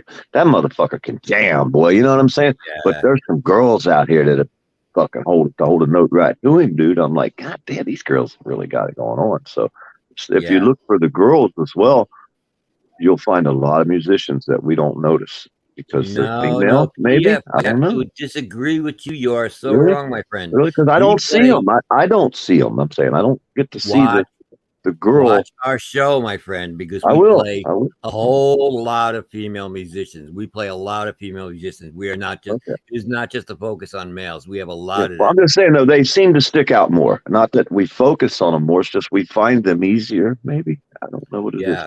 No, I'm talking about not the famous people. I'm talking about locals, you know, regulars. Yeah. You know, not people that have made it so far.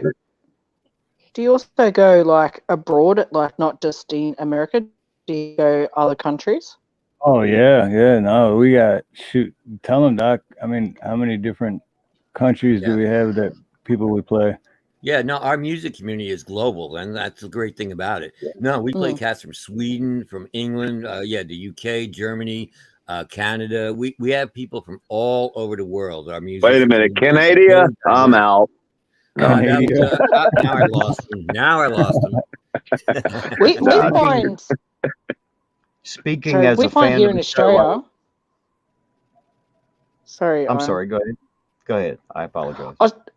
Sorry, I was just going to say, we find here in Australia, we don't get a lot of music from other countries unless it hits the radio. And if it doesn't hit the radio, you have to actually go searching for it. And we're always about trying to find new music because we like to put new music to our videos as well. And you know, put the link out there for people, you know, to listen to this music as well as just new tunes. We like listening to music while we ride as well, you know, and just sit around and listen to the tunes. So there's always that, you know, Renke's always Renke too, is trying to find new music all the time. But we just don't find, or if it comes to Australia, it's already made big hits in America or other countries, and it takes a long time to hit us. And sometimes our music doesn't get out to other countries either from Australia unless it's a massive hit or a massive star that has maybe gone to America. And even then it doesn't always, you know, because everyone's choice in music isn't always the same. So sometimes they don't always make it over in other countries either. Oh, yeah. Yeah, Conspiracy saying we have a collection of over 150 artists and over 500 videos. Yes, we do, just for our show. And Renke, you should listen to our show because you could probably use some music for some of these musicians because they're smaller musicians and they're not big, they're not mainstream, and you're probably not going to get a copyright claim or a copyright strike if you wanted to use one of these cats. So I don't always ask because I'd like them to know that we would like to use their music. Absolutely. You know? But always, Coming as someone who's watched their show, I tell you, they put the link out there. So not only do you get to hear that song, you can go straight to that channel and listen to everything else that they put out. So it's really cool. Yeah, I like music. That's pretty awesome. The music I share, I like. Isn't never going to be on the radio ever. You won't hear the music that I listen to on the radio. I call it you could call it Southern fried rock or what we call it I don't know, outlaw country, you could call it.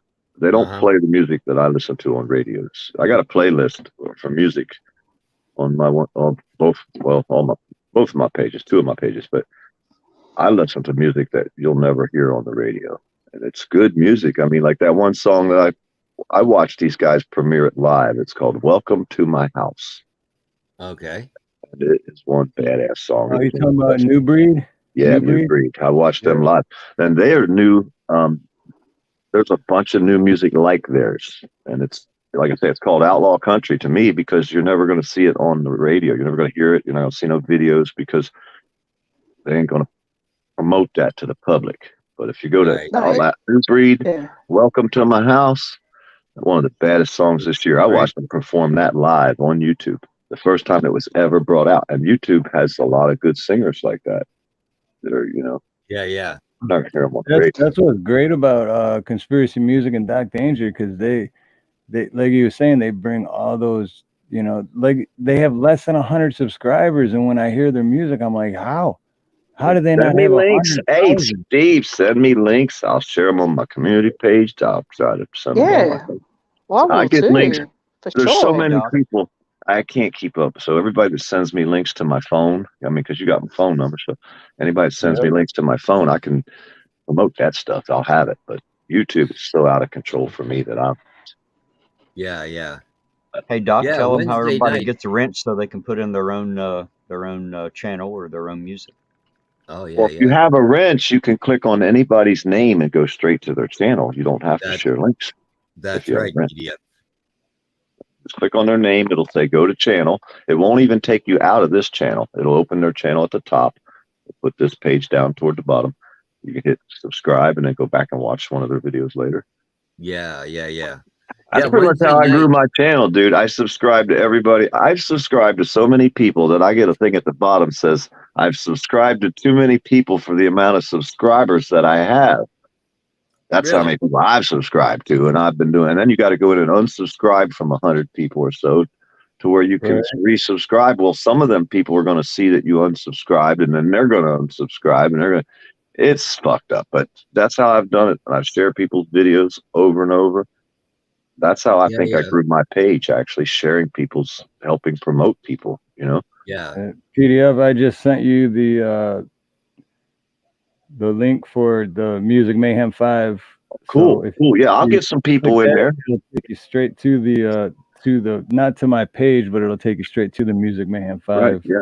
Like I said, I can usually bring at least a half a dozen people with me or so, maybe 10 or 20, sometimes 50 or 100, depending what the problem is. Me. Let me just take a minute to point out that Wednesday night, Conspiracy Music, he's going to be over on an R&B and hip hop channel called Deeds, and he's going to be co-hosting over there. He might be playing some live music, and he might even bring me up as well. So he's going to be over there because one of the genres of music that we seem to be lacking in the music community, at least our music community, is hip hop and rap. We cover everything. We got cast to play classical music, country music, folk music, metal music, rock music, pop music. We have all of that, but one of the genres we seem to be lacking is hip hop and R&B, which we would love to add to to our collection. So I know why that is. Wednesday, and we do this show, we'll be able to pick up a couple new artists that are from that genre that we're going to be able to add to our music community. I know why that is, Doc. It's because y'all a bunch of old fogies. Well, yeah, I'm 157 years old at this point. I know, but you didn't have to fucking point that out. You know what I mean? I was just gonna let you know. I just turned 60 the other day, so I got you. And you know what else though, PDF, man? I was thinking because I remember when it was a couple months ago, but me and Nina were live streaming doing the Taurus thing, and then you popped in the chat, and then all of a sudden our viewers went from 9 to 32 or something, and we're like, holy shit. Ooh. And they all said, PDF said I had to come here. PDF sent us, and so the PDS is a great guy, man. Right. Try to share everybody I can. Been lovely. Voice too. It's so nice and deep. So everybody, I think I'm gonna call it an evening. Okay, Joyful. Really been Joyful. You're not worried about your 4-hour thing there right now. So yeah, I'm a little hungry actually. 1000 was just talking about, yeah, maybe I'll cook up some food. But there you go. BF, it's been a pleasure meeting you, and Doc, of course. Oh, no, it's so nice to see you again, my friend. And Rank 1000 and Terry. Yes. Lovely to meet both of you. Yes, ma'am. You have yourself a great night. Yeah, thank you all so much. In chat, you've been amazing, as always. Without your participation, gosh, this would be so difficult to do. So thank you, chat. So good night, everyone. Take care and good night. Yes, thank you, honey. And I'm glad you made it home safe from work. Thank you. All right. Be safe, Joy. Nice meeting you. Have a good day. More. Definitely. Okay, honey. Take care. Love you, Joyful. Much love and aloha, Joyful. God bless. God bless you all. What a sweetie she is, right? She is the sweetheart. best. She is the best. I wish I had her, I don't know how to say it, genre, maybe? Is that the word I'm looking for? Genre? Does that word go? Oh, her chakras? Yeah. Is that what it is? I'm not sure the word. I wish I had that. I don't know a whole lot about that. It's a little out there for me. Yeah, I don't need it. I'm not even sure the word I'm looking for, but I wish I had it. Oh, there it is. I need some of that. Positive. She's just such a positive soul, you know? Yes, and we all know it's hard for all of us. I mean, including her and us, to try to maintain our focus and keep our minds right without going off the deep end or into the ditch, so to speak. Oh, yes. I like to drive a four-wheel drive, so I usually stay in the ditch. Every once in a while, I come out up onto the hard road. I know. Just use that highway to get the mud off them tires. I get across the road back into the ditch again. Yeah, where I feel safe. Except when PDF takes that wrong turn down that back road, and I'm just watching the video having an anxiety attack going, dude, you're lost, man. I remember that video. I hate to say it, but I'm going to... Sorry. Go right ahead. No, I was just going to say I'm going to head off myself. I'm going to start cooking dinner. It's nearly 7 o'clock here at night. So What are you cooking? What do you guys cook? Because we're running out of ideas over here. Kangaroo nut. Yeah. Oh, no. Fried dingo legs. I'm going back to alligator and rattlesnake. No, kangaroos are too hard to catch. But no, thank you for having me on. Sorry we didn't get the chat that you started. Always next Monday. Always next Monday. Yes. So, are you anyway, really going to cook dinner, or are you going to read dirty sex books to rank K2000? Now wait. We established those books with dirty sex in it. Oh, well, you never know. Dinner just might be the appetizer. We'll have to wait till next Monday to find out. She's gonna have him out there washing dishes. That's what she's gonna have him doing. We know. Hey, not that gonna be could dirty be sex. sexy. It's gonna be dirty dishes. Yeah, Hey. he'll be wearing her apron, and that's it, right? Ooh. Cooking bacon in the nude. Poor guy. Fucking Ideas. bacon Splattering grease. Yeah, bacon grease splattering. This is not a good idea. I know. I've been there. I've done it. I got the burn up apron. Oh no. Oh, that's hilarious. Anyway, much love. God bless to everyone. It was lovely having a chat to everyone, and see everyone in chat. And bye, have a good night. Yeah, you too, Rank 1. God bless, and thank you. And tell Rank 2, much love and aloha, both you guys. Oh my God! I'm sitting there I watching will. the body cam again of the McDonald's and the cop and the kid that was All right, eating the bye. Bye. All right. The what's that PDF? The McDonald's body cam? Yeah, the McDonald's where the cop opened fire on that kid that was eating a cheeseburger. Ooh, right. Oh, I haven't seen that. Oh yeah, it's I think it was in Texas, maybe. But the cop walked up and snatched the kid's door open. The kid was eating a cheeseburger, him and his girlfriend at McDonald's. So as soon as the door come open, the kid grabbed the shifter and throwed it in gear, right? Because he don't know what the fuck's going on. So he goes to take off, And the cop pulls his gun out and opens fire on the car, a moving car. And then the kid drives off, and the cop shoots at him again, driving through the parking lot. He just opens fires with them bullets. Could have went clean across the street to the store over to Ross. You know what I mean? Okay, The only thing the PDF, kid let me had in his ask you a hands. question. The only thing the kid had in his hands was a cheeseburger and a gear shift. That was it. Yeah. There was nothing else in the feller's hands. No. Okay, And he wasn't involved.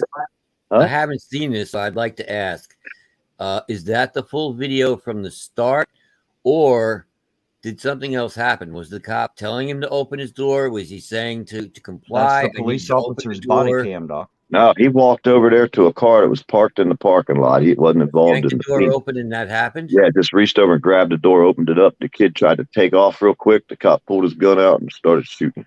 Okay, that's fucked up then. Yeah. He's fired. I'm pretty sure he's gonna be fired. He's out. Well, he should be. But this other lady, Martinez, this lady's scary. She's over there saying all kind of racist comments about black people. She said, F that guy. He's with the blacks.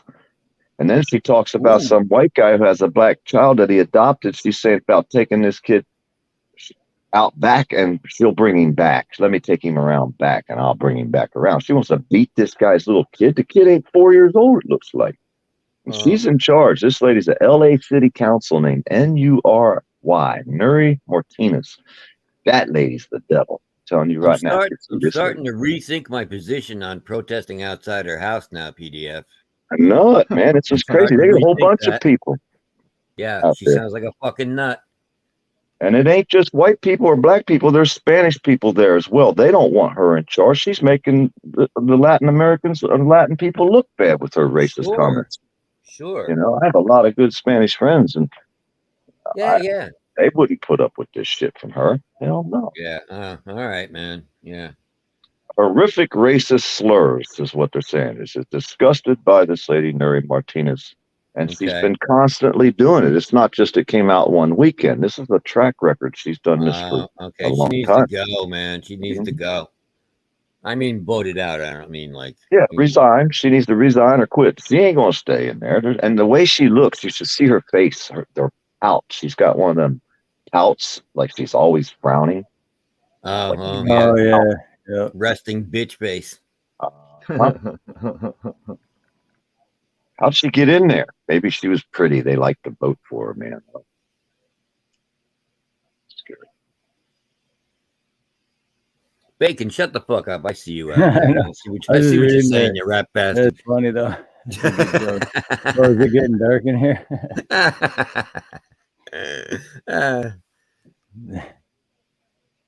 Hey, you get the best news early in the morning like this because during the day they don't want to show this shit to the regular people. Oh, really? You don't never see it. I just did a story the other day. A guy disappeared right down the road from me over a month ago.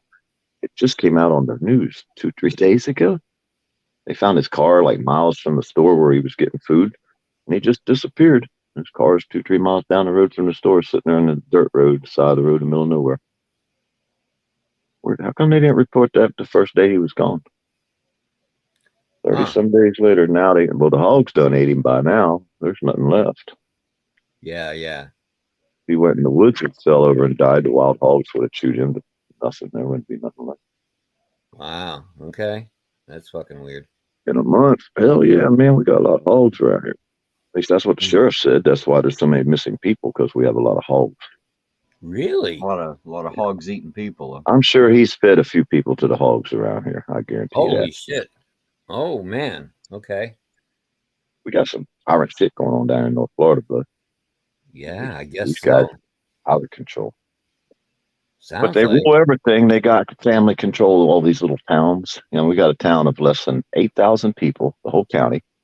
The sheriff makes $112,000 a year. Okay. And less than 8,000 people in the town. Isn't that a little bit excessive when everybody else in the town makes about 25,000 a year? Yeah. No shit. Shout out to him for making the money, though, I guess. I don't know. The top 6 people in my county, the top 6 paychecks, county public tax paid checks, 6 people bring in over $750,000 tax paid money. There's only 7,000 some odd people here. Wow. Okay. there ain't that much tax money coming out of this frickin' county. It's all farms around here. There's no people.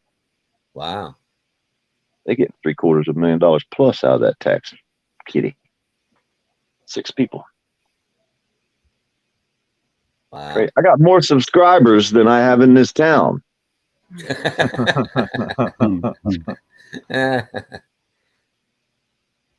Right here. Well, the reason is because you have a cool as shit channel. People like to watch it. They just don't like me. That's all. Most of them are trolls and hate me. Okay. Hey, those are even fun to have and play with every now and then. You got to feed the trolls; they'll starve to death. Remember, I've had No Justice following me around for 10 years trying to get a story on me, and he still ain't got one yet. Yeah. That's my It's friend. funny how it works that way though, because people are like that. They're like, they'll follow and watch people that just.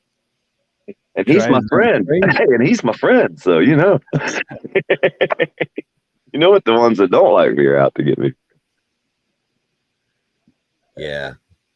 And some of these people like Chili DeCastro, the only reason that Chili DeCastro has any semblance of fame whatsoever is because he's a fucking idiot.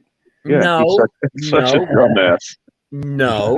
People love to watch a shit show. That's what's going on right now. People love to watch a dumpster fire, and he is definitely flaming. Yeah. Well, let me say, the only reason they wouldn't be watching his channel, if it was just up to his people watching his channel, nobody would know who the fuck he is. It's only because people like Ironton Auditor and Team Skeptic and Mass Hall Effect and Blue Bacon and all of these people, and myself included, talk about Chili DeCastro. That's the only reason that he has any kind of fame, because it was just, if he was, nobody else ever fucking mentioned him, and it was just up to him doing his channel by himself, nobody would know who the fuck he is. We make him famous.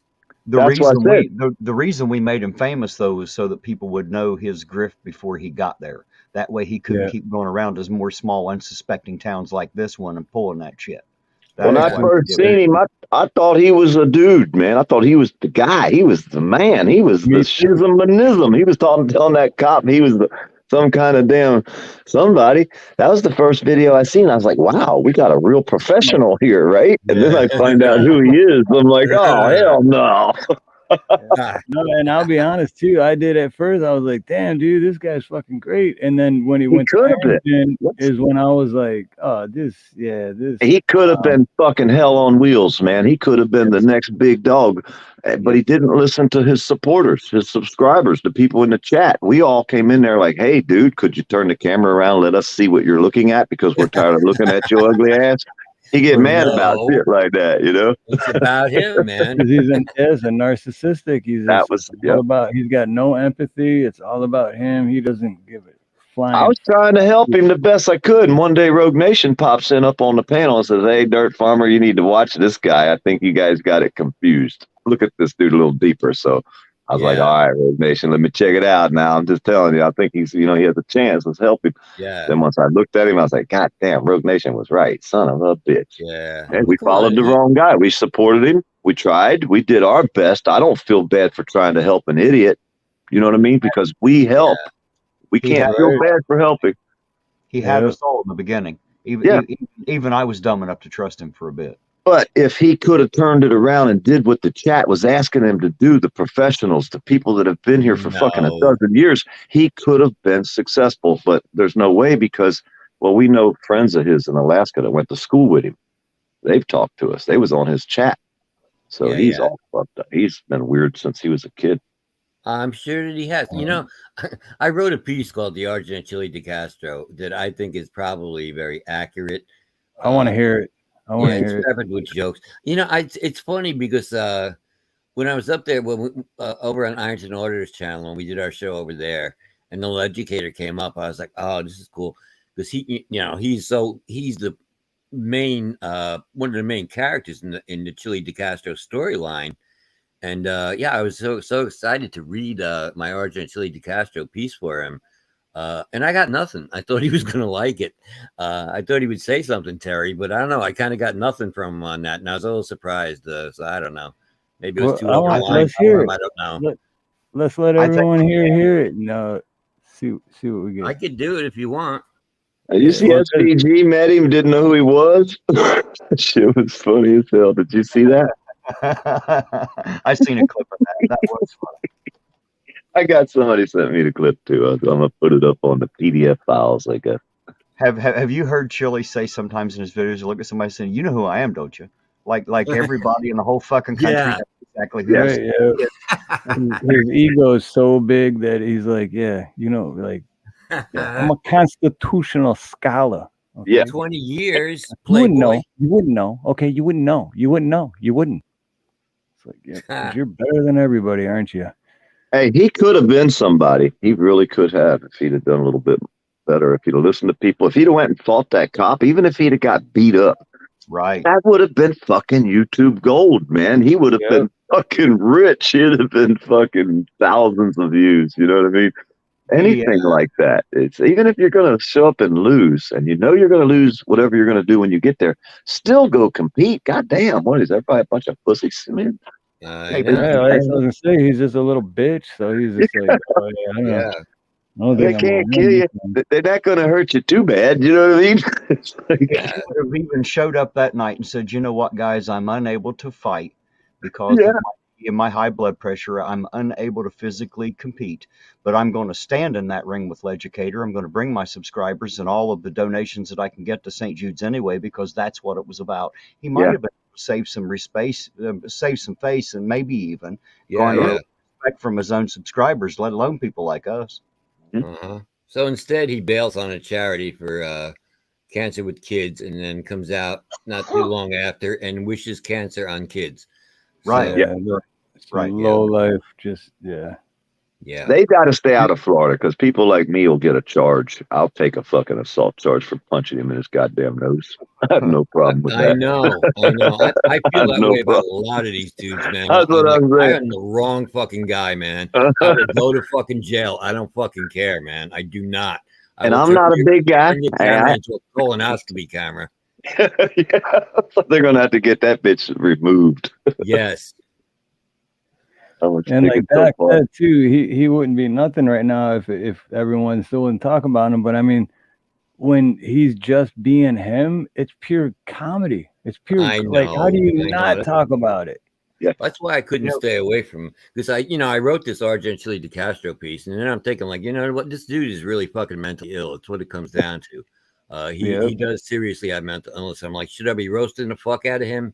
And then the day I heard that he wished bone cancer on on Kate's kids, and wished that she should burn in hell, her kids should get cancer, then they should burn in hell. Then I was like, fuck it. I'm dragging out my Chili de Castro piece now, because I've been sitting on it and I wasn't going to do it. And Ironton Auditor was live that night, and he had like 150 people in chat watching. And I was like, fuck it, I'm going to go up and do it.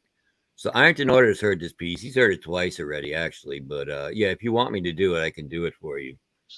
I definitely I love it, because I heard it on Ironton Auditor's channel, but I'd like to hear it, and everyone in the chat, I'm sure they'd like to hear it. Hey, Chili got 50 of my poor dirt farmer names blocked so far. So I don't know. I can't get it. Yeah, that's what he does. Yeah, absolutely.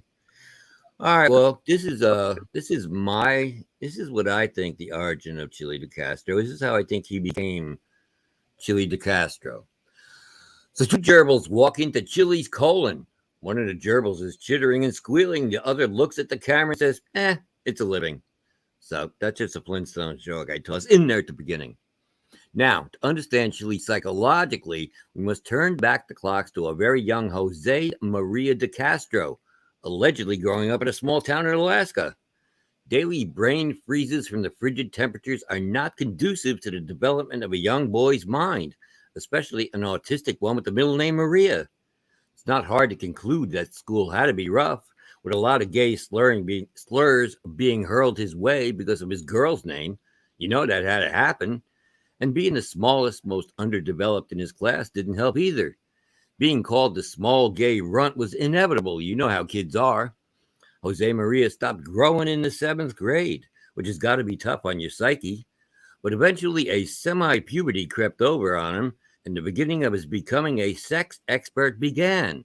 Or perhaps he means it as expert. I don't know. His earliest sexual experimentations were with the neighborhood pets. And by that, I don't mean penthouse pets.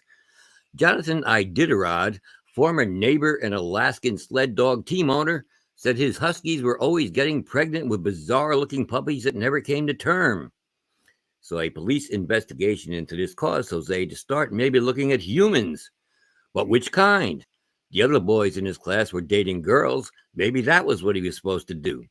Not having an identity of his own or the ability to feel emotions like other people, he would imitate or project the emotions or actions as he felt someone else might. Again, a tough way to live, but the only way, oops, hold on, I'm losing my place. It's a tough way to live. Where the fuck? Oh, I fucked this up entirely now. Wow, I'm going down in flames, people. Look at this. No, he would imitate or project the emotion of other actions that he felt someone else might. Again, a tough way to live, but the only way he knows how in order to navigate through life. So he approaches girls for dates, and it is here where he first really began hearing his infamous word of denial. Nope. Would you like to get a shake at the mall shop with me? Nope. Want to go to the sock hop with me? Nope. See, he's really old, and that's what they did back in those days. And sock hops in Alaska were wild. If you didn't keep dancing, your feet froze to the floor. So little Jose Maria vowed then and there that someday he would reclaim the word nope and make it a word of power that he could use to deny any possible allegations against him. Even back then, he knew there were going to be some. So with all the girls saying nope, what the puny beta boy to do? That's when he came upon a solution, a miracle medication that would change his life. Roofies. Yes, GHB, which is actually good for you. It helps you get those dates that you were denied. Not as good for the other person, but it's fucking great for you. Hey, if it's good enough for America's dad, Bill Cosby, what's the harm? You were asleep, and I was becoming a sex expert. Oh, we did all sorts of stuff. Too bad you weren't awake for it. But I was magnificent. Jose Maria began taking an interest in his appearance and got his first mohair jacket. And mohair isn't cheap, especially when it's made from the hair of real homos. I know, I just crossed the line on that one right there. Now, with GHB, the word no became a word to laugh at, and his sexual conquest became legendary in his mind. He even began selling and taking GHB, which was stupid. Why give your secret weapon to others? But Jose Maria likes to think he's a teacher of many topics, so he was probably giving seminars on when no doesn't matter and the miracle of GHB and how good it is for you. And I don't understand taking it yourself. Is that for when you want to masturbate, but you're not in the mood, so you drug yourself to molest yourself?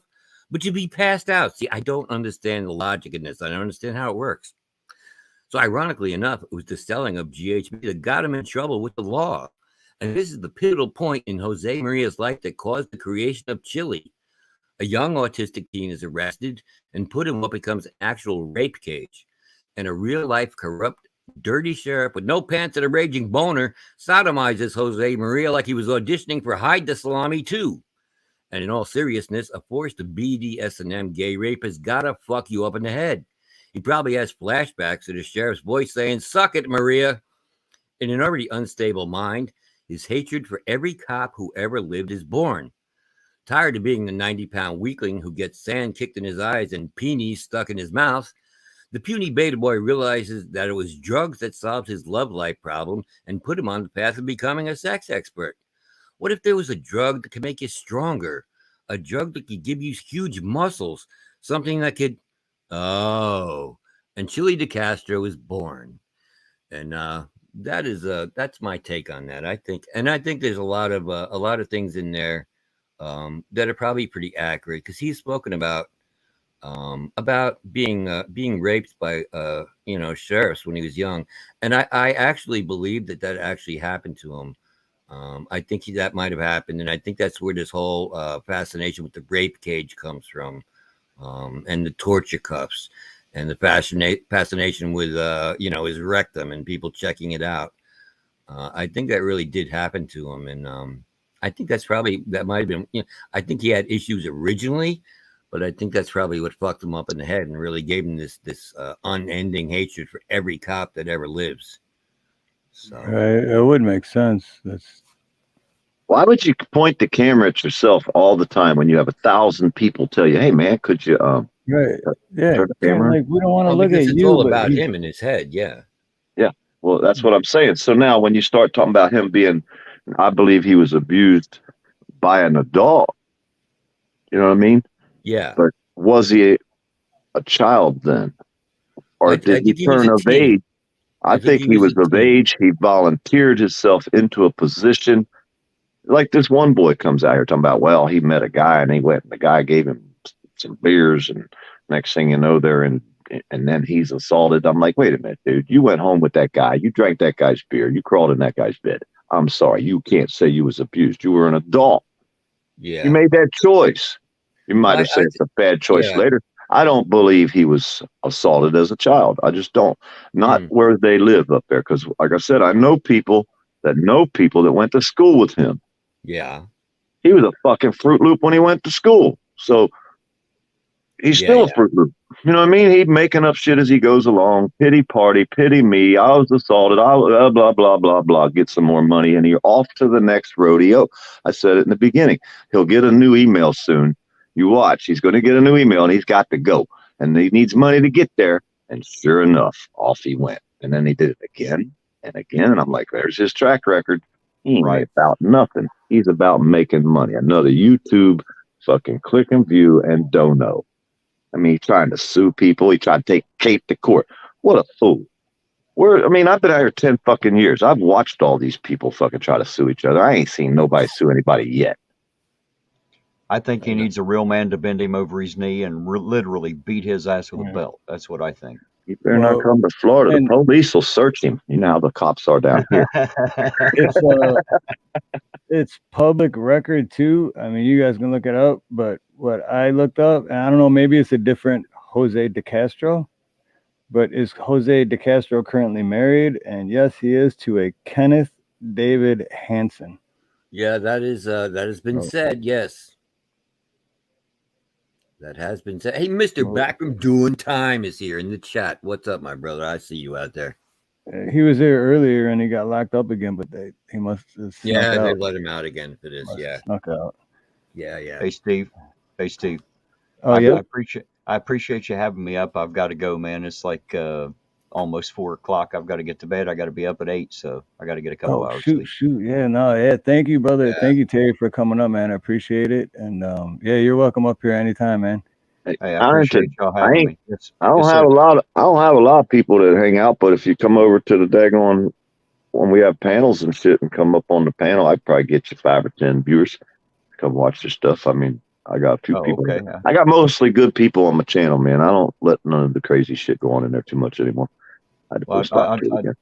I'll tell you kind of what I'm about is like my ribbon says, united we stand.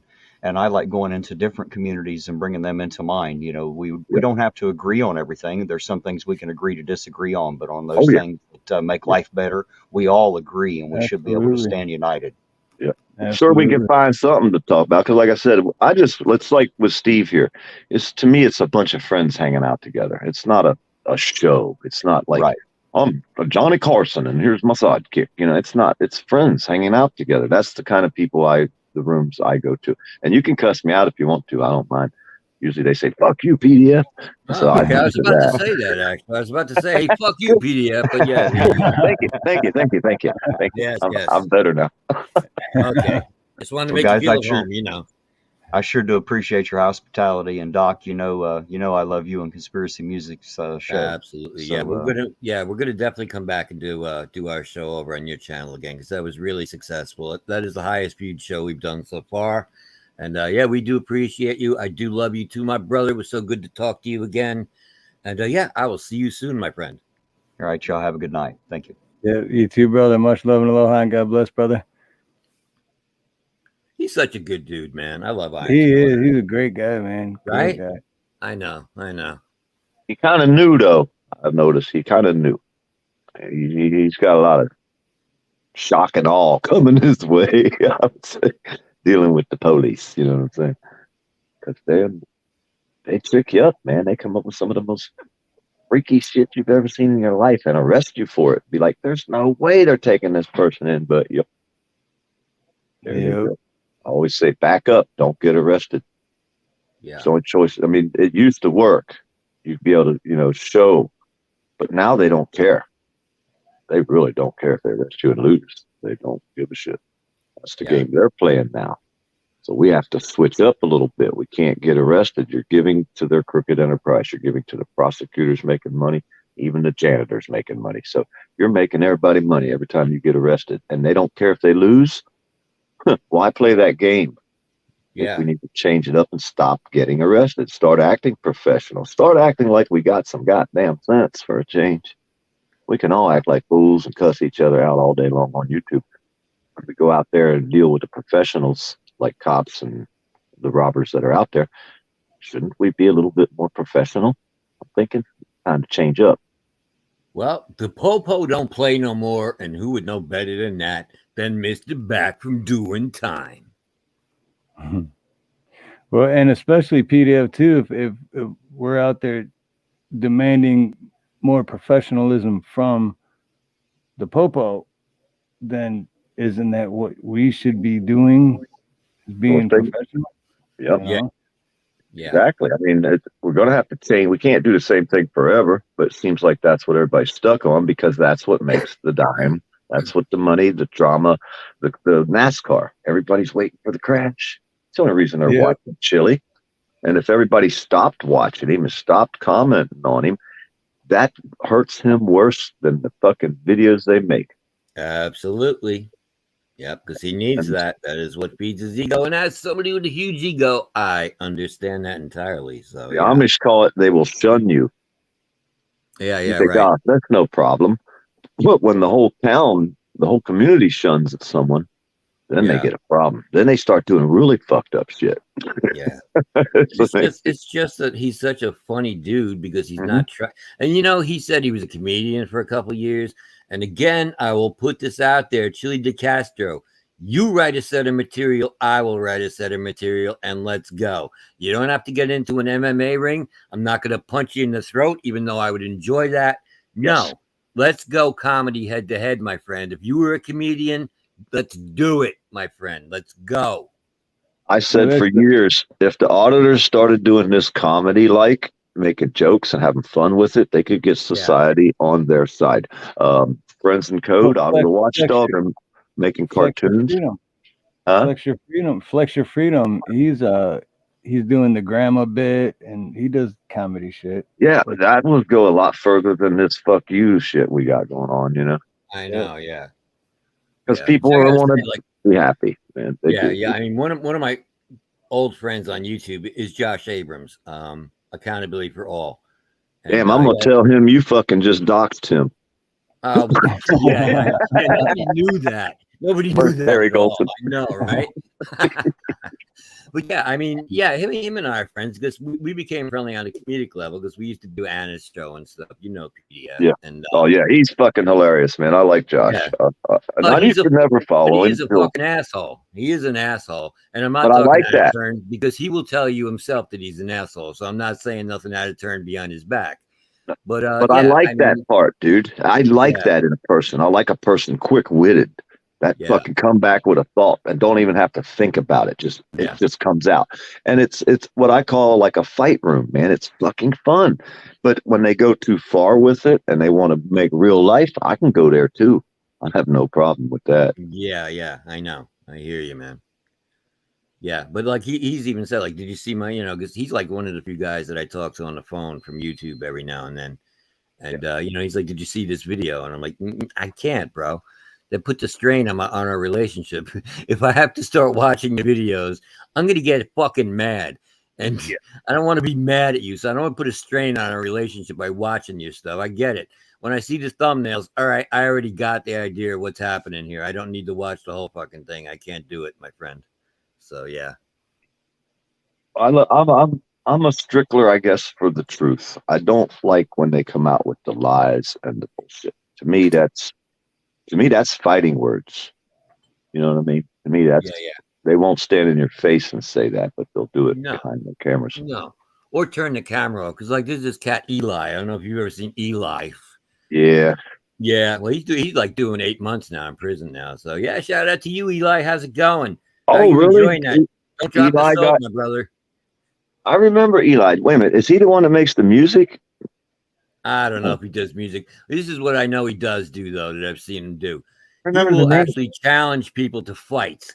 He will look for a reaction. Then when they get in his face, he will say, I will fucking fight you now. Let's go. And he sets up his camera off to the side, never shuts it off, and then gets in their face and like, come on, man, let's fucking fight. Let's go, bro. Let's go. What are you going to do now? And nobody's going to fight him because they know he's got the fucking camera still going. Turn the camera off, you pussy ass bitch. And I hope somebody's banging you in prison right now, my friend. Enjoy that. Remember the name. I'm gonna have to go look it up and see if it's the same. Eli. He's a douche. See, I'm not into violence, but I'll go there. I have no problem. But when I go there, I'm not going to go by your rules, and then that's not fair to you because I'm going to the extreme, the jugular, right from the start. There's no sense bumping chest and spitting on each other, talking about each other's mamas. No. And I'm not going to fucking box you either, man. I am going to fucking hit you dead in your fucking Adam's apple and take you out, man. I am not going to fucking play. I hear you. I'm too old for that shit. I did that shit when I was a kid, and I was good at it, and I liked it, but, I'm just too old for it. It takes too long to heal. No, I mean, I'm not like I really prefer not to be a violent person, but I kind of have emotional issues, and anger is one of them. And, if I get pushed too far, then I kind of get fucking nutty. So, I mean, as long as nobody fucks with me and nobody stays out of my face, everything's going to be good. I'm all good with everybody, man. I mean, I got ripped off, dude. Conversation with somebody about something, I really would. But if you're going to be a dick and you're going to get in my face, tell me I have no expectation of privacy in public. Tell me fuck my feelings. Tell me my feelings don't trump your rights. Fuck you, man. You won't tell me that at the wrong place at the right time. Yeah. Now, I will film somebody and they'll tell me, put the camera down. But you look at the guy. He's 6'6", 280 pounds. I weigh 150. I'm 5'10". And that's the kind of people that always want to take me out behind the woodshed. I don't know anything. Well, and that's why a good chop to the fucking Adam's apple will take anybody down, even if they're 6'6". That's why I don't square up and box anybody. I just video him. Hell, that one guy said I put a cigarette out on him. Remember down really? Yeah, old Gary Snow. He's a provocateur. Wow, that motherfucker stuck his hand up in my face, and he said that I put a cigarette out on his hand. I said, "Well, am I the motherfucker you want to fuck with then?" I said, "Put your hand up there again, motherfucker." And I held the cigarette. I got a whole pack right here, man. Hell yeah, buddy. Let's rock on. And then he tried to have me arrested for that shit. Yeah. Too. My new ashtray. They come out and I feel you though, PDL. I'm 6'2", 150. Yeah. So, they always want to jump on us for some reason when they got a lot of girth around their neck. Yeah. They ain't got no neck and 3 chins. I'm like, yeah. I'll tell you, it's kind of weird because I'm not a big dude either, man. I'm only like 5'9". I used to be 5'9". Now I'm 157 years old. I think I'm like 5'8". I think I've shrunk. Yeah, we're shrinking. We are, yeah. But I have seen so many cats that are twice my fucking size, think that they want to fight me. And I don't know if it's the look on my face that comes. I don't know what they see, but all of a sudden when I get in their face, now all of a sudden they don't want to fight no more. And I have no clue what that is about. I really don't. So I don't know what it looks like when I get angry. Mm-hmm. But for some reason, I've seen cats like twice my size who thought they were going to kick my ass back down when I got in their face. So it's I have people that they don't like to talk to me because I intimidate them. They said, I don't understand I don't even understand what that means. Yeah. What do you mean I intimidate you? You can't talk. They can't talk to me because I intimidate them. What does that even mean?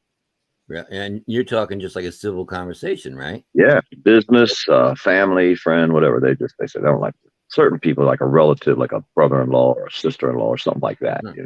Can't imagine why that would be intimidating then. Yeah, I don't know why I intimidate them. I don't know. Yeah. Truth, I guess, maybe. I like to talk truth. I don't like to make I like to embellish, make a joke out of it, Yeah, like, say they have a big giant head. Everybody knows they don't have a big giant head. Shit, stupid. But not malicious lies. Yeah. No, I hear you, man. Yeah. Because, like I said, again, that goes to where if you was on the street, you'd be throwing punches. You don't lie on somebody like that out in public. Right. But they'll do it out here on the tube because they can hide. Most of the time, they can hide. Most of the time, Yeah. But we have ways. And the best part is the people that don't like me research these people as much as we do. So I have both sides working for me, and they have both sides working against them. Yeah, right. When I first came out, I was on, I don't know if you remember, what was his name? Black Label, what was his name? He had a radio show years ago where you'd go on, call him on the phone, and then he'd have you on the speaker, and he'd be talking, and everybody on YouTube could hear you talk, and he'd have his camera running.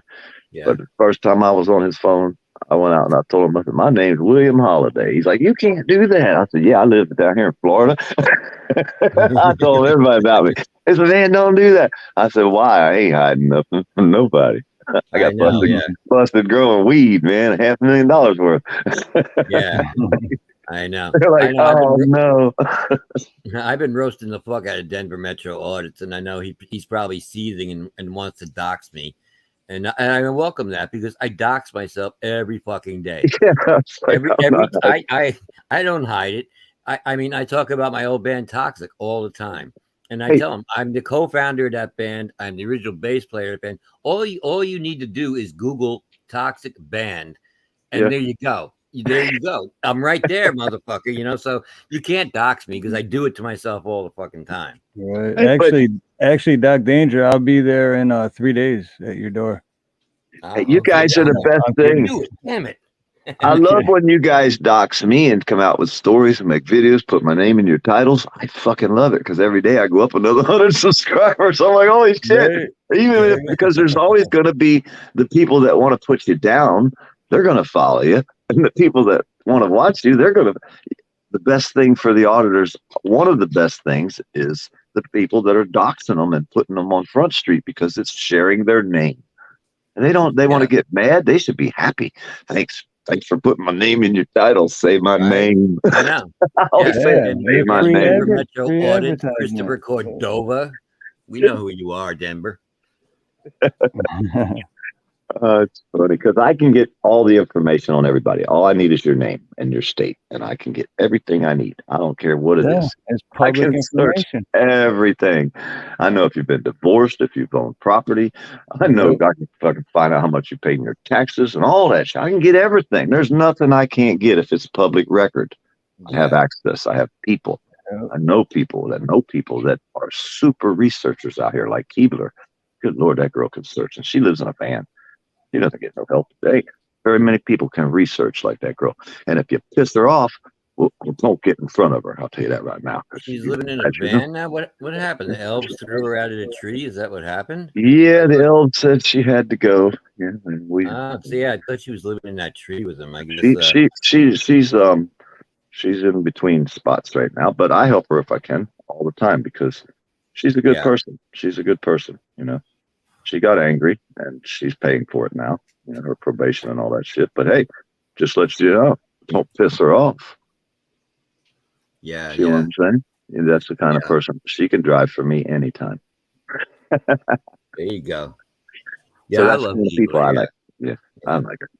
Them elves are everywhere. I don't know where all these elves came from. There's at least 25 of them now. They're growing fast. I know, yeah. It's getting terrible. It's terrible. Doc, if I were to show up at your door, it would be to shake your hand and give you a hug. And two, hell no, I can't afford a round trip plane ticket from here to there. What right? The hell? I hear you, man. That is.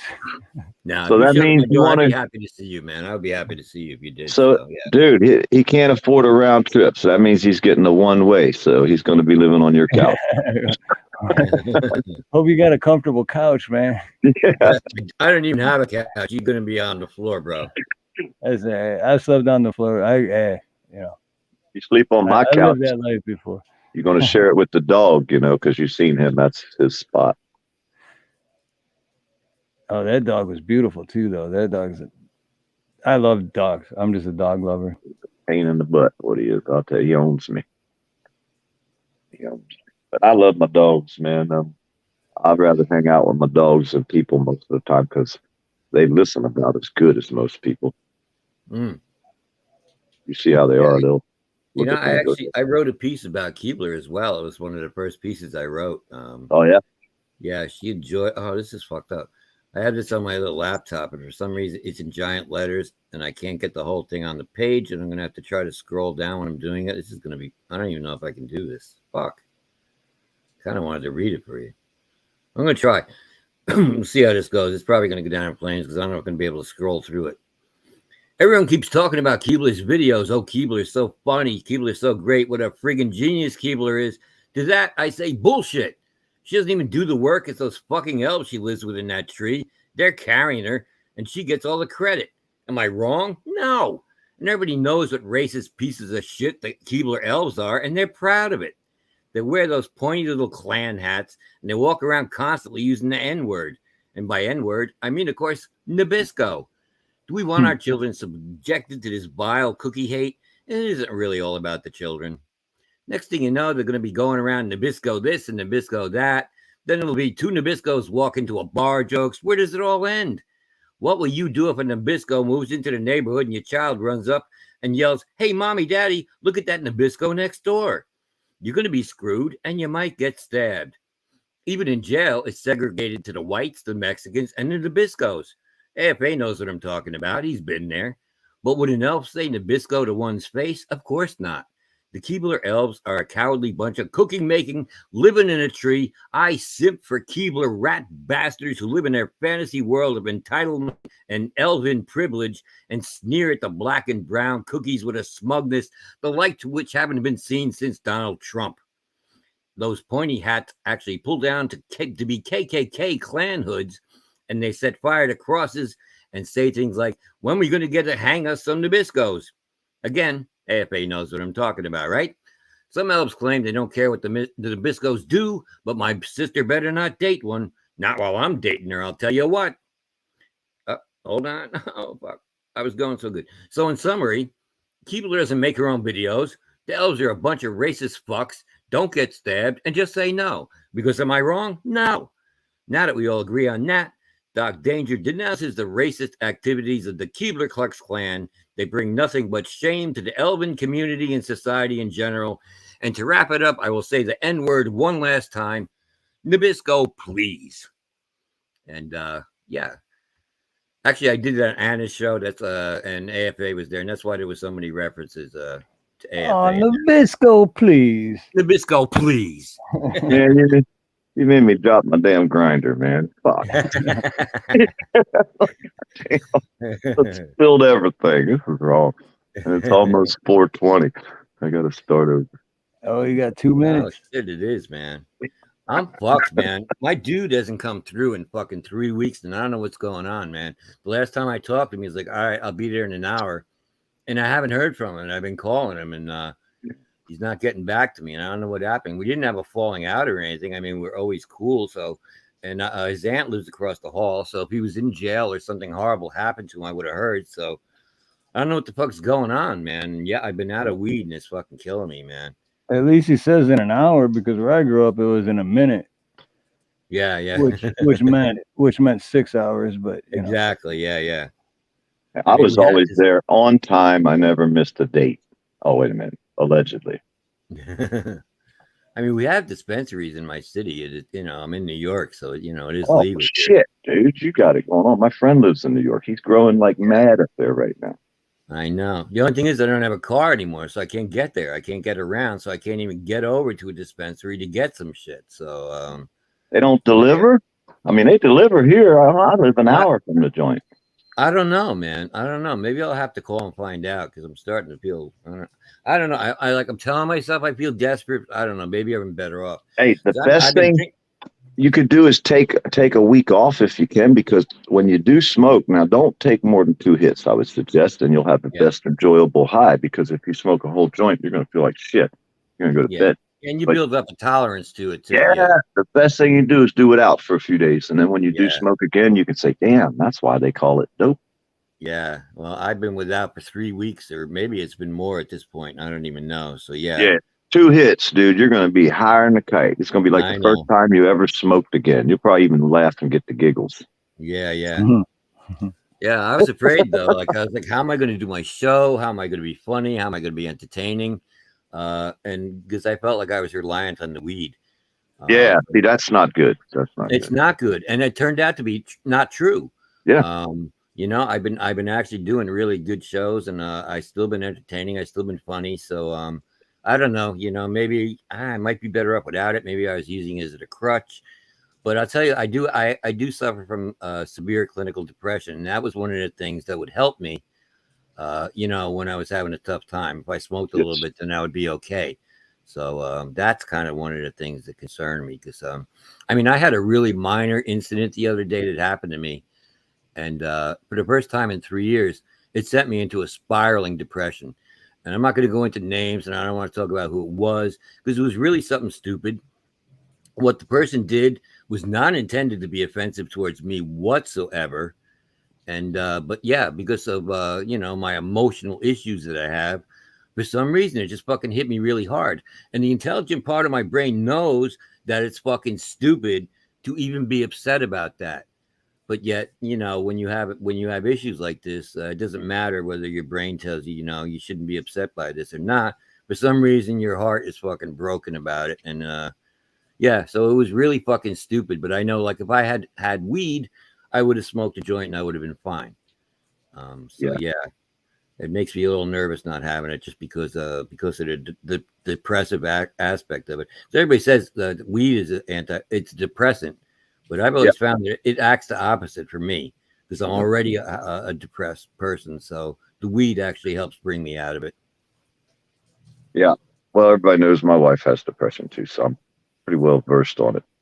For over 40 years, you know, it comes and goes, and the older you get, they say sometimes it could last longer or be worse, which is part of life, I think, because I've known so many people in my life with depression. Yeah. I have no reason for it, you know. I mean, I probably have it. We probably all got it at times in our life. It comes and goes, but some people it's a lot worse for. So, yeah. Well, mine is like curling up in the fetal position on the bed and just like wishing I wasn't here anymore. For that day, kind of thing. day after day after day. Yeah. It's fucked, man. It really is. It's ruined so much shit in my life, bro. It really has. I mean, yeah, it's one of the reasons I ended up out of a band that I founded, and yeah, it's just fucked me up a lot, man. Oh, well, I mean, I want to run away from it, but I'll never will.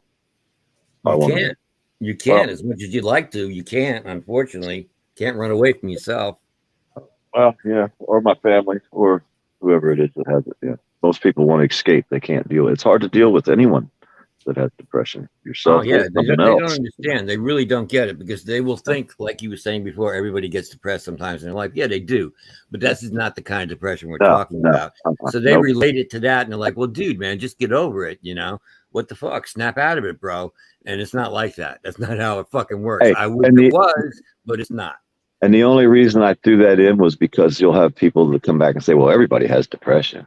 Yes, you know? I know. And that's what I have a hard time with. It's like, well, not everybody's that way, or it's not always that way. Why do they say that? Why do they always come back with that? Is that their safety blanket to make them feel good? They feel like they can relate, because they don't understand what you're going through, and they feel like they can relate to it, and they're like, you know what, man, I get depressed sometimes, but I just fucking get over it.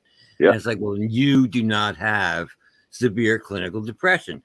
You're one of those cats that's like, yeah, okay, I get depressed sometimes, so now I'm on Paxil. And yeah, I'm a depressed person, I'm on Paxil. No, you're not. You're not really. You know, you're not dealing with it on, you know, on a level that a lot of other people do, where it's actually crippling to, you know, to your career and to your relationships and to your job or whatever it is that you're trying to deal with. And it just gets in there and it just fucks everything up for you.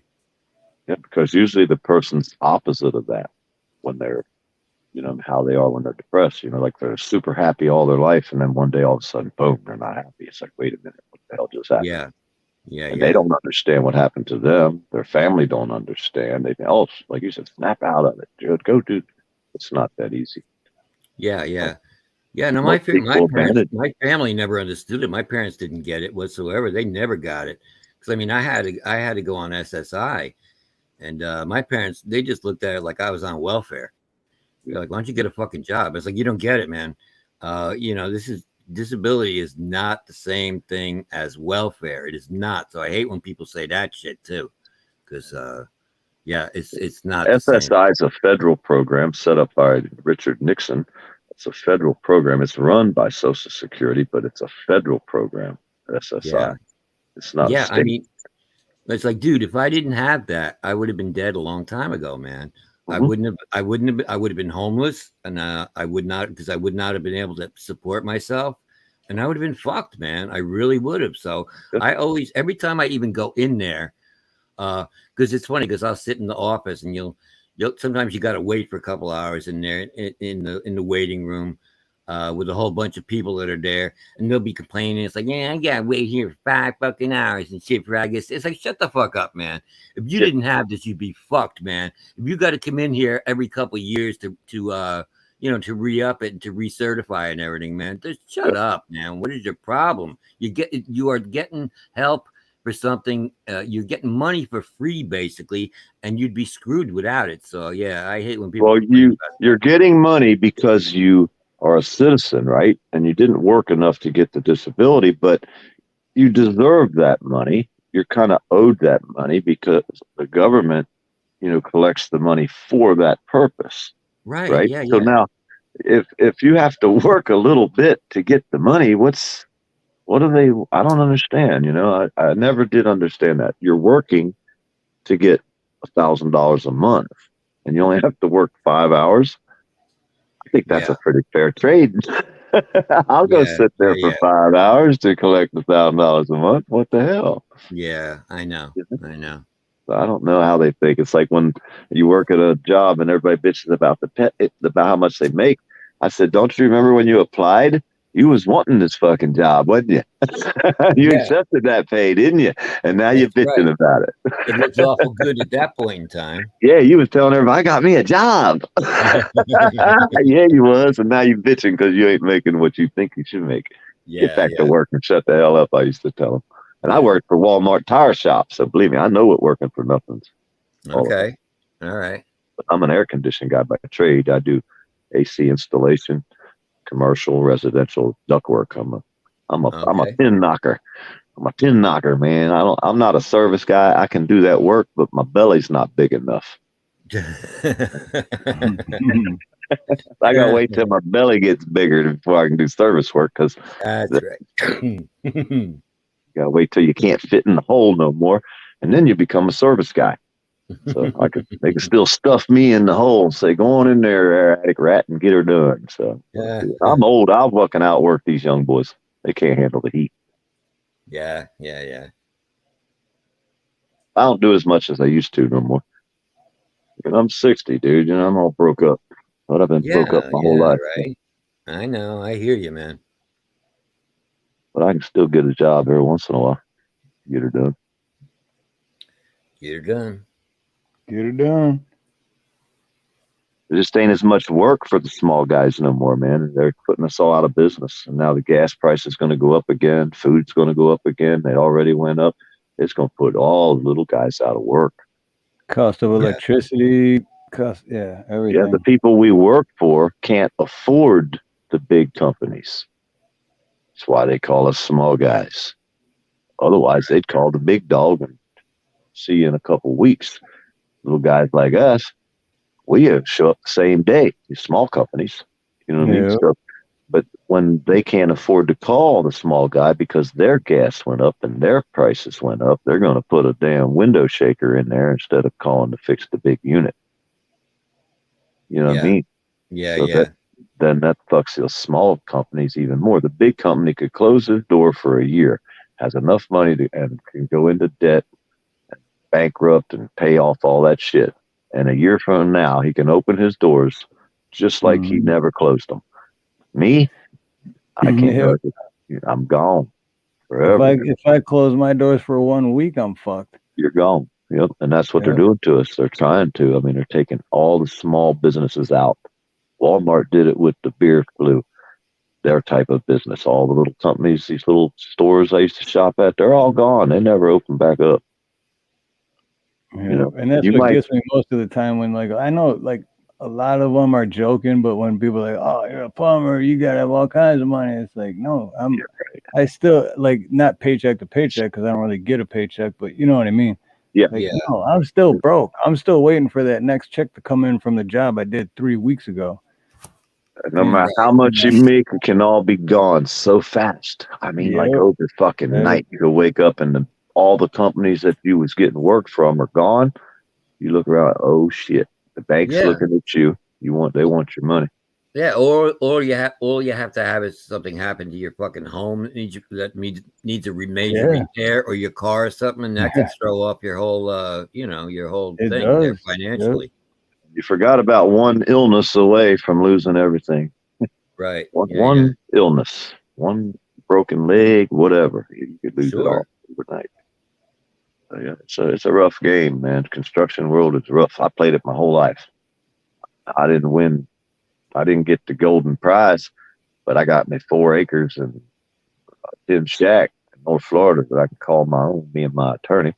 And so I ain't got to go nowhere. They can't really kick me out. And you made it to 60, so there you go. And all my bills together are about $200 a month. Really? 100 for electric, 100 for auto insurance. Nice. Other than that, everything else is a luxury, like a telephone, cable TV. Yeah. I don't have no bills. I don't have to kill myself no more. Yeah. I'm glad, because I wouldn't be able to do it. There's no way I could work 40 hours a week again like I did when I was a kid. It'd kill me. Sure. But I set myself up, man. I don't have to do that no more. So from now till the end of my time, I ain't got to kill myself. If I don't want to leave this house for a month, I got enough food here. I can sit here for a month. I ain't got to even leave the house. Yeah. Most people can't. That's a good thing, man. That is good. Hey, Unspecified V says, why call a plumber? Get a bucket. or a bucket and a garbage bag. You put the garbage bag inside the bucket, and then done and done. I'm pissed about that, because all the people in California that are doing that, and then we got all these people coming in that they're setting up giant tents with outhouses and bathrooms and showers, and these people ain't even from here. And they got 10,000 of them up in New York they're bitching about, but they're setting up giant tents to put these people in. Well, doing that is nasty. But I'm thinking like, you've been on the job PDF where it's like, oh shit, man. I could send you a video of someone who did that to a friend of mine and left it at their house, and they found it a long time later, and it's moving. Oh shit. Oh.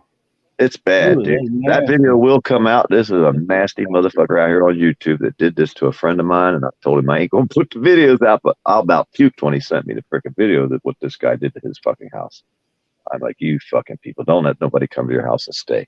Especially these fucking couch surfing, fucking mooching people out here on YouTube. If you're 30, 40 years old and you ain't got a pot to piss in or a window to throw it out of, why don't you? Right. Yeah. Why? Like Chili Castro comes to mind. Exactly. People like him. Dude, I know someone that gave $15,000 in a month to 2 people, and one of them was Chili. Yeah. Now, this guy put it on credit cards. He thought what he was doing was right. And there's a lot of people like him out there that are dumping money on piece of shits like Chili. Hand over fist. And we believed him when he first came out here. We watched him. We were like, man, this guy might fucking be somebody.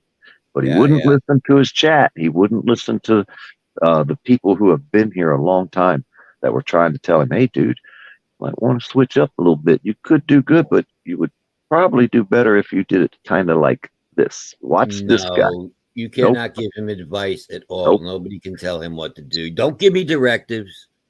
I was a mod in his room, right? So he's in there. He's blocking people. So I'm in there in the chat, and I'm unblocking the people and cussing him out, telling him, don't be fucking blocking motherfuckers, Billy, you piece of shit. Right? So he took my rent away after that day. But I sure had fun.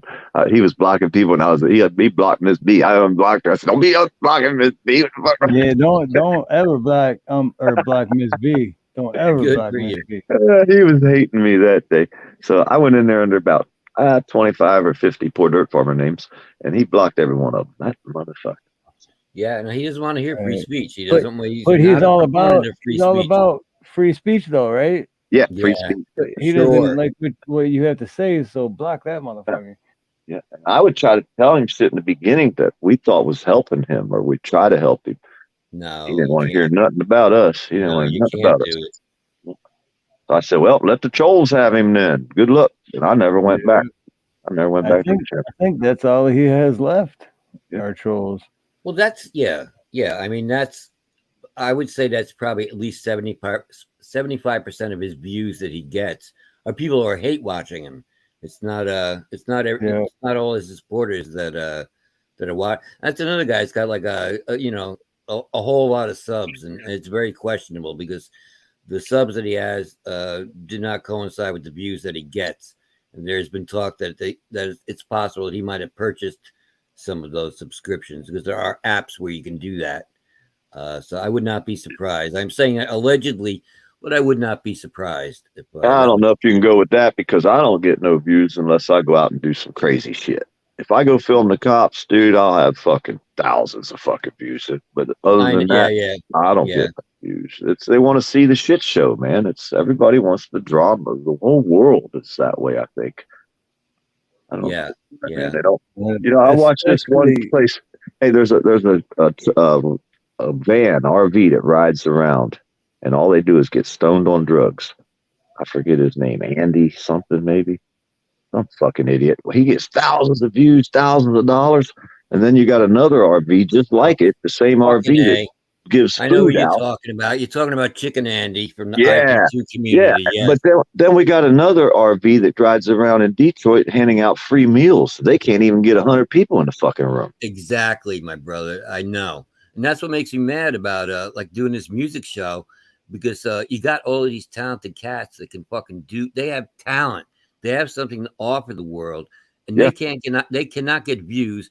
But if you go out and you scream at a fucking cop and call him a piece of shit and just berate the hell out of him, you get like a fucking million views, and it kind of makes me mad. But that's just the way the world is. Or PayPal Patty. They say that motherfucker got 2 Hellcats, $1 million house, riding around in a BMW, gets a flat tire, and is begging for money to fix his fucking tire. Yeah. I remember when he came to Florida. He made it to Tallahassee. I said, motherfucker, I come on the chat. I said, you're 2 hours fucking west of me. Keep coming, boy.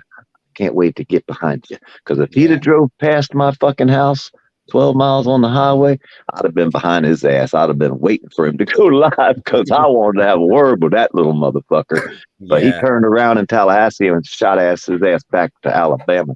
He didn't never come down here into Florida. I'm only 2 hours from Tallahassee. I was going to head fucking west and try to see this motherfucker. Yeah. But he backpedaled the fuck up out of here. Bastard. Fuck. The shit they do, man, I can't. I used to think, the cop watchers, the auditors, the activists, yeah. They fuck these trolls, you guys. And then one day I woke up and I was like, holy fuck, look what the hell most of these motherfuckers are doing. It's all about the money. It ain't about my rights because you can't stand up for me. I got to stand up for myself.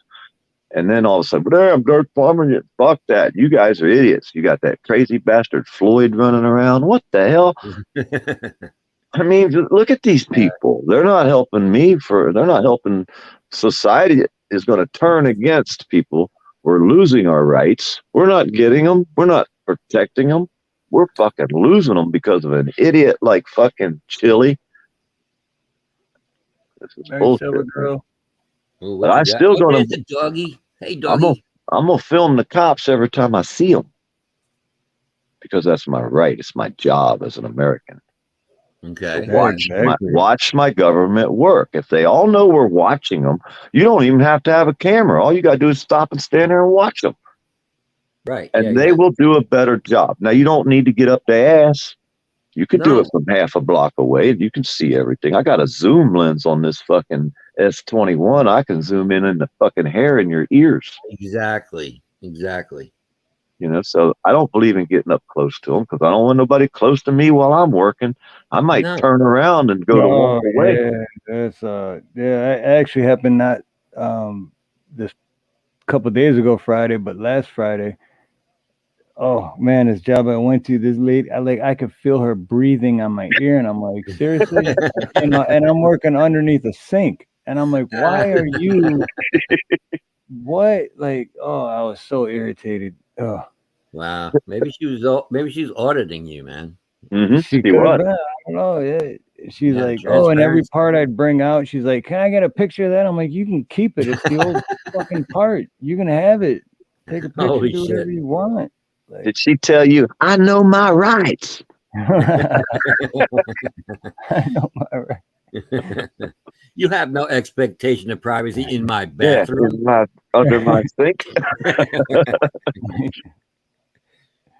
Yeah, but like I said, I believe in watching them because they are out of control. The cops are so out of control now, man. It's bad. And the type of people that are hiring on with the police departments, they're That's not the issue right there. yeah, scary. Yeah, that is the main issue, is the people that are getting hired on now. They're not the proper people. Years ago, it was not quite like that. You had more, you had people that were respected becoming police officers. And now, you know, you get a lot of assholes that are joining the force, and then you end up with, you know, what we got going on. So, Well, if we have an uneducated public, basically, and the American public's not the most educated in the world, and that's the true. people that are becoming the police officers, most come from rural, uneducated areas.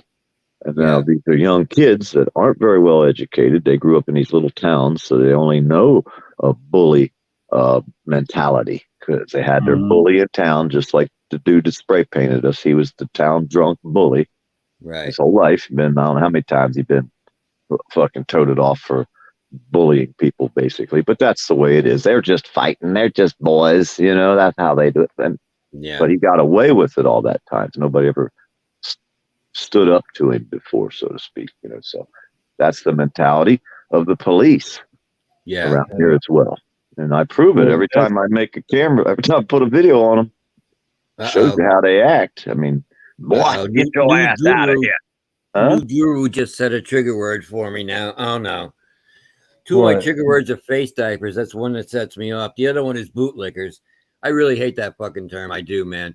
Because I am not anti-police, but I do support I'm anti-bad cops. That's what I am. So I agree with poor Dirt Farmer about how, watch them, but watch them from a distance. But you know what? Just because you support the police and you hope that they're doing a good job does not make you a bootlicker. Couldn't it say you support the system and the police are supposed to do the job for the system? I don't support bad people, auditors as well, activists, cop watchers. I'm not going to support if I do something stupid. And I probably have and I probably will, but goddamn, I'm human. Yeah. You know what I mean? Point it out to them, say, hey, man, that's not right. Because if you don't hold me accountable, how am I supposed to say I'm going to hold someone else accountable? If I don't want someone holding me accountable, then I can't hold another man accountable. So if you're not accountable for your actions and the person standing beside you, how can you tell that human, that man who has a gun and a badge that's out there going to work every day, whether he's crooked or not, he's out there. How can you hold him accountable if you're not? And the people on YouTube will actually, the same auditors that I stand with will say, well, I wasn't there. I didn't see it. That's the same damn thing, if you want to call them bootlickers, are saying. So how are they any better? They're no different. They're just licking the boots of the auditors instead of the cops. What's the difference? Exactly. If you hear an auditor say, I wasn't there, it wasn't me, I don't know, that's the same exact freaking words the cops are using. And you're using them words against the cops because we do. That's what we do. We're hey, you can't say, but we're saying the damn, and we're not holding each other accountable. Bullshit. Well, that's the whole I can't stick up for that. That's the hypocritical part of it right there. Yeah. But to the bootlicker part too, like when in defense of Nude Guru, because put some clothes on, Guru. That's all I'm going to say. You're making me nervous. I can't stop looking. But no, but I think it's to the whole point of like, you know, like to people that like, because Doc, you see the difference. You know that there's good and there's bad. Yeah, but to like the bootlickers are like the ones that are just like they just a blind eye to all the bad shit that doesn't happen. I don't want to know about it, you know. But you know, the police are our friend, and you know, like basically like PDF was saying a second ago about there's not many educated people. There's not as many as there should be, but you know, the bootlickers. Well, you can't say You can't say all cops are bad unless you're going to say all people are bad, and all people are bad. People aren't all bad, but they do bad things. Can you forgive people? You have to. Otherwise, you might as well execute everybody on the planet, because everybody's going to probably fuck up at least once in their life. Of course. Right. Exactly. What can be forgiven by you? What can't? I know what can't be forgiven by me, and that's these pervs. I can't never forgive that shit. I don't give a fuck. They're supposed to have their rights. Yeah, they are. I have to give it to them. I don't have to like it. You know what I mean? Right. And that's when they come out and talk all their shit. Oh, dirt farmer stuck up for mouse. I've had that piece of shit on my panel and put him on Front Street so many years ago. They can say whatever they want about me, but they all know it's a bunch of bullshit. That's the only thing that 10 fucking years. That's the best you can come up with. Yeah. That's the best the trolls can come up with. I've been out here over 10 years. I know. If you're gonna be a troll, at least be good at it. You know what I mean? Right. Least, Yeah. Don't make up lies and fucking bullshit. Be fucking real. But they can't. I mean, most people can't have a debate with me because I play it off of what you say. You know, and I always ask questions. Yeah. So I tell everybody that's how you do it. That's the way you do a fight room. Whatever they say, you comment back on what they say. Don't try to defend, because now they're playing off of you. You got to switch it over onto them, and don't lie and don't say mean things, but say things that are funny. You can have fun fucking arguing with people, dude. Absolutely. You don't even have to like them. And I live for that. I think that's fucking great to me, because it gets you a little excited. You know what I mean? You're happy, you're laughing. They think you're triggered and mad, and you're over there laughing your ass off. Fucking, you know, it's like, yeah. I've been doing this shit a long time. That's the best. Is to beat them at their own game. Yeah, and then you can have fun with it. You know, it's like with some of these guys that I can't stand now. We could have had a great time arguing because they were pretty good at it, but then they went to the side where it's like now, like you said, I'd rather punch them in the throat than look at them. Yeah. So that's the way it ends up. But if they wanted to have a good debate and battle, like with like some people say, oh, the trolls are docs, that's the best thing you can have, man, because it's going to get your name out there. Right. Otherwise, no one's ever going to know you. And if they leave Chili alone, that motherfucker will go away. His unsubscribe, everybody stop watching him. He'll explode. That boy will explode. He would. Yeah, his head would fucking explode. It would. And this is why trolls are good. Yeah. It is. Even earlier at the beginning of this stream, I don't remember who, but I just remember someone I was like, oh, he's trying to troll. So I like played along with the game in the chat, and then he disappeared. I was like, what? Yeah, exactly. I was like going along with it, man. Like, thanks for the click and view. But trolls are fun sometimes. They'll come in and say the most hilarious shit. If you want to call them trolls, they're just a hidden name. And hell, a lot of these trolls that come in and are having fun, they're actually big auditors. Yeah, I appreciate that. If somebody comes in and they're going to troll me and they're funny, I am all for it, man. I will fucking laugh. Like even Steve's going to roast me. He's writing a roast for me. And I told him, roast the fuck out of me. Get as offensive as you can. Say whatever the fuck you want, because I'm going to fucking laugh at it, man. I'm just going to laugh. It's going to be funny. And that's why Doc Danger is always welcome on my panel, because every time I'm writing shit down. Yeah. No, I make fucking Steve's chat nuts, man. Because I'll come up here and I have a different viewpoint. And everybody in the chat is like, shut the fuck up, Doc. You don't know what you're talking about, man. Fuck you. Bring the receipts, bro. You don't know what you're talking about. It's like, all right, everybody just fucking chill, man. Just fucking chill for a second. What the fuck? Do you remember QT? Yeah. He was fucking hilarious. I never knew who it was, him or his wife on there, but he used to come out and say some crazy shit. And the one thing he always said was everybody want to subscribe to his channel. He'd come out and joke around.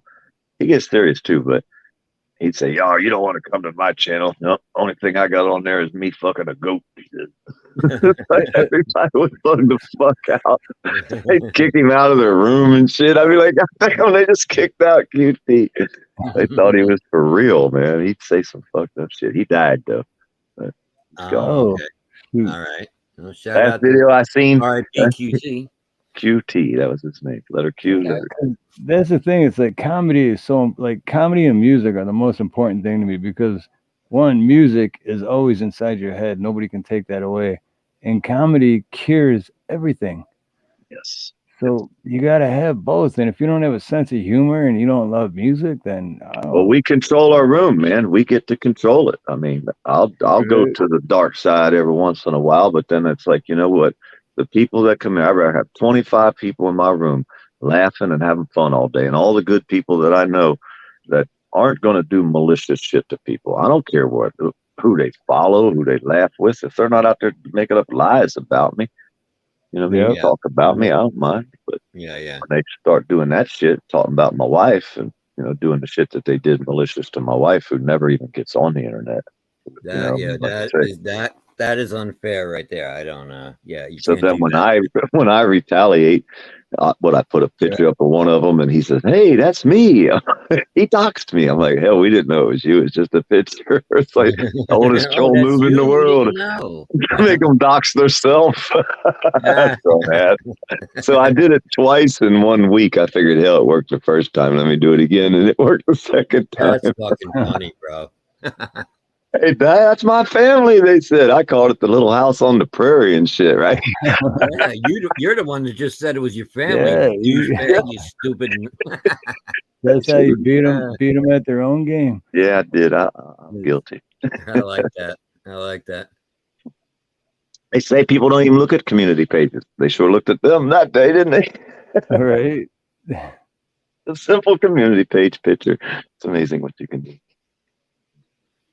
Say anything. Yeah. But it's really cool that I found a picture of someone on Google Maps standing by their business one day, and that's one of the pictures I put up. And they said, "Hey, that's me. That's where I work." It's a map. Google Maps pictures are blurred. You can't see the person's face. Right. You know what I mean? They do that on purpose. They still said that's me. Yeah. It's me. Yeah. I loved it. That was gold. That was another Tony moment. Remember Tony? That motherfucker set me up. That was gold. I love that. I got t-shirts out there like that now. Remember Tony? Yeah. That was fun. The good old days. Yeah, I'll find another Tony. Hey, I'll find another Tony. Don't worry. They're everywhere. I see everything you're saying out there, Guru. I'm reading it, and I don't know, bro. I think you're a little misguided on your viewpoints. I know you're going to feel very strongly about it. It doesn't make a difference what I say, but from my standpoint, I feel you're a little misguided on your viewpoints. That's all. Nude Guru, here's one for you. A guy up the street from me, he got busted 10 years ago. He had a girl chained up to a pole in the middle of his living room, and the thing was around her neck. She could get to the sink in the bathroom and a bed. That's the kind of pervert they got in prison too, right? Well, he's out now. The motherfucker's back out. Then he married this sweet-looking little blonde from Russia, mail order brat. She used to walk up and down the road, and me and my wife would be like, "Damn, that's an awful pretty girl to be walking around in the country in the middle of nowhere, up and down roads, because there's no people here. Anybody could fucking." Well, then she found out that her husband was a super predator, and she left, right? So then I seen the guy. He had moved out of here. He went to Jacksonville. He used to come over here and park by the mailbox. And one of the neighbors come down here, and they know me. They said, "Hey, dude, you need to get this guy on your camera. He's up there by the mailbox." Well, I called the police, and I said, "Hey, dude's by the mailbox right about the time the kids are getting off the bus. He's from Jacksonville.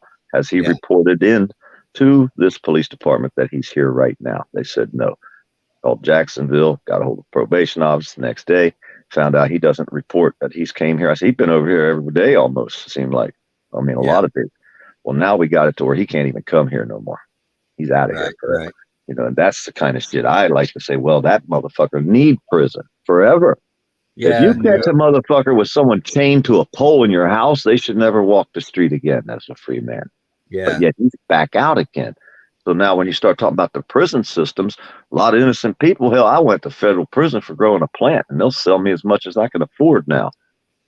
But hey, I don't think I deserve to be there, but that son of a bitch needs to still be in there, but he's not. He's over there in Jacksonville running around. Who knows who he got chained up and where. Yeah, right. Anyone with malicious intent is this. So the cops, what about the baby? The cops showed up and the mother stabbed the baby 11 times Oh, Now fucking you don't want cops. I think I yeah, do. Guru. Let me just ask Guru a question. You say you're not into violence. Okay, I'm with you on that. So, yeah, you might not own a gun. You might not want to shoot somebody. So you might not want to defend yourself. What if you are in your home and you have a whole bunch of people are outside your home and they're trying to break in your home and they want to fucking kill you? Who are you going to call? And they're at the wrong house. Because you're saying you're not going to call the police because they're a bunch of criminals. So what are you going to do, bro? What are you going to do? And they're at the wrong house. They're not even there for you. So that is because then you can say, well, I wouldn't do anything to cause that. But what if they're at the wrong house? You know what I mean? So you got to throw these variables in because they're going to come back with a, well, not everybody type of answer. You can't leave that open to them. They'll take it every time out here. You see what I'm saying? That's how they change the narrative. I know Nude Guru. He used to come in my room every day and share his link only on his page. Oh, okay. I say, damn, Nude Guru, why the fuck can't you share something else? You go in here sharing your link, Nude Guru. Remember, I told you that, Guru. Right there, yeah. I told you that, Guru. So I ain't pulling no punches. You know how I am. I'm straight up, but I'm straight out. I don't pull punches. I don't expect people to do that to me either. So give me the best you got, like you said. Give me the best you got. I could take it. I'm a man. I'm not into violence as an aggressor, self-defense 100% to whatever degree necessary. I'm not into the oppressor to save me from oppression crap. Bullshit is what he meant. Yeah. Well, that's why we need better people. So the only way we're going to get better people is we're going to have to communicate with these people better. We can't just go out there like I say, fuck the police. I say that when they give me reason to. That's my protest. Because of what they just did to me, how they disrespected me. They didn't treat me with the rights or the, the respect that we pay them to do. So then I'm happy. Fuck the cops day. The Eric Brandt salute. I mean, I've been arrested before. I've been to jail. And it didn't send me off on a whole now I hate cops forever kind of thing. And I also didn't feel like I was in torture cuffs either. That's another thing that makes me laugh, man. I find that's such a pussy thing to say. Because I know like a fucking thousand. I know a lot of bikers and stuff, and I know a lot of dudes that have been in and out of jail, and they would laugh in your face if you called them torture cuffs. Because, you know what I mean? It didn't feel like torture cuffs at all to me. That was the least of my worries actually through the whole situation was the cuffs. I don't even remember that bothering me. The cuffs didn't hurt. I didn't have any pain from those cuffs. Now they can fucking squeeze them down on you now and fuck you up, but it does depend on how they. It depends on the situation and how they put them on you. Because I've been in and out of jail quite a few times, but you gotta relax. You can't be all tensed up, pulling your arms and fucking straining and trying to fight the cuffs. You sit there and relax. Yeah, that's when they're going to tighten them up on you. Yeah, if you're going to fight them, and then they're going to make it a little tighter because they're not going to play.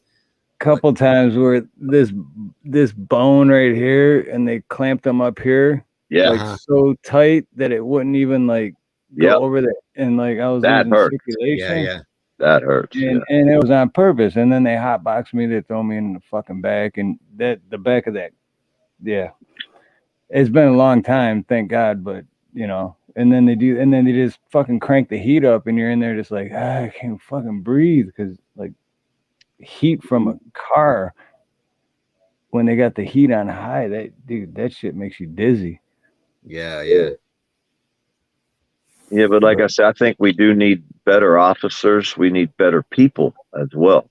Societies as went to shit. I mean, people that claim religion out here and they say, well, this is YouTube. No, this is society. These are the people walking around on the streets around you. And they don't come out here holding a Bible in one hand and a sword in the other. Well, I can't back that neither. I've disassociated with so many ways that people act. It's not really the people. I guess it's their way. And when they come out here and want to do the religious thing one day and then cuss me out the next, I'm like, man, that's sacrilegious. Yeah. Need to step back and take you look at yourself, my friend. That's what they need to do. I do that all the time. I reflect. That's how you grow as a person. Yeah, absolutely.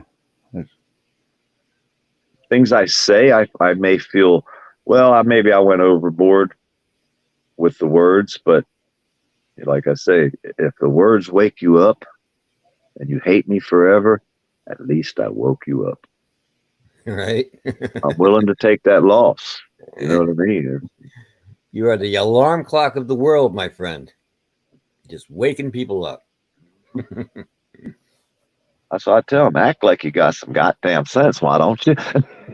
That's all, man. Just But act for like some you people, do. that's important. I mean, I didn't mean to say important. For some people, that's something that they can't do.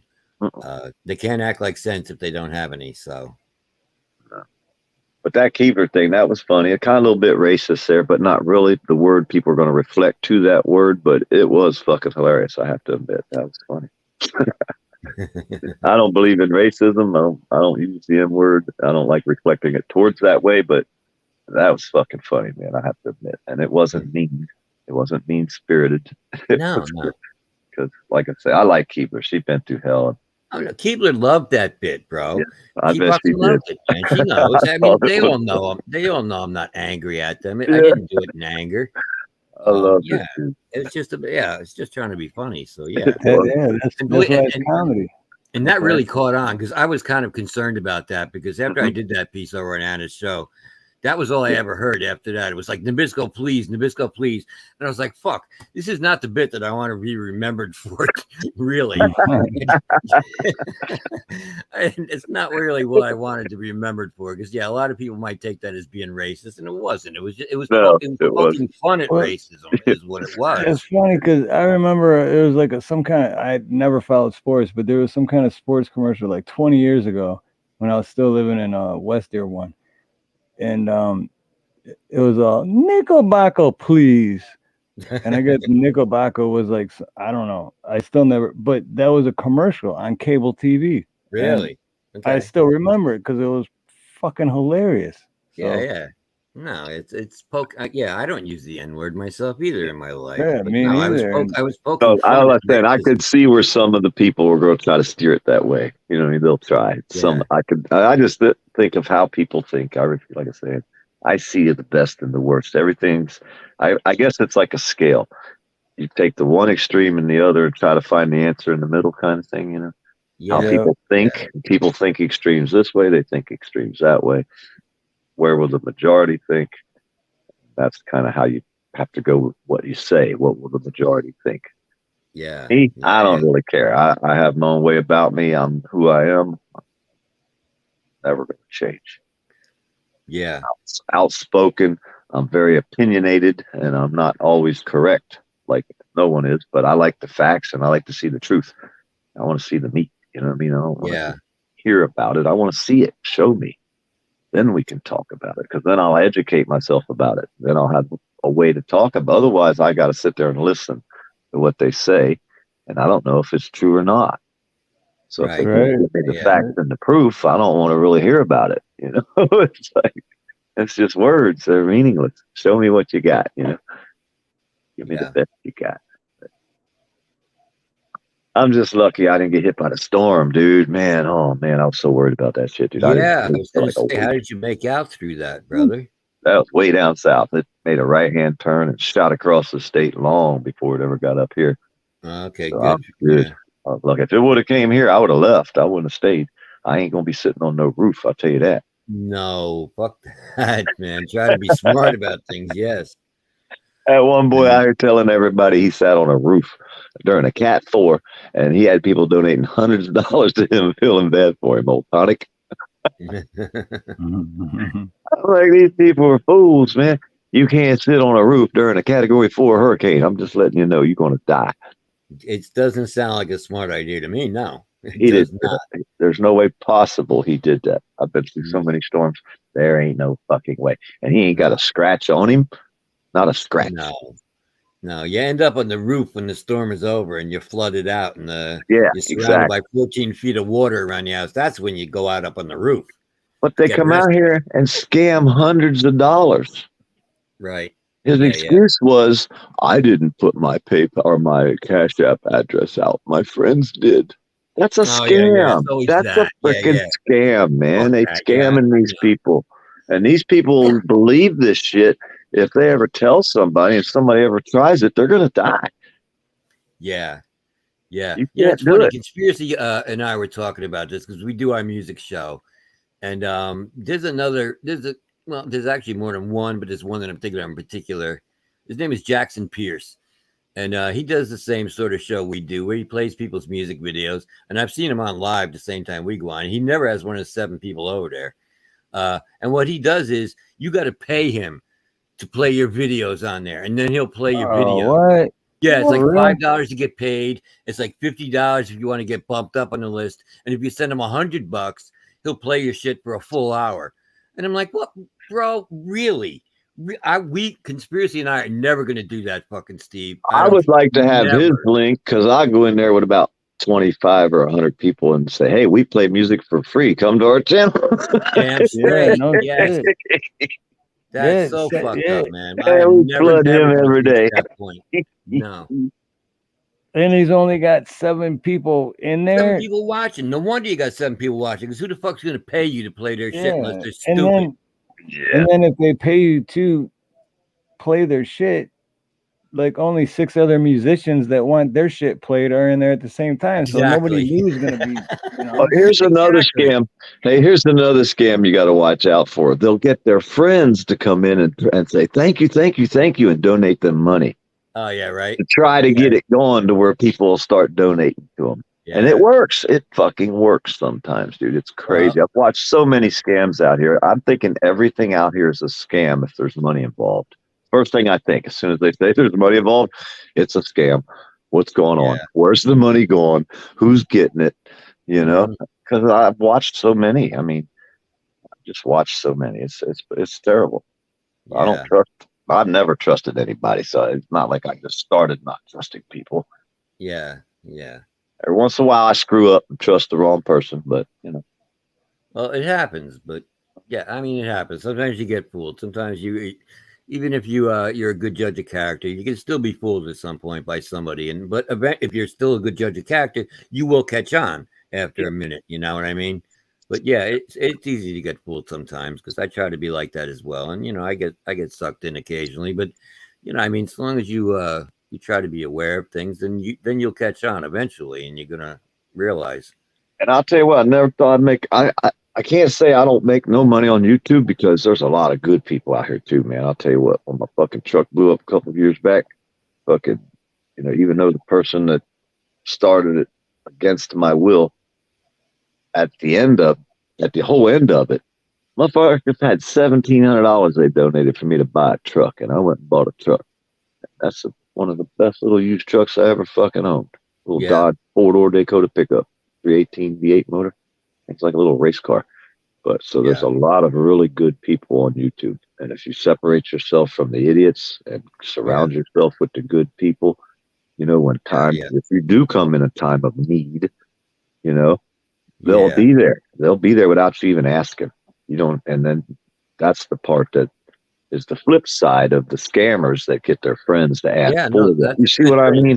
Yeah, so there's good and bad. Nice. And I like to separate myself from the ones who are not doing it right. To me, not living right. They won't do what they're doing on YouTube in public. I will. I walk right out in public by myself all the time, and I don't suggest you do that. Anybody, do not go out in public with a camera by yourself. Please don't do that. Yeah. So PDF. I live by myself. Too late. PDF. Guru, Guru says, PDF to the comment before about the link thing. I apologize if I disrespected your channel. If there was a rule about that, I wasn't aware of it. So there was no rule. It's just odd to see someone do it. It's just a little cheesy, we mostly share everybody else's stuff, and then they share our stuff. It's kind of the way it's done. You know, it's like, but when you only do that time and time again for months and months, dude, I mean, that's what you did. That was what. There's nothing wrong. You're allowed. If you want to come and do that, you can. I don't mind. I have no problem with it. But it's just, it's odd to see. It's like one-sided. It's kind of like me. Kind of like that. You know, it's not saying it is. I have one person that comes in here and I'll just say they because I don't want to, but it's just their link, and then they're like, come check me out, and then they leave, and then like 20 minutes later they come back and then do this, and it's like you're spamming. Well, What? and the thing is, if you have a video, like, hey, I got a video of a dog standing on its head, you guys here, and they're going to go to your page. Here's, they're going to look. It's better than saying, go look at my page. You're not giving them any meat to go look at. When you come in and type funny things, if you're in there typing, information or funny or joking, they're going to want to come to your page. You see what I mean? You don't have to share your link. So it's, it's more sociable. It's more. Yeah. And that's all. We even have musicians that come to our show. Not a lot, but there's a few that'll come into our chat and then they'll drop a link for their song and they'll be like, here, play this. And we'll be like, oh, all right, man, you got something, we'll play it. And then they split immediately after we play their song. They just come in for that and then they're out. And I kind of hate that. I mean, we're going to do it, but I prefer you come in and kind of hang out for a while. You know what I mean? Hang out, listen to the show, watch it a bit, get engaged with chat. And we're more than happy to play your stuff. But I kind of hate cats that just cruise in. The only reason they're there is because they want you to play their shit. And then they don't want to hear nobody else's stuff. And they're out of there. And it's like, it's kind of fucked up right there.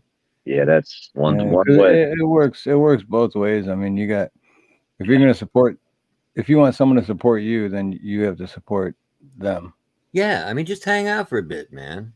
Just chill with the musician, because everybody else in chat's a musician usually. So, hang out with them, man.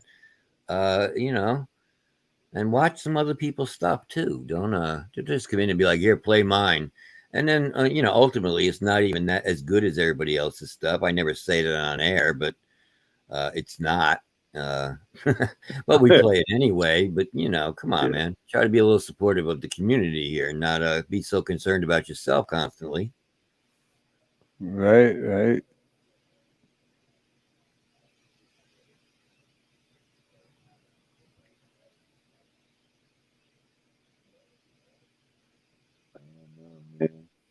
You subscribe to as many people as you can subscribe to that are good people. That way it'll reflect your page. It'll be able to say that you also watch this page when you're scrolling through.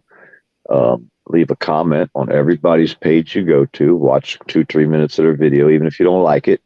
That way they get them a little click and view, and leave a comment on every single page you go to. Leave a comment. Yeah, that really helps. It does. Yeah, Bacon, I see you there. And even if you hang out for a half an hour, I mean, that's cool. Because like we do a 6-hour show, and I don't expect people to sit through a 6-hour show. I really don't. I get it. I mean, people have lives. There's other things going on YouTube. Other people go live at the same time we do. And I mean, that's a long show. But we do actually have some people that hang for the whole show. And I'm always amazed at that. But we have no expectations of that. I mean, we get it. But hey, the chat can keep hang out for half an hour or something, man. Come on. Dude, I've been to pages where I'll mute the fucking video. That's the panel. And the chat, you just follow the chat. You don't even listen to what the hell's going on up on the panel because we're having so much fun talking in the chat. And that will keep the panels on. And it makes it more fun. It's like 2 programs running at the same time. The panel and the chat. You know what I mean? And you can have more fun in the chat sometimes. So when you got good people coming, like you can't block every troll comes in your room just because they have a new page, because they're going to be the ones bringing the fun to your room, and I love it, dude. I fucking love it when it goes on like that. Yeah. I could stay in a room 6 hours if it's alive. You know what I mean? Yeah. People having fun in the chat and on the panel. I can follow both. I can hear 3 people talking at the same time. I don't know. Yeah. And then real quick about Bacon, last night after my show, me and Bacon talked backstage for a good half hour, I think. But Bacon's really cool guy, man. Like really cool guy. We always go into the back chat. Every time I end the stream, we sit in the back. People pop in and out, and we'll sit in there sometimes 2-3 hours talking shit in the back chat. Nobody. Yeah, Conspiracy and I do that all the time too. Yeah. Yeah, we I just hang out backstage. I usually put the StreamYard link in at the end, and then I'll end the panel, and I'll put the StreamYard link in, and then people will be able to see it and come in after I end it. That's if I want to, we never did that. Yeah, if I want to end it at like 12 hours, you know what I mean? So I can save it. I go to bed. I just leave people on the panel and I go to bed because I trust everybody that I bring on my panel. I know they're not going to porn bomb me. I'm not going to let people up there like that. Yeah. You know what I'm saying? So I can go to bed 6, 8 hours, get up, you know what I mean? Do what I got to do. Come out here. They still in there talking. Like, hey, I'm up.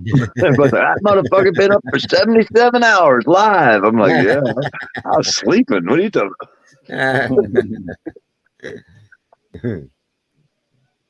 I met a lot of good people out here, man. A lot of good fucking people. A lot of assholes, but I've met a lot of good people. Yeah. But that is, like in everything, that's just life. And the ones that I get to know, I've never really got to know that many people that I could say, well, they were assholes. There's a couple, but most of the people that I've met that I was a little bit wondering about, once I've met them, they're not that bad. Yeah, you know what I mean? They're not that bad. Some of them. Yeah. Some of them I want to meet. I can't wait. I hope I meet them someday. I'll be itching for that day, boy.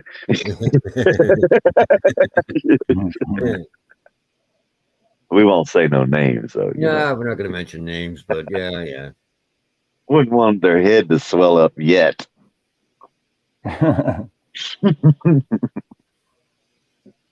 Take them for a boat ride. You know what I mean? I was over at Devo's channel sharing some music the other day, a while back. I don't know if y'all was over at Devo's. He likes to smoke his tweed a little bit. But I was sharing a bunch of music. Did you see any of that music, Steve? No. So I'll send you some links or something, just some music you probably never heard before. Good music too. Definitely check that out. Hey, look, Bacon is out there, and he was saying that preemptive striking is kinetically engaging first before your opponent can do so with you. Another Worf's active self-defense rather than response. Hey, shout out to Worf, man. It's so nice that you made a Star Trek reference in there. I really appreciated that, man. That was really good. Bacon. Okay, that got nothing. All right. Okay. You know what? It happens, man. Sometimes you toss lines out there and they don't work. You bomb. And I just did. So, okay. I thought Worf was funny. I thought the Star Trek thing was funny, but no, apparently I got nothing on that. So, all right. I never watched Star Trek. So, all right. Well, thank you, PDF and Steve, for backing me on that one. I appreciate the laughs on that. And fuck you both. I didn't get the joke because I never watched Star Trek. So, okay. I'm a nerd. What can I say? No, I watched Star Wars, but not Star Trek. Yeah. I've definitely always been a nerd, but just not Star Trek nerd. You're too young for that, man. You're too young. Well, no, because my family watched it when I was growing up. My uncle Glenn was huge. Like to this day, he's still a huge Star Trek fan. And because like since I was 5 years old, I was just like, he's too into this. It's like weird. And then I just never watched it because of that. Hey, I never watched TV, and I think it was my parents' fault because when I was young, they watched shit like Lawrence Welk. There's no way. That could do it for you. That ruined me for life. I never watched TV. Yeah, that could sour you on television, sure. Yeah, it did. Yeah. I was torn between Hee Haw and Lawrence Welk. You know what I mean? And there wasn't enough Hee Haw.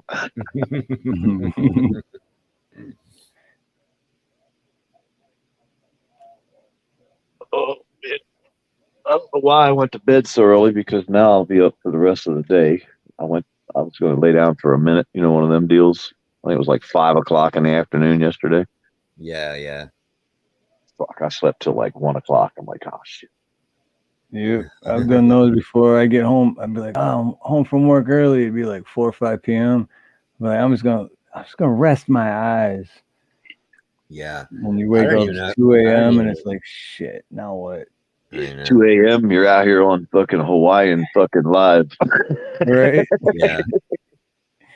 Yeah, I don't even have a set schedule for sleeping anymore. Now it's because like I live alone. I don't have anybody to answer to anymore, but myself. So yeah, I just stay up and I hop from panel to panel and we're out there looking for new artists and promoting stuff. And I don't know.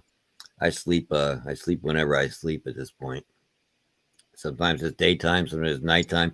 Yesterday, I didn't even know what fucking day it was. Conspiracy had to correct me on what day it was. I thought we were doing Music Mayhem tonight. And he's like, no, tomorrow's Monday, dude. I'm like, really? I thought it was Tuesday. I've had plenty of those days. Shit, tonight I thought this stream started at 5:05 Hawaii time, but it started at 4. Or wait, do I have it backwards again? I don't know, but I had it backwards. And whatever tomorrow starts, tomorrow starts at 4:20. I thought it started at 4:20 tonight.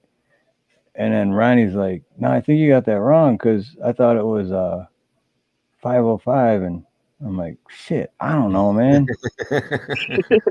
Yeah.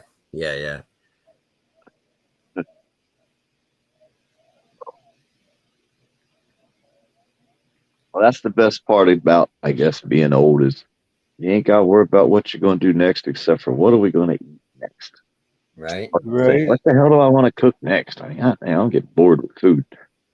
Need something fun to cook, you know. So that's my main objective in life is what am I going to cook next? I don't even fucking do that anymore. Now I just microwave shit. Everything I eat, I like to live on Hot Pockets and stuff, man. That's kind of my I like soup and sandwiches here late, pretty much. I mean, yeah, much of something easy to eat, soup and a sandwich. You get your vitamins and your vegetables. And yeah. I don't eat big meals much no more. So yeah, I can't. If I eat a big meal, then I'm definitely in food coma. Yeah. I shoot over to Cedar River Seafood every once in a while. Get me a seafood platter. Bunch of different kinds of seafood. That sounds good. I go there for lunch and get enough for like less than $20, and her and me can both eat and have stuff left over for later, you know. Oh, okay, that's nice. So it's like a platter for like $20, but oh, nice. Get it to go and bring it home. Yeah. And you can order extra stuff, like you can get for like I think it was like $3.50. I can get an extra meat like gator, shrimp, or grouper, whatever it is you want. Yeah. Oh, shit, that just reminded me that we still got leftovers from our Saturday night live stream from where we stopped and ate the fresh seafood. Yeah. Oh yeah. What? I know. All right. Now I know what I'm eating. You know what you're gonna have. Yeah, we know what's in the fridge now. And it's talk about fresh seafood. Like it's anywhere you eat here, it's fresh from that morning. So I could live on that for sure. No doubt. The only bad part about living in the woods where I live in the middle of nowhere, there's nowhere good to go eat. You got to drive a long ways. Right. Well, you got to drive a long ways to go to the store. So yeah, 20 miles to the closest Walmart town area. Yeah, definitely got that privacy though. Yeah, I go outside. I don't hear nothing but the birds or the crickets. I don't hear no cars or nothing. Oh yeah. Every once in a while, you'll hear a truck in the distance. But yeah. I used to live down by Orlando, man. The cars. I went down there the other day. There were so many freaking cars, dude. It was like, oh hell no, I got to get out of here. When I first came up here, it was a culture shock. It was like I felt lost. But now, when I could leave here, I can't wait to come back. It's like, I don't even like to be around all that no more. Yeah, well, that's like Manhattan. That's like New York City. I don't think I could live down there. I mean, I've spent a lot of time down there, and I've worked down there in studios, and I went to school down there. But I don't know, to live there, I don't know, that'd be too hard. I'm about 2 hours north of the city at this point.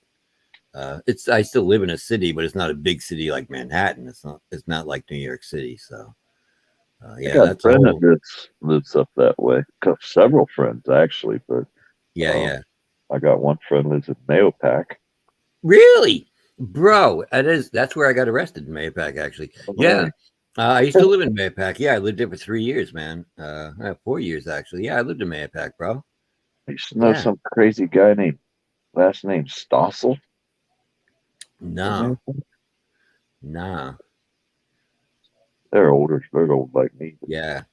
I'm in Poughkeepsie now. I live in Poughkeepsie at this point. So yeah, I'm about a half hour away from Mahopac right now. Poughkeepsie, is that what you said? Poughkeepsie. Poughkeepsie. It's a mouthful. It is. That is actually the what that he is the said. city that the Facts of Life was the show, the sitcom with Mrs. Garrett Hey, and Tootie you and take the Blair. good, you take the bad, you take them both in there. Oh yeah, yeah. Good. That was that was supposed to have been based in the town of Peekskill, which is where I grew up. I grew up in Pennsylvania, so bottom of Pennsylvania, down there in Maryland. Oh, okay. Yeah, I've been to Pennsylvania. Yeah. I've been York, to Hershey and a couple of Allentown, and yeah. Allentown. That's a great song.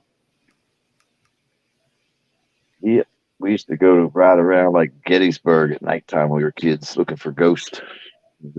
Cool. Yeah. It was like 20 miles from York. You could be in Gettysburg, so that was our fun, riding around Gettysburg area looking for ghosts all the time. But as soon as I turned 18, I said, "Fuck this shit, I'm out." I was leaving the city. I moved straight to Daytona Beach, and I ain't been far from there ever since. Yeah, cool. You were like, "Fuck this shit, I'm out." Yeah, I fell on the ice for the last time. Yeah. I'm out of here, man. When I moved here, I was like, "I'm never shoveling snow again, man." Yeah. Yeah. I know. I hated it. I did. Now I'm in an apartment building, so I don't have to worry about that. It's taken care of for me. But yeah, I always had my own home, and yeah, I hated shoveling snow. Not fun. I hated breathing the cold air, even just especially doing plumbing, because it's 10 degrees outside, and then you go in the customer's house, and then it's warm in there, but and then you got to go back out, and you're sweating inside working for a little bit. You got to go to the van to get something, and then go back outside, and the cold air hits you, and all the sweat just sticks to your skin. And it's like, yeah. Fuck all that, man. Yeah, we do it opposite of that. You're in a cold house, come out into the 100-degree temperature. Right, yeah. Put you in a damn heat stroke there, boy. I mean, I did a few jobs a month or so back, I guess. Man, I got so sick after them. I worked 1 week, 3 different houses. And the one house was worse than the others. But it was bad. I mean, it was really bad. That mold growing all inside the closet. It was bad. Then I got heat stroke, got the flu bug. I was fucking dying. I laid up in here dying for about 3 weeks. Wow. Yeah. I got it from one of them houses, man. Whatever the hell I caught, it fucked me up, man. Yeah, that's the fucked up part about like the work we do, because I've been very sick, because then I just know it. I'm like, dude, it was that one specific job. I know it. Yep. Right. I've been in a lot of houses, thousands, tens of thousands of houses. Yeah, I've seen the worst of the worst of how people live. And I ain't saying my house is the cleanest. I got dogs, but I ain't got no dead rotten food laying around. I tell you that right now. Right. That's funny, because I always say it when I show up some customers' houses, and their house really isn't even that bad. It's literally not like, and I just always say, "Oh, you haven't been to my house yet." It's like, but then I've been to the ones that would say sorry, and I'm like, yeah, you should be, because this fucking, I don't even want to walk in here. I went in one day as a favor to somebody. Yeah, I'll go check it out. They told me it was bad. I didn't know how bad it was. I walked in this house, man, it was fucking cat piss ammonia. I'm like, holy shit. Oh, that's the worst. I walk over to the return vent, pick up the return vent to look down in there and see if there's a filter in there.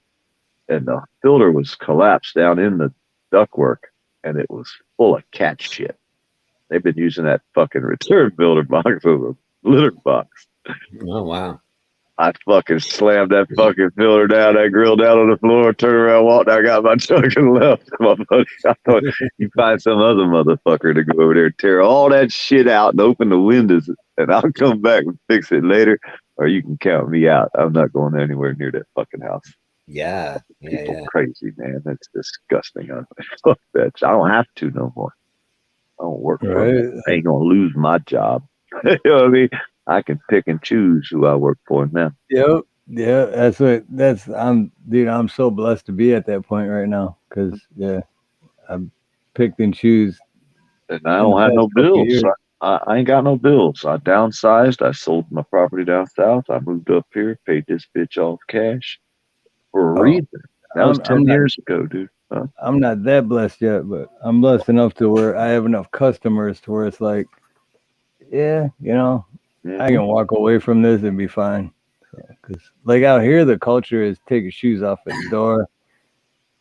Yeah. And I've gone to houses that were so nasty, and I'm like, you think I'm taking my shoes off? You're out of your fucking mind. Like, there's no way. Like, even with socks on, I'm not. You don't get them little white boot things to put on your shoes? No, not because that's the thing. Like 98% of my customers are, they're not like that. So we always had down in Orlando. There's some big money, and so we always had these things. They put over your boots. You don't have to take your shoes off. Yeah, you just put them things over. But the houses like that one I was in, I was like, one, I'm not taking my shoes off, and if I had the booties, I would have put like 3 pair on because I don't want what I'm walking through on my boots either. You want a full hazmat suit for that shit. Talk about that TV show Hoarders, like holy shit. Yeah. Which was one of the ones I walked out on too, because they're like, it's down the hall. And I'm like, where's the fucking hall at? I can't like. And then you go in there and they're like, oh, it's the shower that's leaking. And I'm like, is this the bathroom? And they're like, yeah, and there's just so much shit in there. And I'm like, well, where's the bathtub? I like, what? Like, you ever see where I get these people to show us their floors? Like, I'll get them on panel and I'll be like, show me your floor. These people, man, they'll do some strange shit. We had one guy, he wouldn't show us his floor. He turned his camera on, and then when he turned the camera off, he had switched cameras from front to back. So he's showing us his floor. And there's fucking trash and beer cans everywhere. Right? So they're screenshotting the hell out of it. They're recording it. And we're letting it go for as long as we can. And people start typing in the chat, and he's reading it. And he's like, something that it's not his floor. So finally, I says on the panel, I said, you dumb motherfucker, you switched the camera over. We're looking at your floor, you stupid fuck. Another person, she wouldn't show me her floor. So I had to trick her. I told her, I said, hey, you still got them damn pink prison shoes you be wearing all the time? Right? Because she had showed them before one time. And I had remembered. And she's like, they're not prison shoes, they're Crocs. So she turns the camera on her feet. There's 3 foot of trash across this whole fucking house. The garbage is piled up as high as the fucking bed. The guy comes stepping up into the room. He about hit his head on the fucking ceiling fan, and he was only like 5 foot tall. So I'm like, God damn, there's so much trash in there. You're going to need a damn bobcat to get this shit out. Shovel ain't going to work. And he showed us her floor. So when you get these people in the room, tell them to show you their floor. You'll see what kind of person they are. Right. I do all kind of fucked up shit. I'll admit, I'm bad. That's just terrible. But like I said, then you ask them where their cat is, and they're like, "Oh, it's behind the stove. That's where it lives." I'm like, "What? Hell no! Behind the stove. It lives back there eating mice." The person told us. They were for real too. Yeah, I don't get that. You could tell by looking at their floor they was for real. I'm gonna do that one time. I'm gonna try that. What's your floor look like? I've been doing that for years, man. Show me your floor. They're like, what? I know. That's fucked up, dude. I do some fucked up shit out here. Well, you're a dick. That's why. PDF. How dare you? Gotta go. He gotta go. We gotta get rid of that. Yes. You need to get your channel canceled. That's what we need to do. They gotta take all 250 of them. That's right. Make up 100 new ones at a time now. I don't have to make them up one at a time no more. I can make 100 at a time. I don't even know how to do that. I really don't. I have one account. This is it. I'm Doc Danger, and that's it. I have no other alternates. I don't have anything else. I don't even know how to make up other ones. I just have the one. Yeah, I have 3, and I can only get to one of them from one of my phones and my tablet, and I can only get to the third one from my other phone. I'm like, what the hell? But plus, I forgot the password, so. Oh yeah. Well, you got your email. Just change your password. Right. Well, yeah, that's why it's like set up to where I just put in the on my one phone, I just click on the name and then go to the other one. That's the only way I can get into any of my accounts anymore. I have to hit forgot password. Yeah, right. I make up a new password every time I log on. Yep. And then every time you do it, they're like, "Oh, you can't use one that you used previously," and it's like, well, so you just add another Q or something. I don't know. Well, wasn't that the password? That's why I put it in, but it didn't work. Now you're making me come up with a new one. What the fuck? Oh, another shooting last night. Tallahassee, capital of Florida, got more people shot over there than in Miami. Wow. No arrest made. Of course, there's not an arrest made. There never is. That's morning news. Another person shot in Tallahassee. No arrest. Be on the lookout for a guy dressed with a mask on. Yeah. Yeah, you should be able to spot him. It'll be real easy. Yeah. I don't think they care to arrest people that are shooting each other anymore. I wouldn't want to either. Hell, he shot somebody. What the fuck? I want to go fuck with that crazy bastard for. He might shoot me. You know what I mean? Oh, shit. It's easier to bust a pothead. All you got to do is tell him, hey, you want to go get a sandwich? He'll load right up. Get right in the car. Yeah. Let's see what's going on. Local news. New York, 3rd fatal attack in New York City transit system in 10 days. We have an arrest made after a man stabbed to death on an MTA bus. What about that lady up there that's complaining about your 10,000 migrants that are there? I don't know. I don't even. You know what? To be honest with you, I don't even follow the news. Well, there's while a we big were talking tent. about that. Yeah, go ahead. They're setting up a big tent somewhere up there in New York City. House people. Oh yeah. Oh yeah. I did hear something about that. Yeah, I saw that, but I don't know what's going on with that though. But I know people aren't happy about it. But no, Pelosi, she said that she wanted to bring them people back to Florida because we needed some fruit pickers. We'll see. How does she know we need? That would kind of be a good thing, right? How does she know we need fruit pickers? How does she know that? Oh, okay. All right. I was going to say, because if that's like a legit thing, then it's like, okay, we'll get him some work then. But yeah, all right. I see what you're saying then. All right. I see where you're going. All right. And isn't fruit picking seasonal? So now what are they going to do the rest of the year? That's true as well. Yeah. Yeah. I mean, Pelosi said this about them people that went to Martha's Vineyard. Yeah. That farmers in Florida said they need some fruit pickers, and it's just people that are here to pick our fruit. Yeah. The farmers in Florida were like, "How dare they? How dare you take our fruit pickers?" Those people that they sent to Martha's Vineyard, though, that was kind of a fucked up situation because they were lied to and they were promised that they were going to be taken care of when they got there, and that wasn't the case. They were just driven up there, dumped there, and it was like, here, you fucking deal with them now. All of the things that they were promised before they got on those planes that never came true. So they were lied to about that, and that's kind of a fucked up situation there. Well, that's the whole point, though, kind of, because that's what's been happening for the last 2 years, like all over America. Yeah, but you can't use those people as pawns, though. You know what I mean? You can't promise them, look, we're going to take care of you. If you go there, you're going to be good. We're going to make sure you have housing. You're going to have jobs. Right. And then they're like, oh, okay, great. And then they get there and they're just dumped there because they're being used as political pawns. And then they have nothing and they're fucked. So, but I thought they was a sanctuary city, that they had a system set up for that. Florida's not a sanctuary city. We don't have a system set up for that, for dumping off thousands of people. We don't have anything here in Florida for that. A sanctuary city that's proclaimed, like Martha's Vineyard, New York, these cities, states, they say that they're sanctuary cities for immigrants. Well, then where's your system? No, apparently they were taken care of by the people in Martha's Vineyard. It didn't, because they were hoping like Martha's Vineyard is like, it's a rich place, so if we dump all of these immigrants there, these scummy immigrants, that it's going to freak them out. But it really didn't work that way. The immigrants got there, they were kind of fucked, and then the people in Martha's Vineyard kind of did welcome them with open arms and ended up taking care of them. So I don't think it worked. No, what happened was the government came, picked them up, took them to a military base because the people in Martha's Vineyard didn't want them.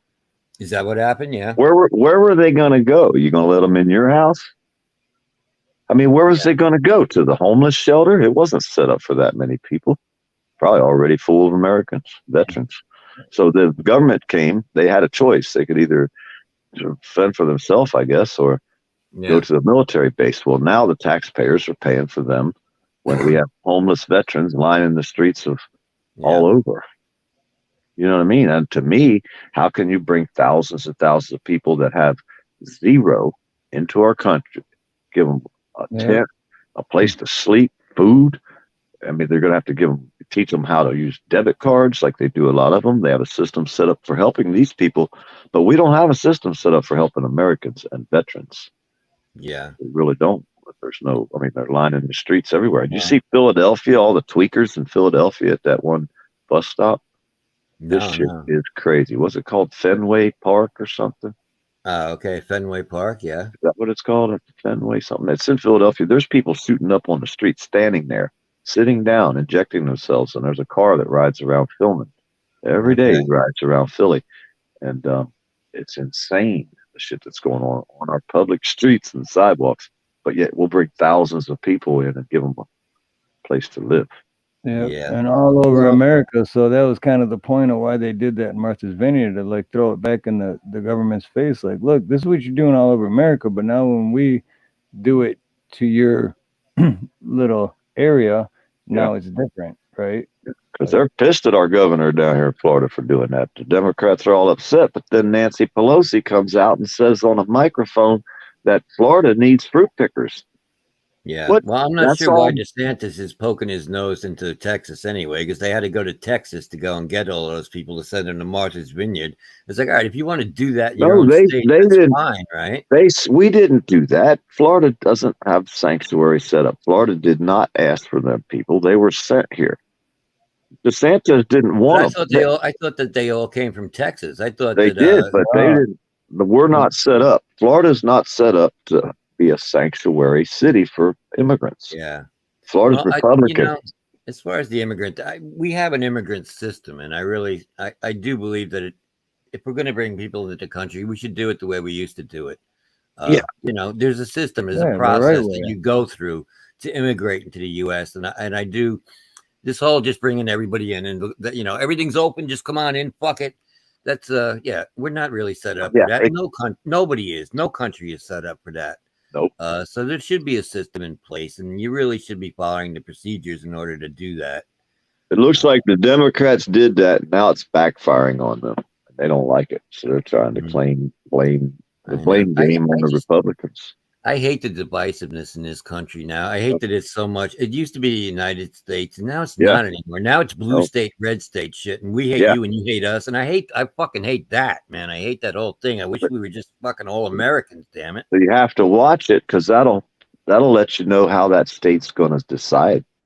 You know, Florida, as long as Ron DeSantis is, and our senator and the governor are both Republicans, they're always going to stay Republican side. They're not whether it's right or wrong. It's whether it's Democrat or Republican. And that's the problem with the whole party system.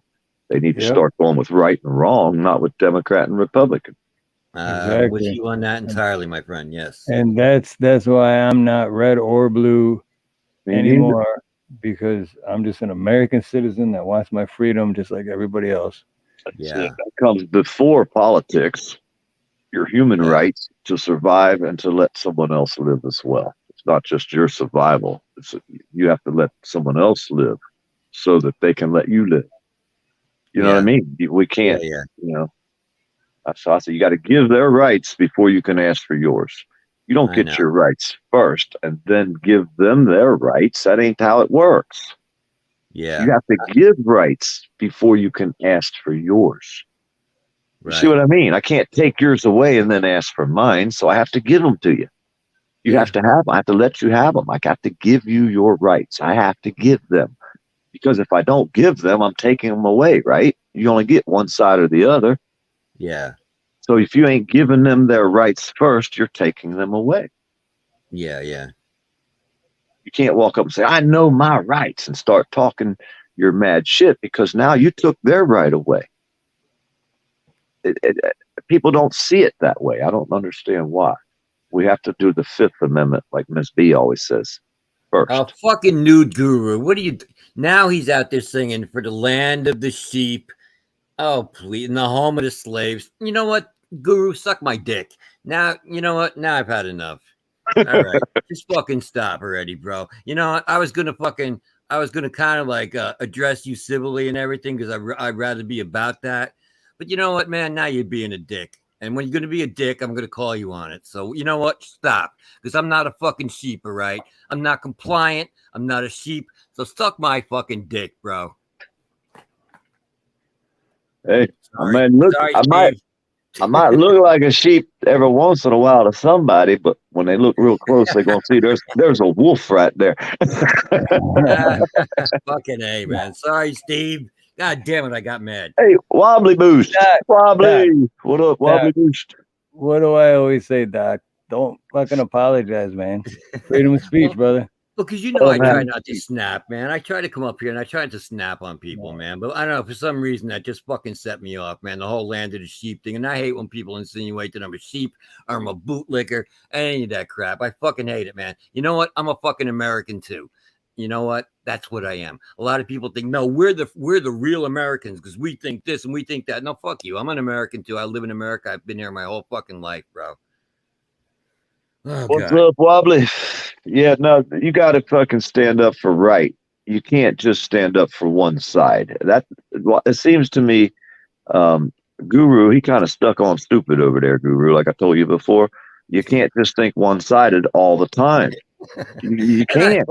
I apologize to Guru too. I'm sorry, bro, man. I don't know. Definitely. I've told him before, man. He's strong. He'll be back. Don't worry. He ain't going nowhere. I've told him before. I think I was seen it in chat earlier. He said he's thick skinned, so yeah, he tough. He ain't gonna go nowhere. All right, cool. All right. Hey, Roxanne Morality, I see you out there. Roxanne. I think we were just talking about Roxanne a little bit ago. Okay. Remember what we were talking about? Here we go. Roxanne. Yeah, you don't have to put on the red light. Yeah, you don't have to do that, Roxanne. Yeah, Roxanne's here in the Philippines. Yeah, she comes by our show every now and then. So yeah, good to see you out there, my friend. I watch the Philippines. People would go around. They got them little carts and them little badass little. I mean, I'd like to have some of them mopeds. How do they get all them damn mopeds? They got badass mopeds over in these foreign countries or outside of the United States. I don't even see that kind of stuff here. And I go to the college town. They all got mopeds parked everywhere up and down the streets. They have some badass shit outside of our country. I wonder why and how they get that shit. I know. We got crappy little mopeds over here, man. I know it, man. They got shit that looks like little motorcycles. You know what I mean? Yeah. Well, they hook that shit up. Bet you they probably don't have the 50cc rule. Probably. If we have over 50 cc's, we got to have a tag on it. Yeah. Okay. Probably that. It's probably something to do with the horsepower, because there's some badass little fucking mopeds on some of these videos I watch. When they start them up, you can hear they got power. You know? Yeah. I like motors. I like motorsports. Only if I'm driving, though. Oh, yeah. I agree. Yeah, I'm not a good passenger. I got to be in control. Yeah. Look at Bacon says badass mopeds. Never thought I'd hear those two words in the same badass mopeds, dude. They got some badass. Hey, when you get as old as us, the big bikes hurt too much. We're still healing. I'm still healing from the last time. There's two kind of bikers: the ones that are going down and the ones that have been down. That's the only two you got. I've been down. Mopeds sound like fun, but it still hurts you now. I'm telling you, it's silly. I So like the new beer. guru said, Doc Danger, nor was the bootlicker thing aimed at you either. But yes, don't worry, I'm not a feely freak. All right. LOL. All righty then. Good enough. All right. Good enough, So- my friend Guru. Good, done and done. That's all in the past. Let's have some fun. Look, see, Roxanne, she's tuning in because she thought the topic was going to be sex. Oh, that was over like 3 hours The closest ago. we got to sex was me just yelling, "Suck my dick" at Gurus. Yeah, fucking A, man. No, we wandered off that a long time ago, Roxanne. Yeah, that was like the first 2.5, 3 hours of the show. And oh shit, we're going on 7. Damn. Yeah. See what I 6 hours, mean? I 23 say it every minutes time. in, I'm yeah. like, I don't pay attention to the time wise, but it's like when it's a good conversation, you're not paying attention to time. Shit Yeah. just goes. Yeah. Everybody knows me. I'll get up and go to bed and leave all them people out here talking on my panel. Fucking, I'll wake up 6, 8 hours later. They still out here talking. It'd be like they didn't go away. I love it, man. I just join right in. Next thing you know, 2 days is going by. I get up, go to bed the next night, leave the panel up. I'm gonna have to try that. I'm gonna have to do that one day. You got to make sure you trust the people, dude, and then you got to have people that are modded in the chat, because what they did to me one time. Here's another one of their scams. What's her name? I ain't gonna say her name, but she had her boyfriend put her name, address, and all this shit in there, and then she reported me, and my page went black. Now the next day they gave it back, but I lost the chat. But they would set me up for that. You know what I mean? They put their own fucking information in, dox theirself, and then report you for doing it. So there's all kind of scams. You got to make sure you got some good fucking mods and good people before you trust some shit like that. If they don't like you, they'll attack you, and just because they can, or they'll porn bomb you, and then get your channel going like that. I got Ronnie Yorgis, Ronnie Cash, David Devine, and the Full Monty. They all have they have full access to my StreamYard. Okay, well, yeah, I'm just saying that there's so many ways out here that these haters that just want to cause strife for people and then laugh about it over there in their Discord channel. Oh, look what I did to this guy. Hey, Samoan Watchman. Yeah, Small we're still Watchman, there he is. What's up, Samoan Watchman's just waking up, getting ready to go to work, and be like, dude, these fuckers are still on. That's a fellow bass player right there. Yep, very good bass player too. Yeah. I've been up. I actually went up on Roxanne's show one day. I went up on the panel, and we kind of had a language barrier though, so it was a little difficult, but we did the best we could. But yeah, it was a serious language barrier because her English is not quite that good, and I do not speak any sort of Philippine language whatsoever. So I know what you mean too, Dad, because my mother-in-law is very, and like half the shit she says, I'm just like, I love you, Mom, but I don't know I really don't know what you're trying to say. And she'll just say it again, and half the time I just like agree, like, okay, yeah. Mm-hmm. I don't know. And then I'm like, Nina, what is she fucking saying? But big language, like, if that's what you mean by the language barrier. Well, no, it's just she really doesn't speak English well. So right, yeah, okay. I was trying to have a conversation. Was just it was a little difficult. I mean, we made our way through it, but it was not a very flowing conversation like we're having right here. No, same exact thing. So yeah, I know exactly what you mean. Yeah, I still deal with it every time I see Mom. Drunk. Yeah, she was pointing out she likes sex when she's drunk. She says in the chat there. Okay, Roxanne, I hear you. I'll have to come to the Philippines and I will get you drunk. Hey, Roxanne wants a husband too. Oh yeah, she's looking for that husband, man. She wants to come to the U.S. She is shopping hard for that green card. That is what she is doing. Living in America. We're having a music festival, 4-day music festival over here at the Swanee River Fest. Have you ever heard of that? Swanee River Fest? No. There's a place over here on the Swanee River. You can set up campsites. They have a tree house too over there you can rent, but that's probably thousands of dollars. But big old giant house built way up in a tree. The Yeah. music festival is like a grassroots festival or something like that. Grassroots. Okay. It's a 4-day festival. So if you were down here in Florida, you could go to that festival and pay to get in and camp out and Yeah. hang out and party for 4 days. Nothing but drinking and whatever else you do, I guess. If you can stay away from the police. They're thick as thieves over there, I'm here to tell you. Ah, okay. But they have a lot of music festivals around here that you can go to and jam out for days. You know what I mean? You go into this place with your RVs and all, and you just stay there for 4 days. It'll be Thursday, Friday, Saturday, and Sunday. And it's just one band after another one or different groups, you know, and it's a party, you know, for 4 days. Pretty cool. Swanee River Festival. They have all different kinds of music, mostly country, though. Right, right. It's fun to go to that. And Al Jolson songs. And whenever I hear Swanee River or the Swanee thing, I just for some reason Al Jolson pops into my head all the time. So the only part I remember I'm that fucking song, old, bro. Hey, way down south where the old folks go to die. Mm-hmm. Yeah, I wonder when that's going to change because Florida was that was where, especially in New York, that is where you know, the elderly people would go to retire to Florida. But with all the storms that are coming through there, I wonder if that's not going to change at some point in the future.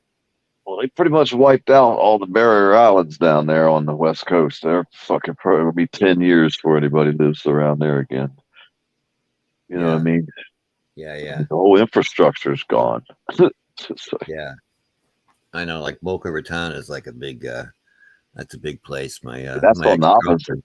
Yeah, that's the opposite side of the coast. Is it? Yeah, yeah.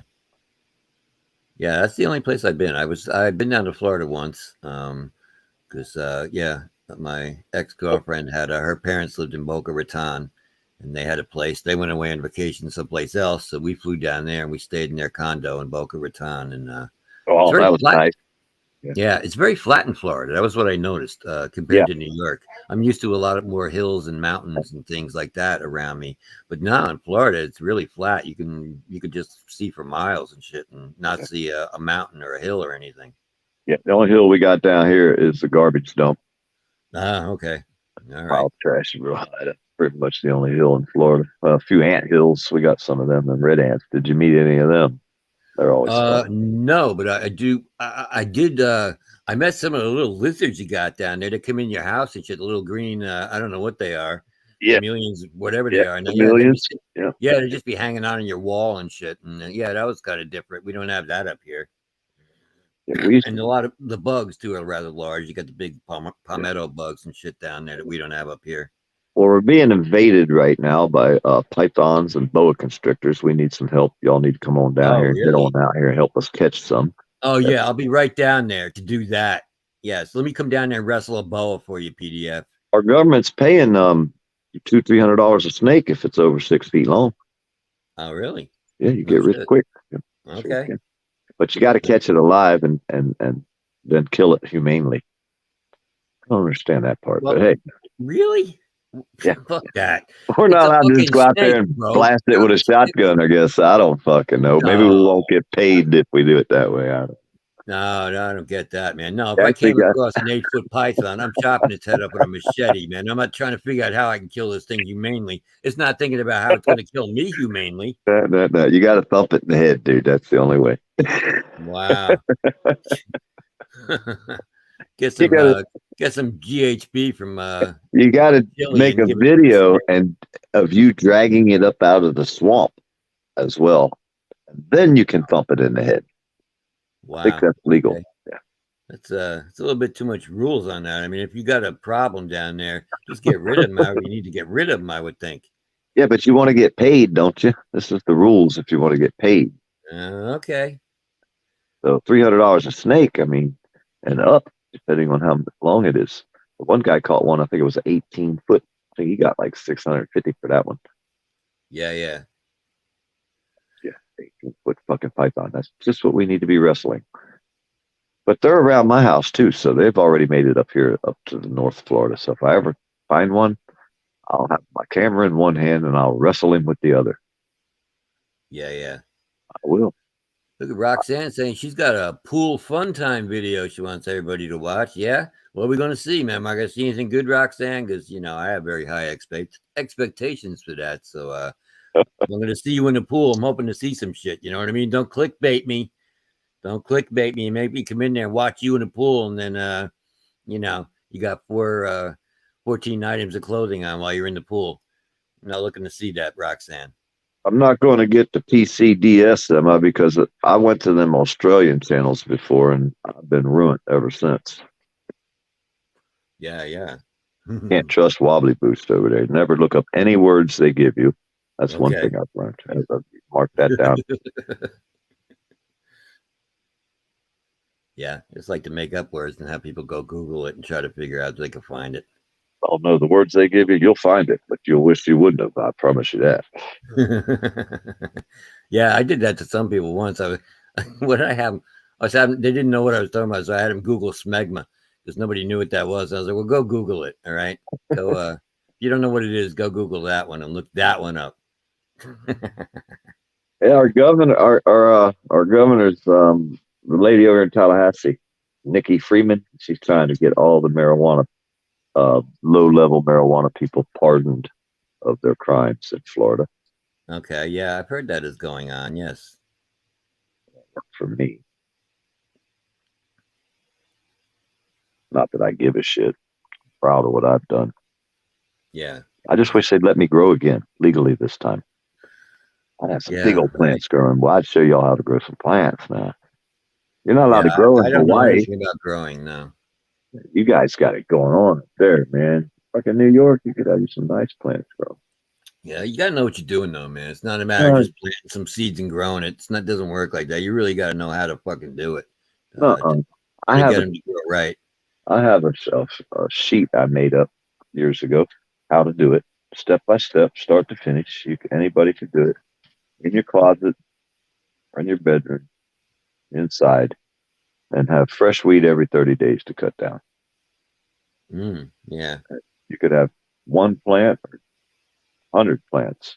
Do it exactly like my sheet that I made, how to do it, but you have to have, a few items, you have to have your pH testers and your pumps and your, stuff like that.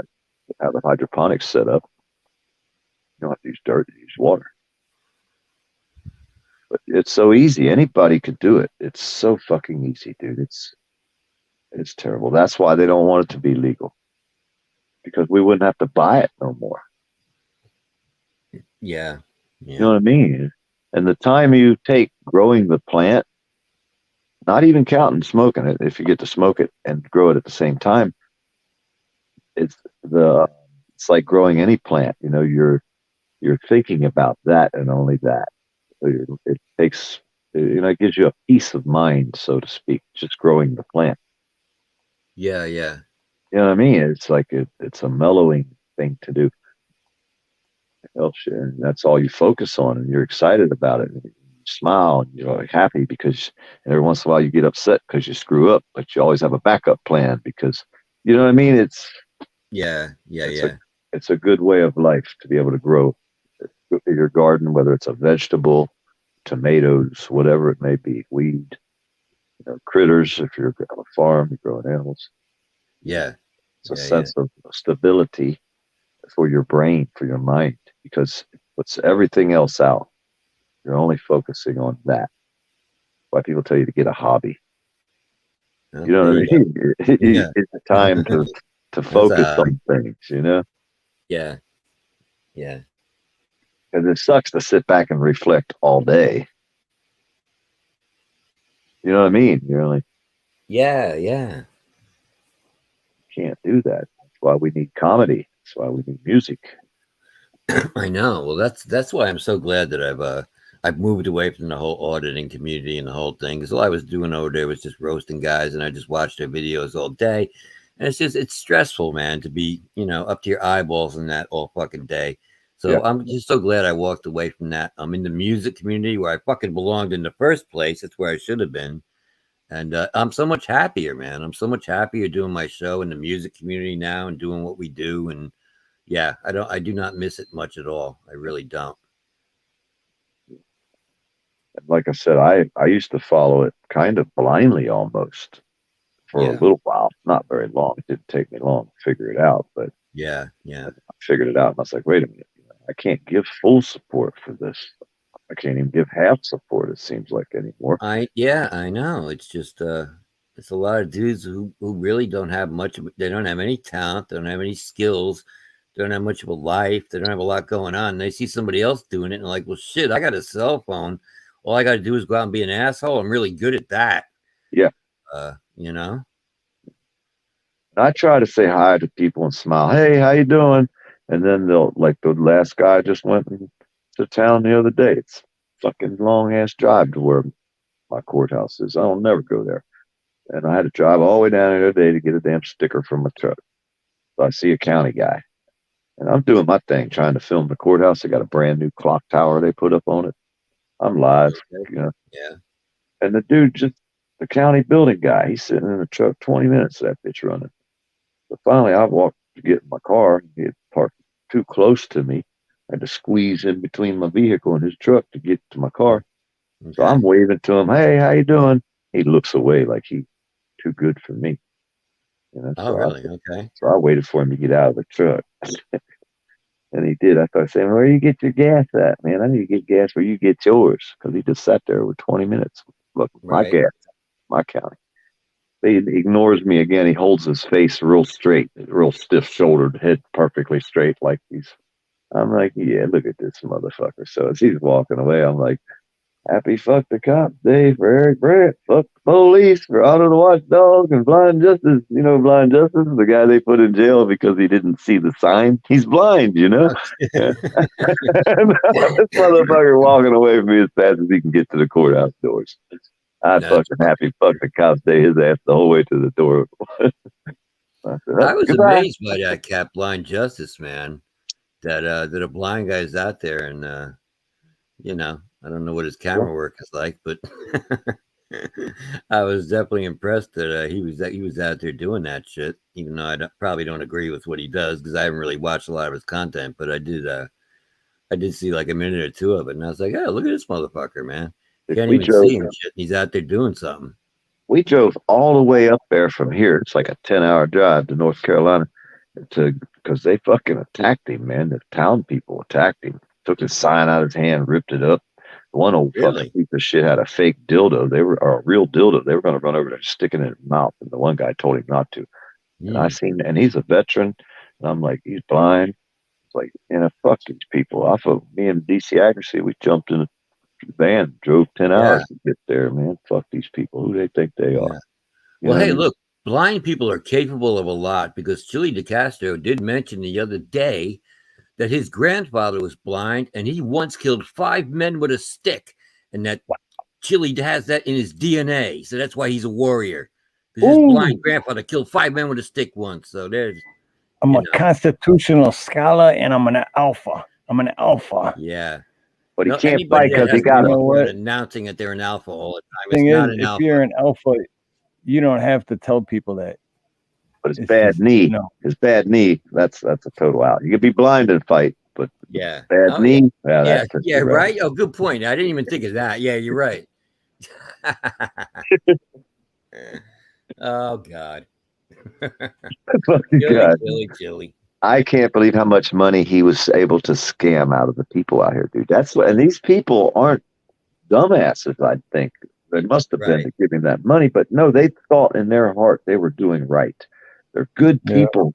People like him are sucking money out of good fucking people, and the good people don't see it. And then they won't admit to it because if they admit to it, then they're going to feel like they were dumb. Right. When they were really caring, don't feel dumb because you cared, but they don't know and they won't accept what we tell them. They just won't hear it. They won't hear it. I'm going to keep telling them till they do. You know what I mean? Yeah. Whoever it is, I don't care. If you're a good person, I'll share your story. If you're a bad person, I'll share your story. I think they like me now. I don't think they like me. It's like it's a news story. Let's tell it. Let's get the truth out. Don't lie. Don't hide. Just be yourself. Yeah. I try to tell him all ever since the beginning, back the fuck up. If he tells you back the fuck up, back the fuck up. What's wrong with you? You can't hear good?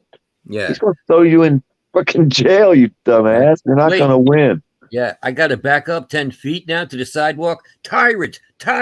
Yeah. See the tyranny we have to live. This is like Nazi Germany now. No, Well, it's at least, not, bro. at If it was least, Nazi Germany, they would hit you in the fucking head with a club, and you'll be in an oven right now, fucking dead. So no, it's not the same, bro. I like to call them Nazis. They hate that shit.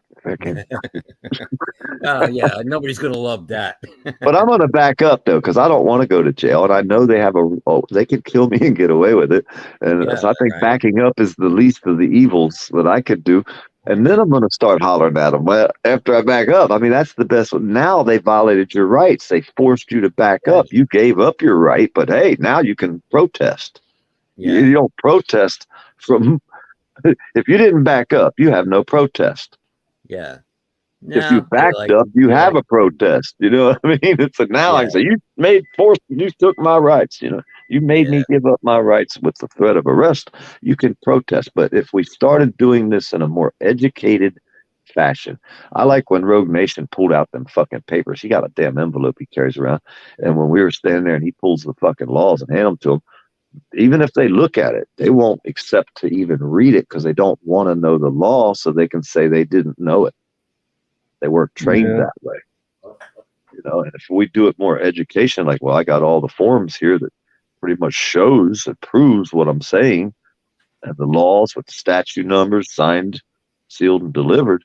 But then if they force you to leave, you could say, well, okay, give me my papers, I will leave, and I'm going to have to, you know, we're going to have to fight this out, you know, legally.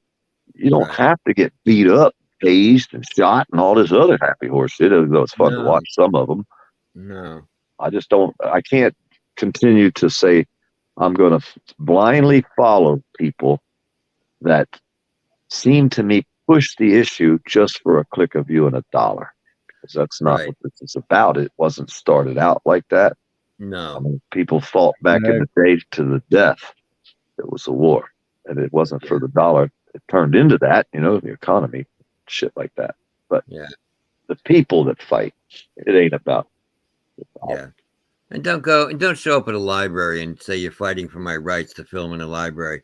Nobody wants to fucking film in a library except you dumbass. You're the only one that cares about it because you're trying to get a click and a view.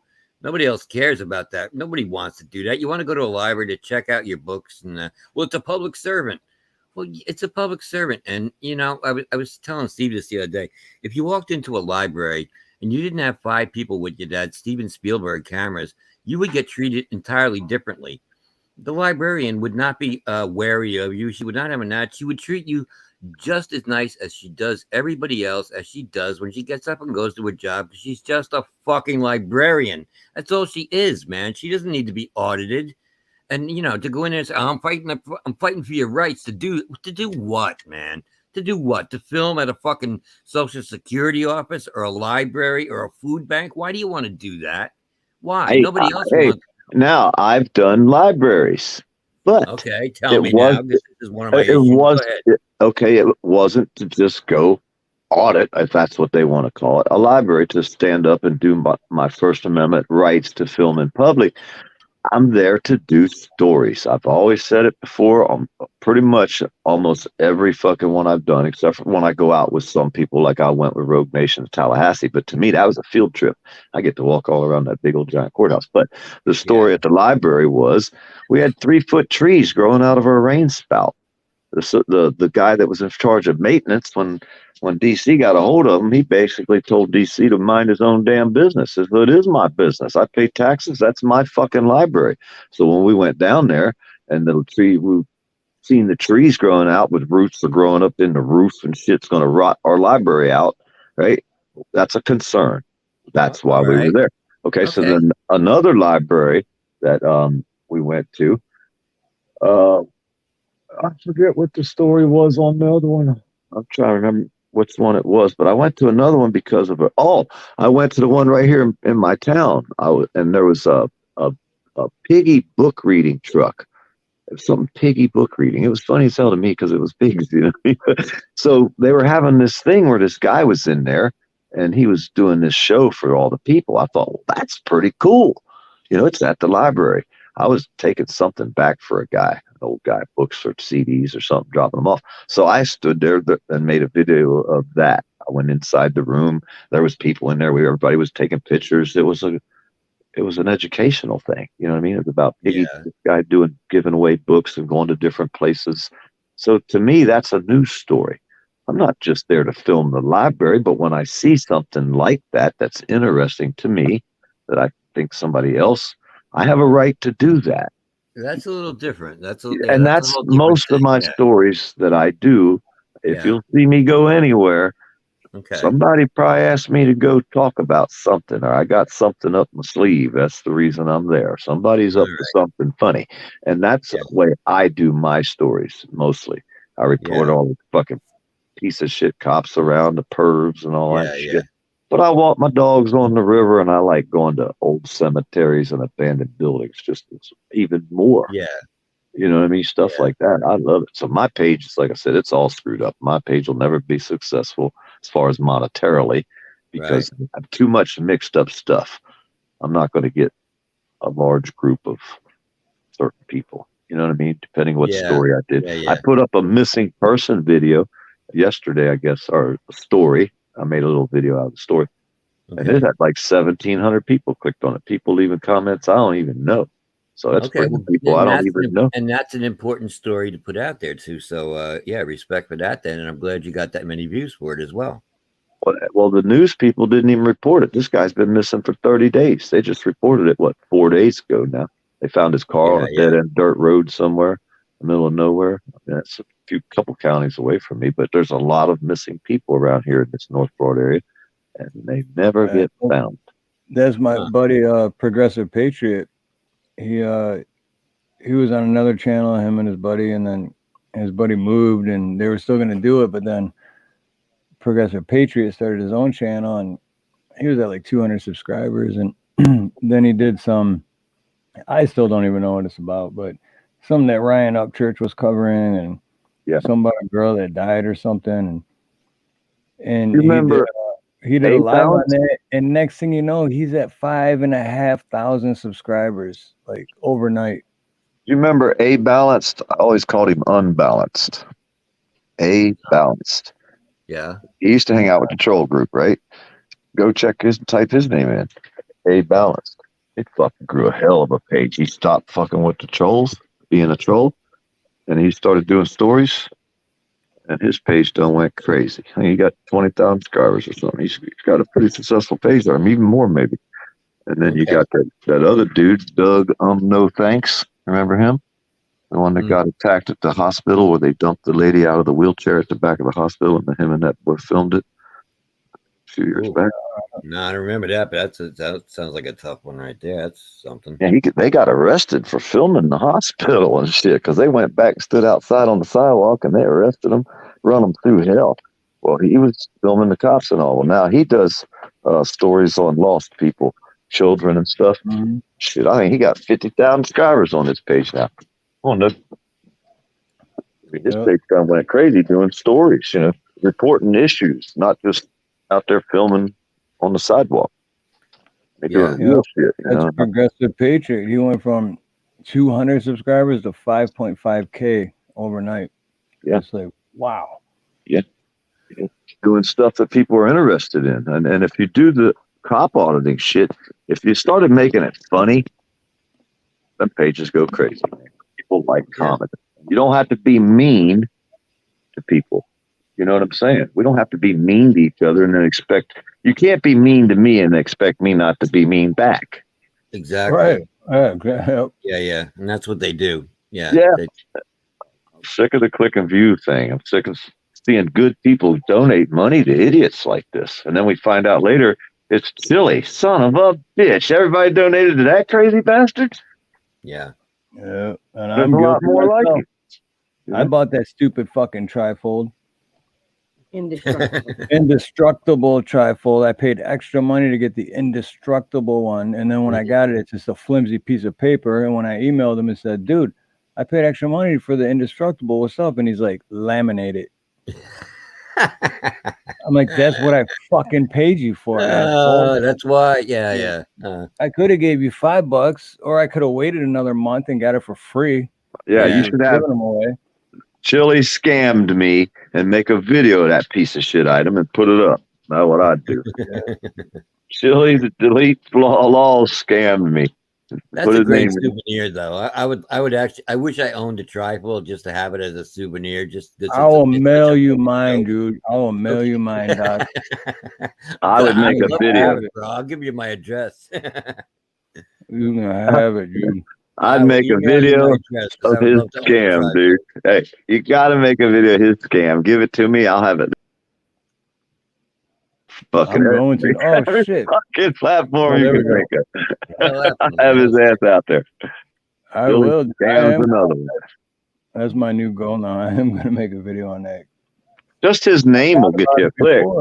Hey, using his name will get you a click, and especially if it says he scammed me, I'm telling you, I'll share it everywhere. Everybody will come watch that video. They will. Just his name will get you a click. It's like when they cuss me out and put my name in their title.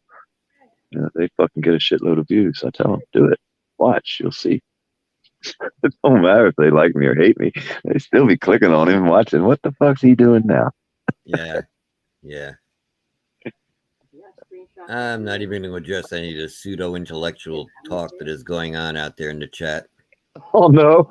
Pseudo-intellectual stuff. No, you saw where I fall back on suck my dick, so I'm not handling it really intelligently. Clearly, I'm not up to the task. So, yeah. Fucking A, Guru. But I love you anyway, my brother. We're still fucking both Americans, damn it. Yes, sir. Dog, I'm trying to battle dogs, man. I can't let them both out. I got one out and one in. This one here is out. Bear. This is where I was ready to weather the storm up on the roof. I was waiting on Tonic to get here with my chair. He never showed up. I had to sit up there without him. I got my ladder there. I'm waiting. The next storm comes. I'm going to hold the house down, me and my lounge chair. Trying to find one exactly like Tonic had, because it must be a magic chair. He could weather a Category 4 storm, dude, on the roof. Mm-hmm. Woo, he is a bad man. He can't keep a job. He lost it, but you know what I mean? He kept everything else. Mm-hmm.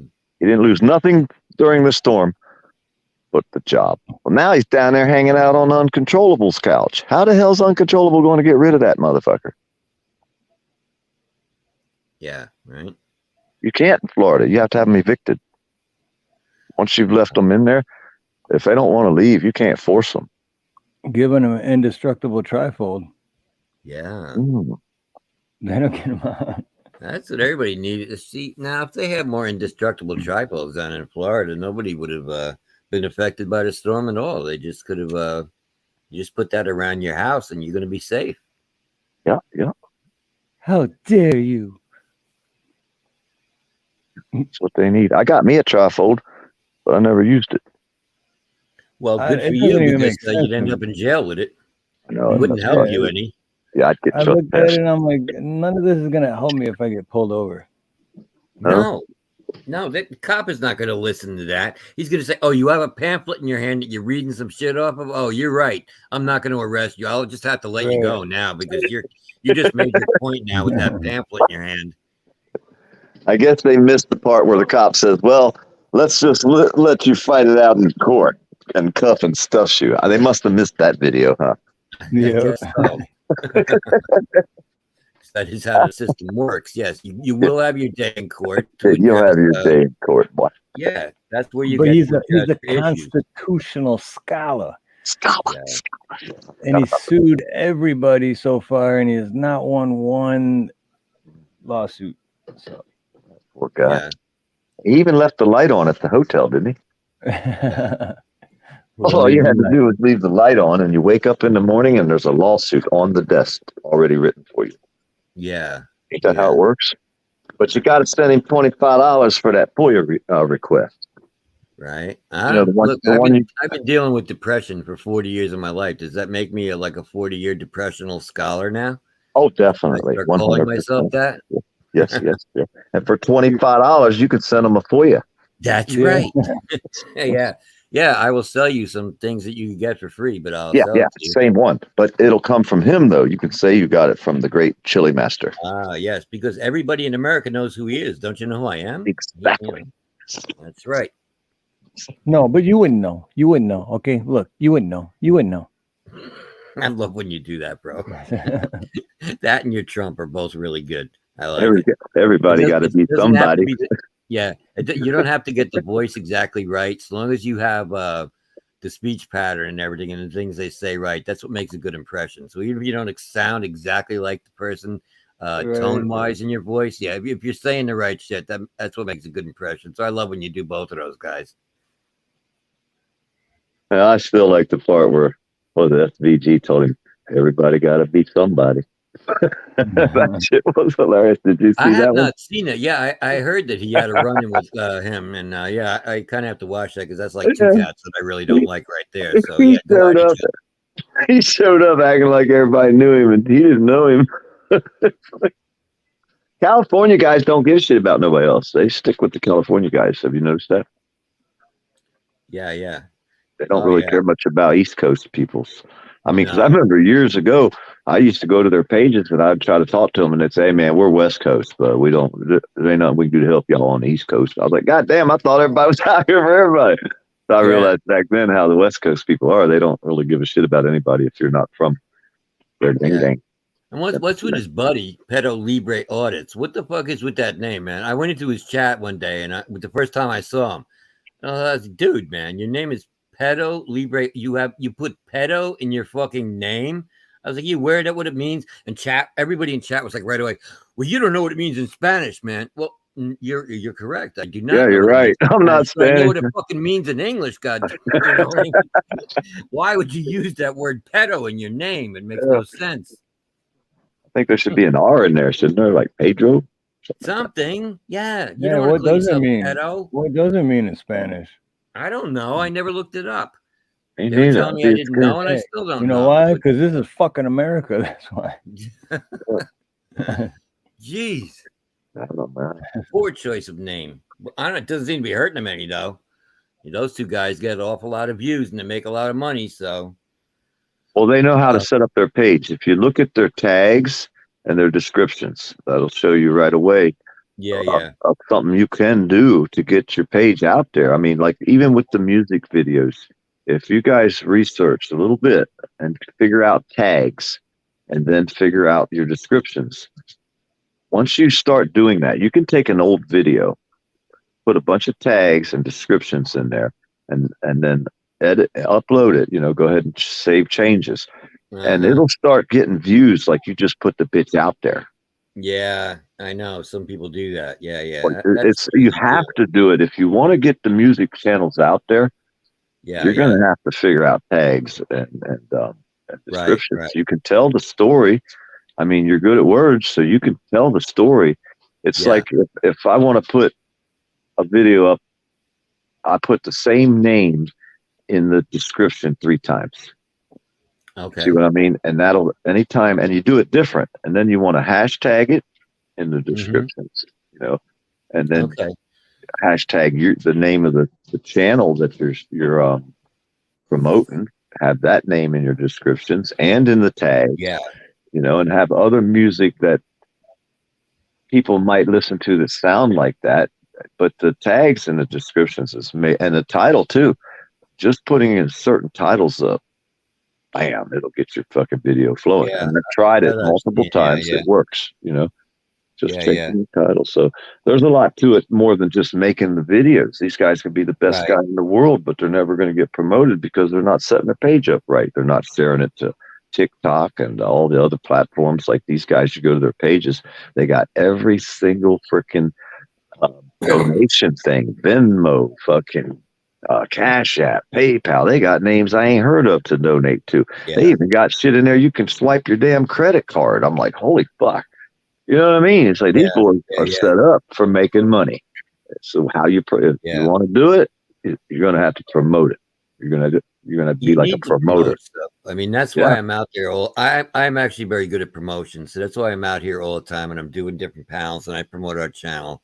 Yeah. Because you kind of have to do that. Because if you're just going to put out a video and you're going to wait for everybody to come, it's not really going to happen. You know what I mean? You kind of That's- have to get out there. You got to let people know what's going on. You got to let them know you're there. That's why my page will never be successful. That's why I tell you, I know everything I do is wrong to make a successful YouTube page. I know what it takes to make one. Right. I don't want to be obligated to that. I'm not. That's more than I have to give. Right. You know what I mean? Because then you're obligated. Once you start doing that, it's going to be like a full-time job. I mean, if I was going to do that, I'd just go back to doing penny stocks, trading stocks online. If I was going to do that, I think I would make a whole lot more money than I will ever on YouTube because I'm not dedicated. I'm not going to go get arrested if I can help it. No. And a lot of the biggest videos on YouTube are filming boat ramps, people backing their trucks into the water. Wavy boats down in Miami. Fucking guy makes mad money. He stands there on the side of a boat ramp filming boats and girls. Okay. Mad money. Mad money. I mean, you want to make money on YouTube, get away from the cop watching and the activism and all that shit and start doing beautiful, fun things.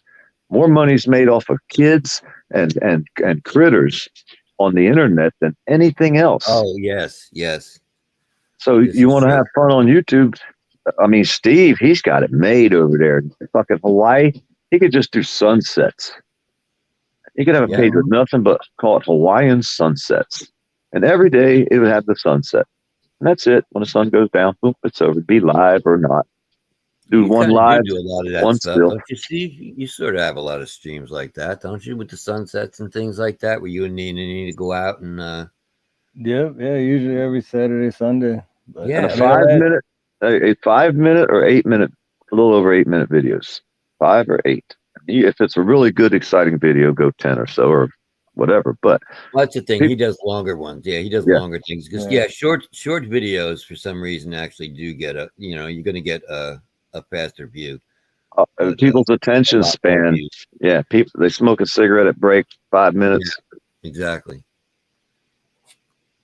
You know. Yeah, 8 I've only minutes. been around YouTube for 10 months now, so I'm new to all of this. My partner Conspiracy has been doing this a bit longer than I have. So, well, like with Conspiracy, man, I don't know if Conspiracy's making shorts, but if he made a little riff, you know what I mean, with a short, you can go up to like 56 seconds, or you can do them 15 seconds. Yeah, or anywhere in between. But you make them shorts, man. Their fucking shorts are going crazy. Yeah, YouTube's promoting them, trying to steal TikTok's audience. Yeah. But them shorts are crazy. And anything you put up that's kind of neat, like a little riff of them jamming. Boom. And it's over. Them fucking shorts, people go crazy over that. Yeah. You know what I mean? I watch them all day long. I sit there and watch these. There's a girl out there. She always has the same colored clothes as she has a guitar. Blonde-haired lady. But she always does some really cool stuff. And she has a page where she teaches people how to play guitar. She gives the guitar away every once in a while. She's really good, you know, and I watch a lot of them. You just sit there and they'll hit up all the songs that you like, you know, the best part of it. And you can learn off of watching them. Because once you watched one of them, YouTube's going to feed a bunch of them to you. You know what I mean? I found that out. Yes. Yeah. Yeah. I discovered, like earlier in the week, I discovered there's a lot of no bra videos on YouTube. Yeah. I had one pop up, so I was like, okay, I'm intrigued. I like nipples. I'm all in. And I watched one, and now like I'm getting flooded. Now I'm discovering that there's a shitload of them because YouTube's throwing them all at me. I'm like, oh damn, okay, I wasn't really all in on this many. Yeah, you're gonna have to go back and watch a few something else's to get them in a day or two to start popping up. But don't go to shaving. Yeah. Don't type in shaving. On YouTube. Especially don't type in shaving and using any of the below names because they got it out there spread wide open and they're shaving. I didn't know about. Yeah, shaving vagina. Don't type it in. Okay. Now you have me intrigued. Damn it! Now I want to see one. You're going to see a whole stack of them. If you want to shave yourself, you can have a video shaving yourself as well. I mean, you're allowed. It's legal as long as you put it as educational on YouTube. So it goes good for women and men. Right, I mean, right. they also have bleaching parts that I didn't click on. Oh, yes, yes. Okay, yeah, bleaching the old, yeah. I don't know. I didn't go there. After the shaving part, I was done. I said, no, this is too much. Well, that is for people. If your anus is a little too dark and you would like it to be a bit lighter, you can bleach it. Yeah, Yeah. and they got a YouTube video on how to do it. It's Okay. educational. Yeah. It's bad. It's bad out here. It's rough out here on these YouTube streets. Yes, yes. I just try to educate everybody. That's all I do. Well, I am not trying to educate anybody, clearly. So I'm trying to steer you where not to go. I'm not telling you where to go. I'm telling you where not to go if I were you.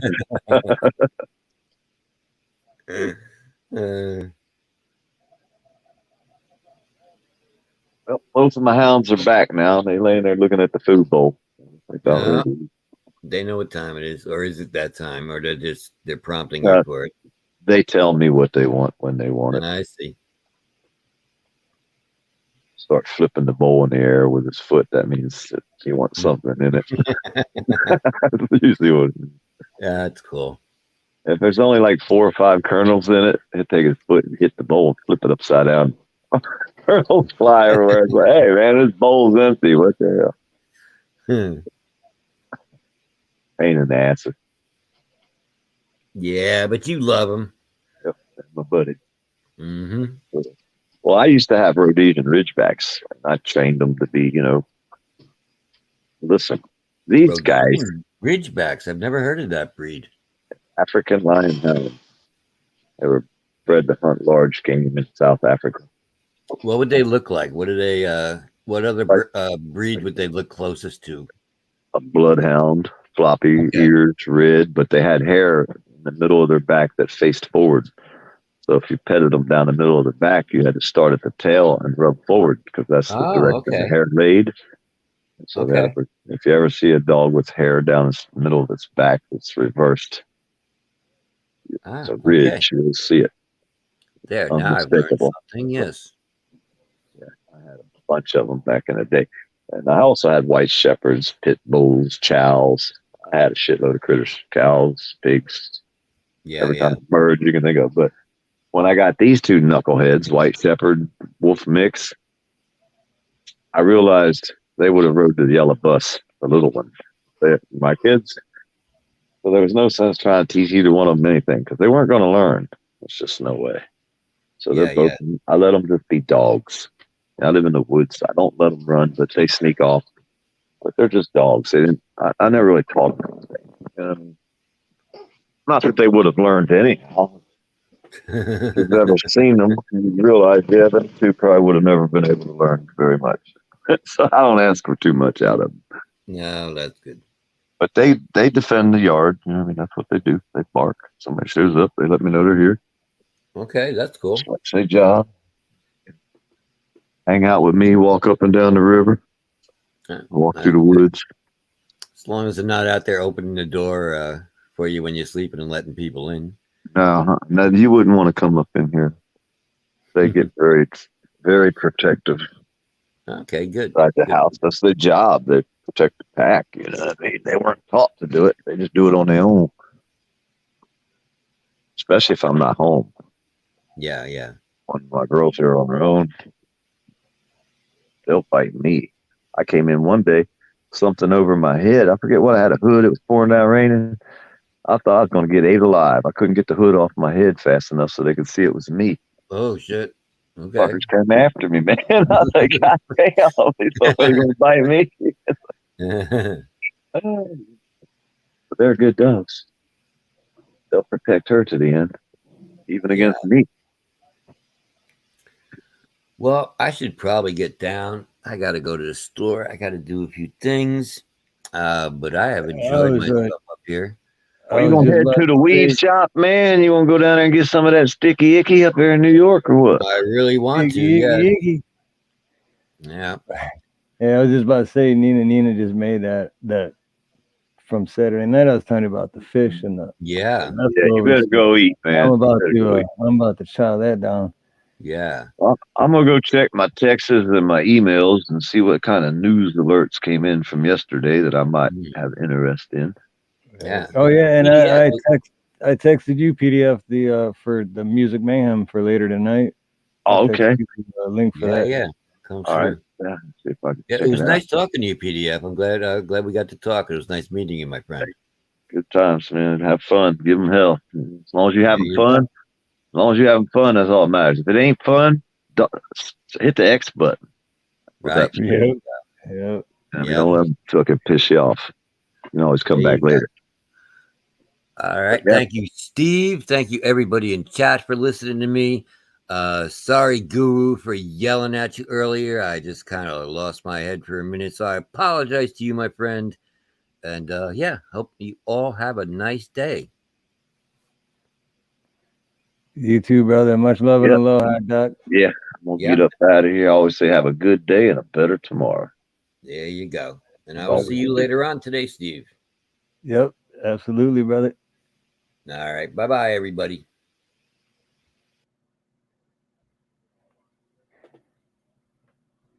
All right, everybody. I'm gonna chomp this food down, but I do want to say thank you to everyone tonight that came on the panel.